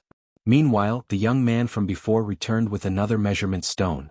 The elder held Yi Xian's hand and said with a smile, "My dear nephew, I believe you. After all, you're Tianming's brilliant disciple. Based on my relationship with your master, I would still believe you even if the entire world suspects you of cheating. However, for the sake of shutting the mouths of the world, you should test it again." Yi Xian was speechless. This damnable geezer is really bad. Like hell I'd believe you. Yi Xian placed his hand on the measurement stone, and it wasn't long before the 6 energy stones lit up once more. An uproar arose in the surroundings when they witnessed this scene. No one in Navy Tide Academy had ever been able to light up 6 energy stones at once. Today someone had actually lit up 6 energy stones. The elder who stood by Yi Xian's side spoke with a trembling voice, "Nephew, let's go. From now onward, you're an inner court disciple of my Navy Tide Academy." As he spoke, he pulled Yi Xian along and ran up the mountain. All along the way the old man said excitedly, "Nephew, the old man guarantees that once you join our Navy Tide Academy, you'll be the next dean in less than 10 years. Yi Xian blinked. "What about Dean Yi?" The old man roared with laughter. "Dean Yi might have already perished." Yi Xian's face darkened. "Motherfucker." In next to no time, the old man pulled Yi Xian along as he arrived before Navy Tide Hall. The old man was just about to enter when a middle-aged man obstructed the old man's path. "The vice dean is teaching. Don't disturb him." The old man said furiously, "The old man has something to report." As he spoke, he pushed the middle-aged man aside, and then he pulled Yi Xian along as he entered the hall. As soon as he entered the hall, Yi Xian saw a familiar figure. Old Mo Yunqi. At this moment, Mo Yunqi was holding an ancient book and explaining it, and over 10 people sat before him. There were both men and women amongst them. Mo Yunqi was stunned on the spot when he saw Yi Xian. The old man was just about to speak when Mo Yunqi suddenly charged over to Yi Xian and smashed a heavy punch on Yi Xian's chest, and then he roared with laughter. "Bandit Yi, you've actually returned." "Ah, Bandit Yi." Everyone here was stunned when they saw Mo Yunqi act in this way. As he gazed at Mo Yunqi, who'd matured quite a bit, Yi Xian said in a light voice, "Old Mo." Mo Yunqi roared with laughter. "I thought you'd never return." Meanwhile, the elder spoke with a trembling voice, "Vice Dean. This is..." Mo Yunqi smiled, "He's Yi Xian, our Dean Yi." "Ah." The elder's eyes rolled up as he fell to the ground. "We're finished?" Meanwhile, a man suddenly charged into the hall. He was stunned when he saw Yi Xian, and then he charged forward and hugged Yi Xian. "Bandit Yi." It was Bai Zai. Bai Zai let go of Yi Xian, and then he punched Yi Xian's chest while his eyes were slightly red. "I thought you'd forgotten all of us." Yi Xian smiled, "Of course not." Meanwhile, a woman suddenly walked in from outside, and she was holding a drumstick in her hand. "Jianji." Jianji fell silent for a moment when he saw Yi Xian, and then he said, "I'll leave dinner to you." Yi Xian roared with laughter, "All right. No problem." At night, Yi Xian was cooking in the academy's cafeteria while Jianji stood on guard and stole some food from time to time. Mo Yunqi was in charge of washing the vegetables. Bai Zai was in charge of chopping the firewood. Tuoba Yen watched silently from the side. Meanwhile, a voice suddenly resounded from outside, "You don't mind adding a pair of chopsticks, right?" Yi Xian turned around and saw a woman standing outside the hall. Jiangjiu. Moreover, she wore a set of clean white armor. Yi Xian smiled, "Of course not." Jiangjiu walked over to Yi Xian, "Take a look at my saber." Yi Xian immediately withdrew the silver saber. Jiangjiu looked at the silver saber for a long time, then he smiled and said, "I forgive you." Yi Xian said softly, "Thank you." At this moment, another voice resounded from outside the hall, "How can I be missing?" A familiar voice. Yi Xian turned around and saw a man. Wuxia. Wuxia looked at Yi Xian, "Brother Yi, long time no see." Yi Xian smiled slightly, "Brother Mo, long time no see." Wuxia laughed and walked into the house. Yi Xian was about to continue cooking when footsteps suddenly resounded from outside the hall. There were quite a lot of people. Yi Xian turned around and was stunned when he saw who it was. Lanxiu, Lian Wanli, Xiaoqi, Zhang Wenxiu, Xiao Dao, Jian Zizai, second floor guru, and the ninth floor. They were all here. Looking at these people in front of him, Yi Xian felt like he was in a dream.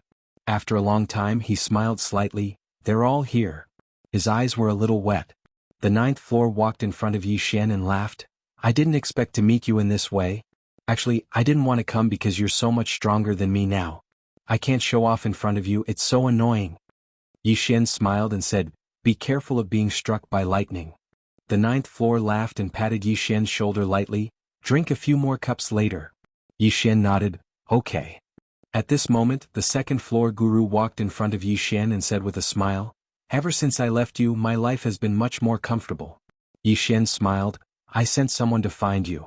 The second floor guru nodded, I know. It's just that you're moving too fast, I can't help you anymore. Yi Xian said softly, I'll always remember that you've helped me a lot. The second floor guru smiled, can I ask you for a favor later? Yi Xian said with a smile, just ask. The second floor guru smiled slightly, I won't stand on ceremony. Yi Xian said with a smile, don't stand on ceremony.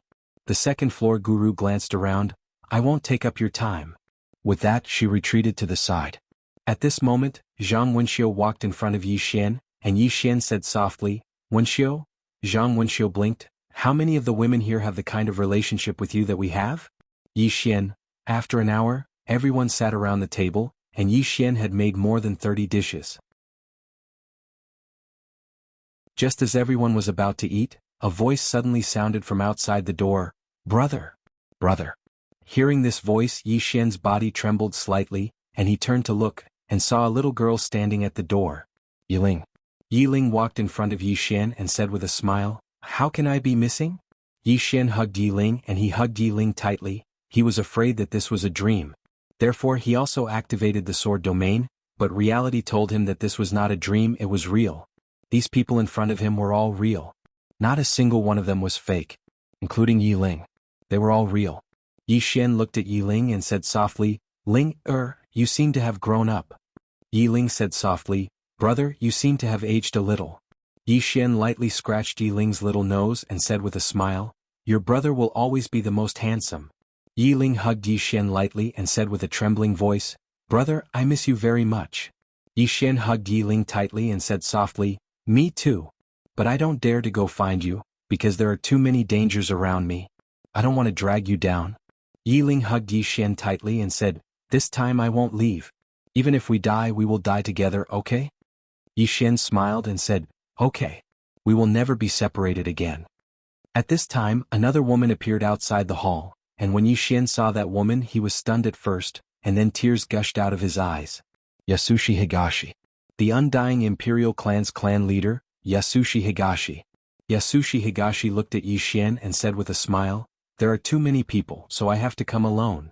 Yi Xian said with a trembling voice, Patriarch, this? Yasushi Higashi walked into the hall and said with a smile, let's eat first.